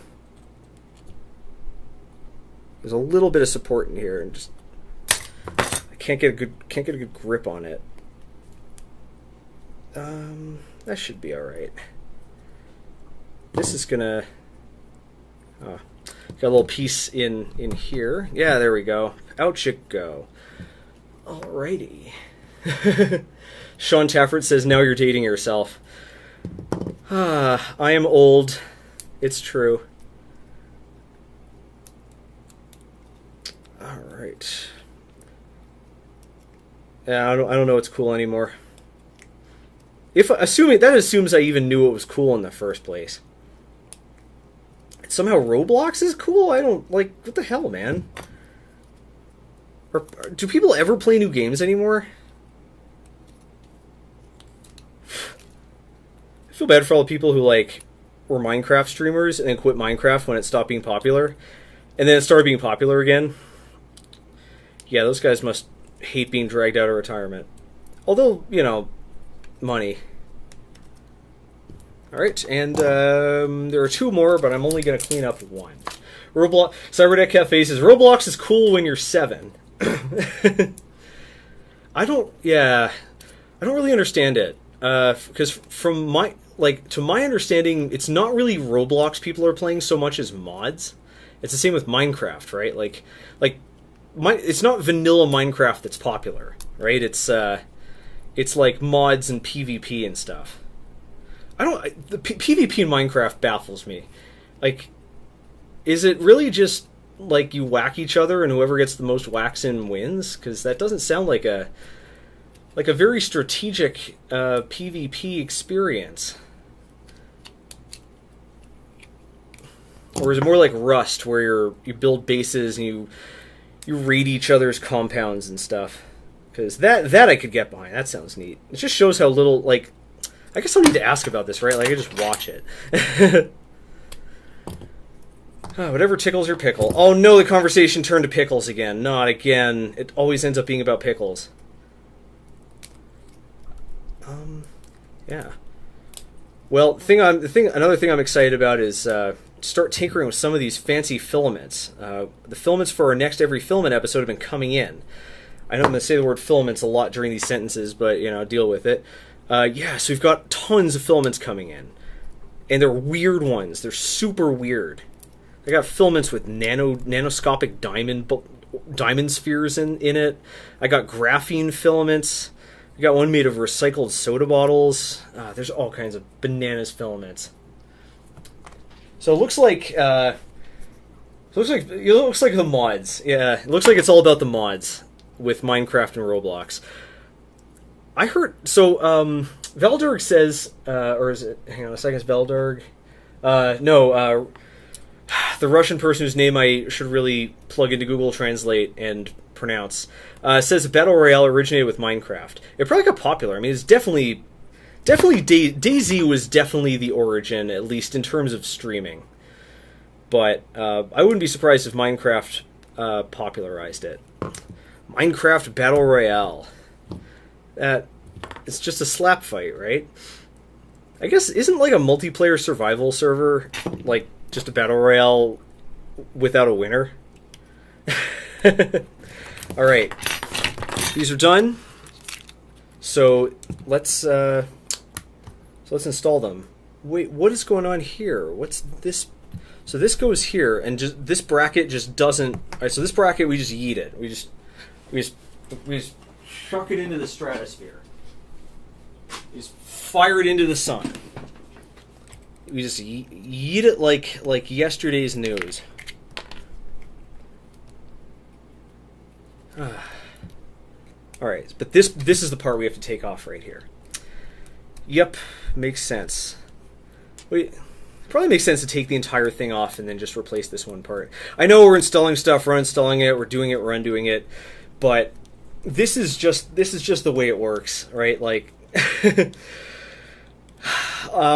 Yeah, whenever you build a project, especially one that's new or cutting edge, or even your own design, you end up having to go back and redoing stuff over and over again. I know that what people want to see is just like me making being a hyper genius and using my giant pulsating brain to make a beeline directly to the proper solution, but it's not really how it works.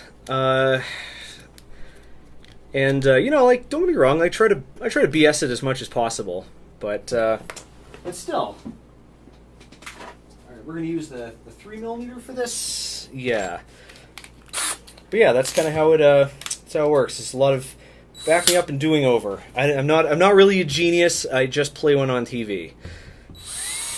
And honestly, even the geniuses. Oh, that was right. No, Gear 2 is higher than Gear 1. Even the real geniuses, they nobody Tony Stark stuff together. That's not how it works. Certainly not Elon Musk. I don't think Elon Musk has built a piece of electronics in his life. There you go. Oh, stopping so aggressively. There goes all the viewers, all the subscribers. I messed with Daddy Musk. Where's the last one? Ah, here it is. I'm just gonna pre-drill the holes now while I'm thinking about it.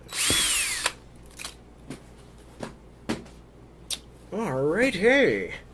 Oh yeah, I gotta figure out something to do with the glasses. I have to figure out something to do with the heads-up display during the streams, because I'm going off-brand here, right? Like, it's just too friggin' old. They're just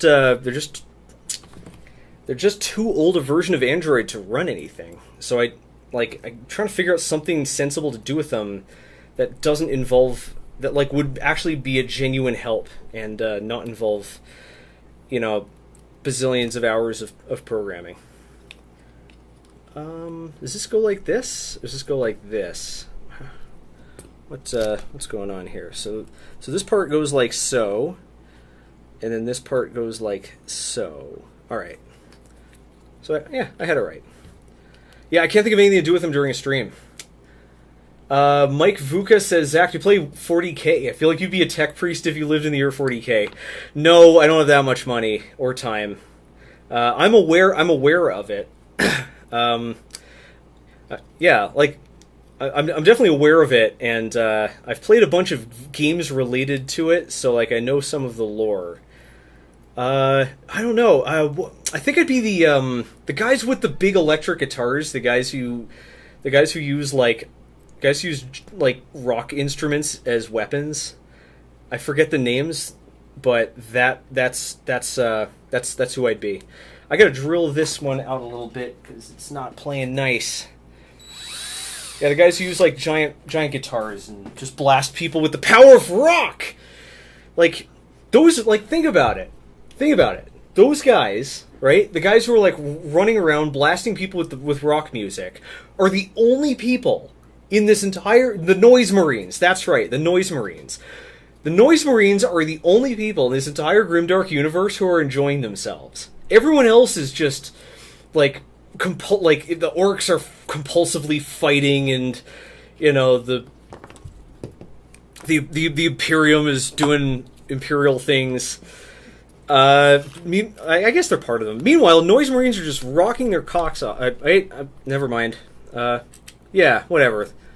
They're rocking their armored penises off, having the time of their life, just blasting face-melting jams, and like, you know, it just so happens the face-melting jams actually melt faces. I thought the orcs are fueled more like. Jacob Boyer says orcs enjoy themselves plenty. I thought the orcs are more fueled by like bloodlust and compulsion. Like I thought it's less of like a thrill of the hunt and more of like an obsession.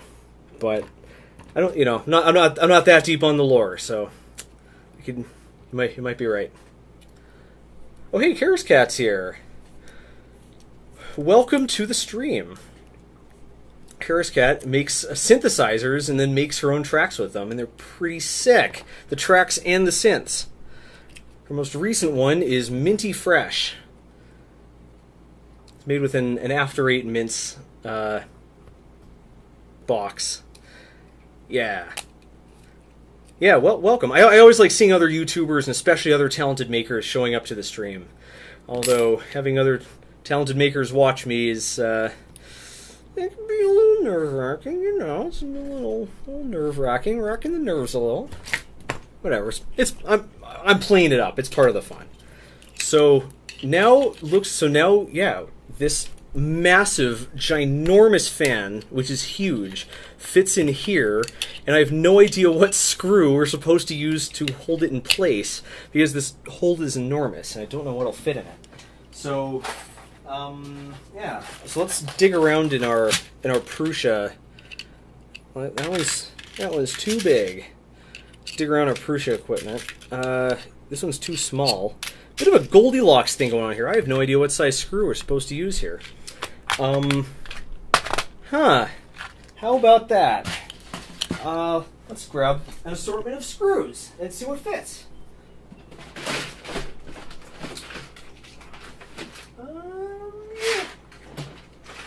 Here's a bunch of screws. These screws are all going to be a little too short, but at least they'll help figure out what size we want. So let's see. This one. Did we just nail it? I just completely nailed this on the first try. This is perfect. What is this? M4 20mm. Just blew it out of the water on the first shot. That's how it works when you're making stuff, right? You either feel like a golden god or a complete moron. Like you either feel like the master of the universe and like matter bends itself to your whim, or you feel like just a caveman banging rocks together. Just a gender agnostic cave person banging rocks together.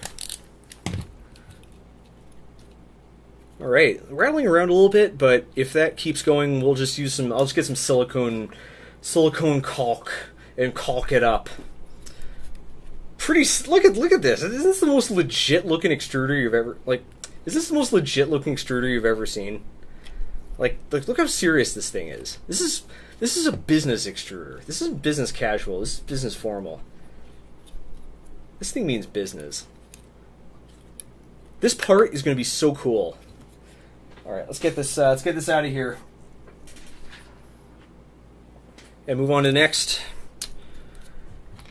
Oh, good stuff. What's going on here? Oh, Sanjay's back. How's it going? Welcome back to the stream. This is the wrong size. It's the wrong size Allen key. Yeah, I think Sanjay. Yeah, Sanjay's involved with the. I think he works for E3D. I really need to start doing my research. But yeah, welcome back. This is. Oh wait, this is the. This is the old one. We're not going to start modifying this one yet. We're gonna do the ones we've already installed the proper ducts on because the others require a little too extensive maintenance, a little too extensive rework. Incendium87 asks, what is the mullet equivalent of an extruder? I mean, Bowdens in general, right? Because it's business in the front, and in the back, who the hell knows what's going on? Who the hell knows what's on the other end of that Bowden? Who knows? It could be anything. It could be a hamster wheel, for all you know. So it's business in the front, it's party in the back. Also, it's more of a party in the back because your Bowden is gonna. Your drive is going to fill up with little bits of little chips of different colored confetti from all the different filaments. So even looks like a party. I should be doing this on this side of the mat. I'm going to move this mat over so I have an idea of where the camera is actually pointing. Zack. All right, let's get these guys out of here. Said let's get these guys out of here. All right, and this, yeah, I'll take this off here. So yeah, I think it's got to be a Bowden. Business in the front. Who knows what's in the back? It's the El Camino of extruders. Alrighty, it's better than not to trash talk the competition here, but screw MakerBot. I'm kidding. I don't have any ill will towards MakerBot. I do think that the Replicator 2's drive mechanism is awful because it's kind of the worst. It's got the worst of a Bowden combined with the worst of a direct drive. The extruder is as heavy as a direct drive because it is a direct drive, but it feeds the filament from the bottom of the printer through a Bowden, so it jams up really easily. Like a Bowden, because it basically is. And that printer was just, oh man, it was a great printer at the time, but that thing was rough. That thing was real rough. Maybe I should take another look at it. We gave it to Brooke's sister. We gave it to my sister-in-law, who's actually tug sitting right now. She has my first 3D printer. So we could get access to that now. And I'm screwing this in upside down, aren't I? I sure am. Yeah, so maybe I should do that. Maybe I should get my first 3D printer back, and we can maybe do a then versus now thing, like a stroll down 3D printer memory lane. Is that too nerdy? The 3D printer, yes, that's right, over which Brooke and I fell in love. That's how I. That's the pretense. That's how I got her to hang out with me. Hey babe, want to see my 3D printer? She's like, marry me, and I'm like, no, wait 4 years and some change. The first part wasn't a joke. I actually did use the 3D printer as a pretense to hang out with her. It was very, very cute. I printed her a bracelet. I think she still has it. That's why fellas and ladies, and particularly forward ladies, I put it in backwards a second time. Son of a gun. That's why you should always keep your 3D printer well maintained, because you never know who you'll need to demonstrate it for. You'll never know how your life will be changed as a result. So yeah, keep your 3D printer in good shape. Yep. Oh, it's a really cute story. Brooke and I played Ingress, and Ingress, it's sort of like Pokemon Go in that, like, in order to play the game, you have to actually, like, this screw does not seem long enough. Let's grab a longer one. Yeah, so in order to play Ingress, you have to physically walk up to the thing you want to interact with. And Brooke and I lived in the same neighborhood, so I used to go and blow her stuff up all the time and troll the living hell out of her. And one day she got fed up. She had enough is enough. So she went down to pick a fight, and she was like, "What the hell, man?" And yeah, then a few years later we got married. So yeah, takeaway number 2 from this story: always troll people when you like them. Yeah, when you like someone, you definitely have to troll them. The harder you troll them, the more likely they are to go out and pick a fight, and there you go. By the way, don't take any advice I say ever. It's all bad. I could say real life takeaways, but they're not as much fun. Yes, troll your crushes. Natalie the Fabulous is completely right. Don't be a dick about it, right? Like, that's the difference between, like, negging as originally intended and negging as now known. Like, you're not ruining their day. You're just gentle, good-natured ribbing. Like, don't be a weirdo about it, but have some fun. But yes, definitely troll people. Except not me. Don't fall in love with me. I'm taken. But yep, we met through my 3D printer. It was super duper cute, and yeah, Brooke's sister has that printer. Brooke says our early relationship was so troll based. That is true. Our early relationship was very troll related, and so was our middle of our relationship. So is our current relationship, and might be a little pretentious to say, but I think our future relationship will also involve plenty of trolling. I'll see to it personally.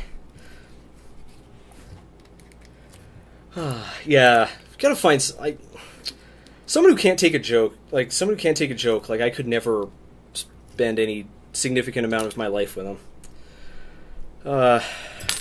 It's funny because, like, the people I went out with before Brooke were, like, super serious. Like, I thought I wanted someone serious who'd straighten me out, and I was wrong.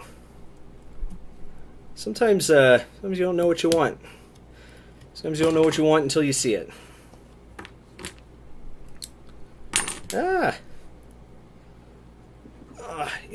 In this goes. Come on, get through there. Yes, spamming won't improve your chances of being noticed. It will improve your chances of being banned, though. I know it. In terms of raw analytics, I'm supposed to let people spam because it increases the total number of chat messages, and that's what Google wants to see. But I don't want to discourage people from, if people who are sincerely trying to get a question across, I don't want to discourage them. That's not fair. Veldurg says opposites attract is the biggest lie ever when it comes to attraction. I disagree. I think well, I don't know. I think you should strive to have some diversity. Are they the person you're going to spend the rest of your life with? Who knows? I mean, no one is completely different, right? Like, you can be similar in some ways and different in others. Like two people who have, let's say, sharply differing political views, right? But but are very analytical and like talking stuff through, like can totally work out long term because like they're informing each other's opinion. Sure, they might not agree on like the axioms, but like they'll have build confidence. The other person's not like a psycho. Like it's so nice. And last one. I don't think it's fiction. I think it's more true. That said, it does depend on how you differ. There are some things that just don't work. For instance, like I don't know if one's a hard worker and the other isn't, or if one takes money serious. If one like is really into like being frugal, and the other likes status, like status symbols. Like that's irreconcilable. One wants kids, one doesn't. Can't get around that. But other things like where you can meet in the middle, I don't know. I think it's important that people have differing things in their life. Like Brooke and I differ. Brooke and I are similar in many ways, but we differ a lot, especially in how we approach like free time, life goals, that type of stuff. I'm very I really want to take some time off, but I can't because I should be working. And Brooke is like, I'm going to eat this tub of ice cream now.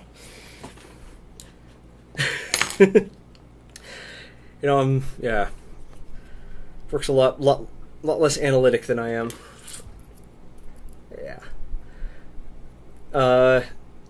Sil Timmer says, I got insulted yesterday because someone whistled at my GF, and I said, thank you. I know I'm cute. Hey. It's better if you just walk right up to the guy and, like, pinch his butt. Look him in the eye, go like, pinch, pinch.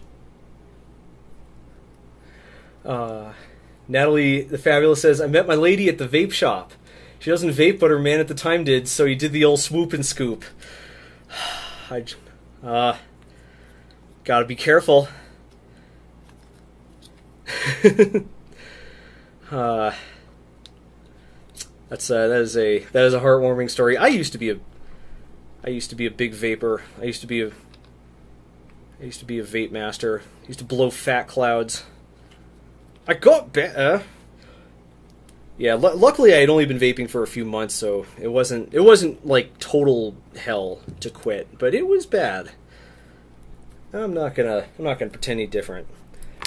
Yeah, I just couldn't rationalize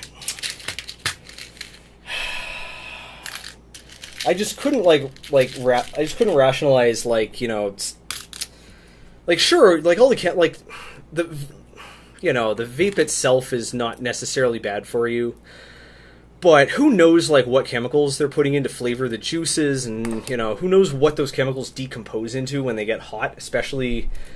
Of course, yeah, vaping's addictive. Russian name person. It's got nicotine in it. Of course, it's addictive. It might even be more addictive than cigarettes because you can rip a vape anywhere. You don't have to. You don't have to go outside and impose yourself, and it doesn't always stink up the room. I might even be more addictive because you can just rip it whenever you want. And yeah, totally addictive.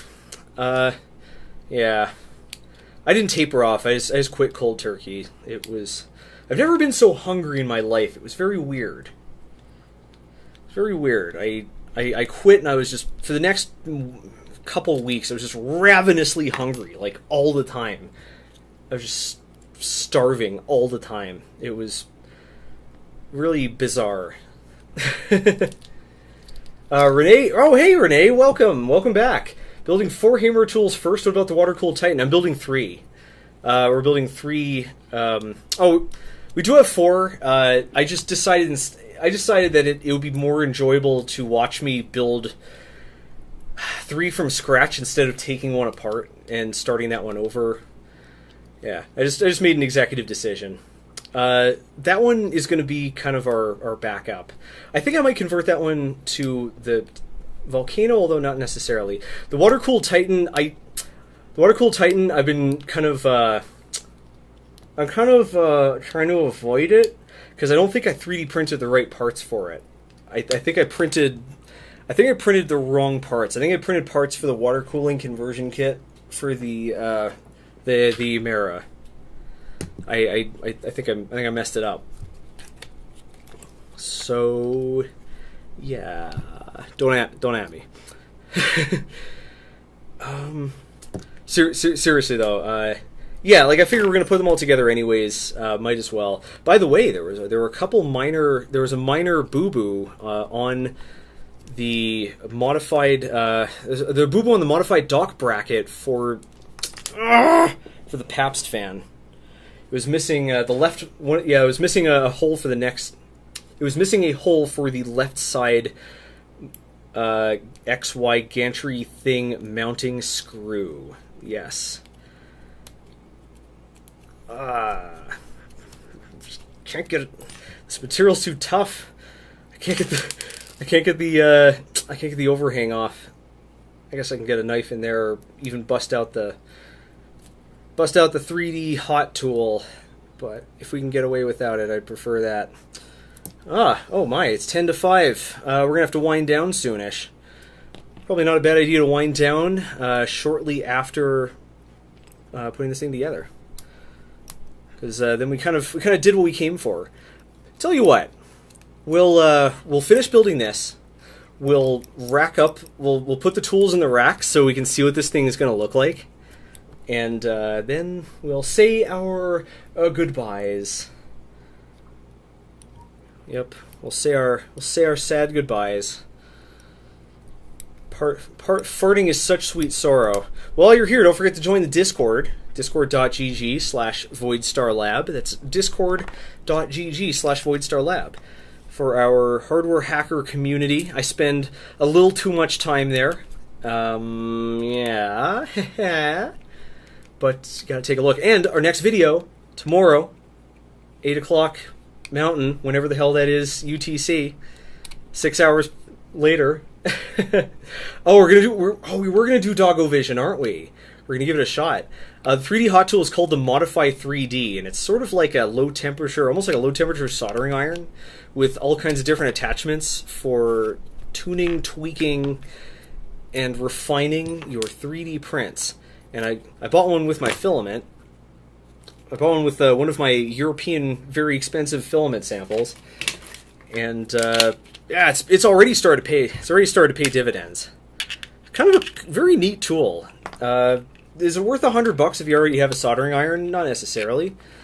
But if you're like me and you put a bare minimum amount of effort into tuning up your 3D printers so they come out blobby and all kinds of messed up, then it's great. Almost. In we go. Rene, while you're here, I have a bit of a question. Is this supposed to attach to anything? Like, is this hole here supposed to, like, is there a screw supposed to go in through here? Because it looks like it wouldn't fit. Yeah. Anyways, here we go. I got the last one. Look at that. I even put the little rectangular DuPont connector in it. So let's switch our camera back over, and let's see what this looks like with all of the tools installed. So how does this work? So this part here has to face outward because that's what interfaces with the tool changer mechanism. So that means that this part here must be where it slides into the dock. So, ooh, check that out. What is this? Yeah. Oh, that's cool. All right. So, and another one. Just make sure everything fits. This could be a bit of a tight squeeze. Oh, it doesn't fit. Oh no. Doggo Vision? It doesn't fit. It's too wide. Oh, we're gonna bring him in here? No, we're just gonna like stick him in the door right here. I thought I was gonna try to get my phone streaming. I thought you couldn't. I'm not sure if it would work or not. Let's see how this. So this is the one without the upgraded fan. Let's see how this goes. So this one goes in fine. Yeah, it looks like we can't really fit two next to each other. Oh, that's making me sad. We're gonna figure something out for that. But that's a problem for another day, which is just the way I like to do them. Yeah, it's just a little too thick. Yeah, it's just a tiny bit too thick. Can't fit both. If this were like kind of ooched over a little bit, like this way, just a tiny bit, and this was as well, maybe that could work. Maybe the one on this side will fit. Nope, way too tight. All right, so I guess not. Oh, okay, so I think I made a boo-boo here. All right, well, it's a good thing I didn't convert all of them. We'll figure that out later. Okay, so yeah, that's about it. Rene says one bracket is stock and one is mine. Oh, I didn't know that. I printed all four. All right, so I will swap one of those out after the stream. But now, I promise, folks, Pupper Vision, you want dogs, you're gonna get dogs. Oh, who's a good boy? Roscoe, smile for the camera. Roscoe, it's okay. Roscoe's like, what? He's like, what is happening? It's a little too dark. There we go. Oh, look at that pupper. Roscoe, can you sit? Can you sit? Roscoe, sit. Good boy! What a good boy! Can we get a paw? Can we do paw? Paw? Paw? Yeah! Good boy! Oh, good Roscoe! So smart. What a smart pupper. So smart. Aw. You're such a smart boy. Well, Did everybody see that? everyone saw that? Okay. Aw. Well, everyone, thanks so much for tuning in. Thanks a lot to Things for sponsoring the episode. Use the link in the description to check out all of our three. Stop biting my wife.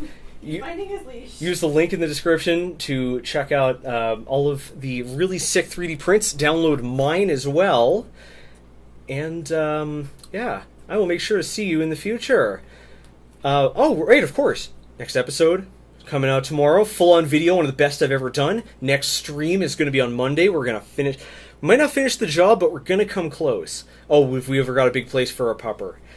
And, here, I was going to say goodbye. Say... I'll see you in the future. You all have an excellent weekend.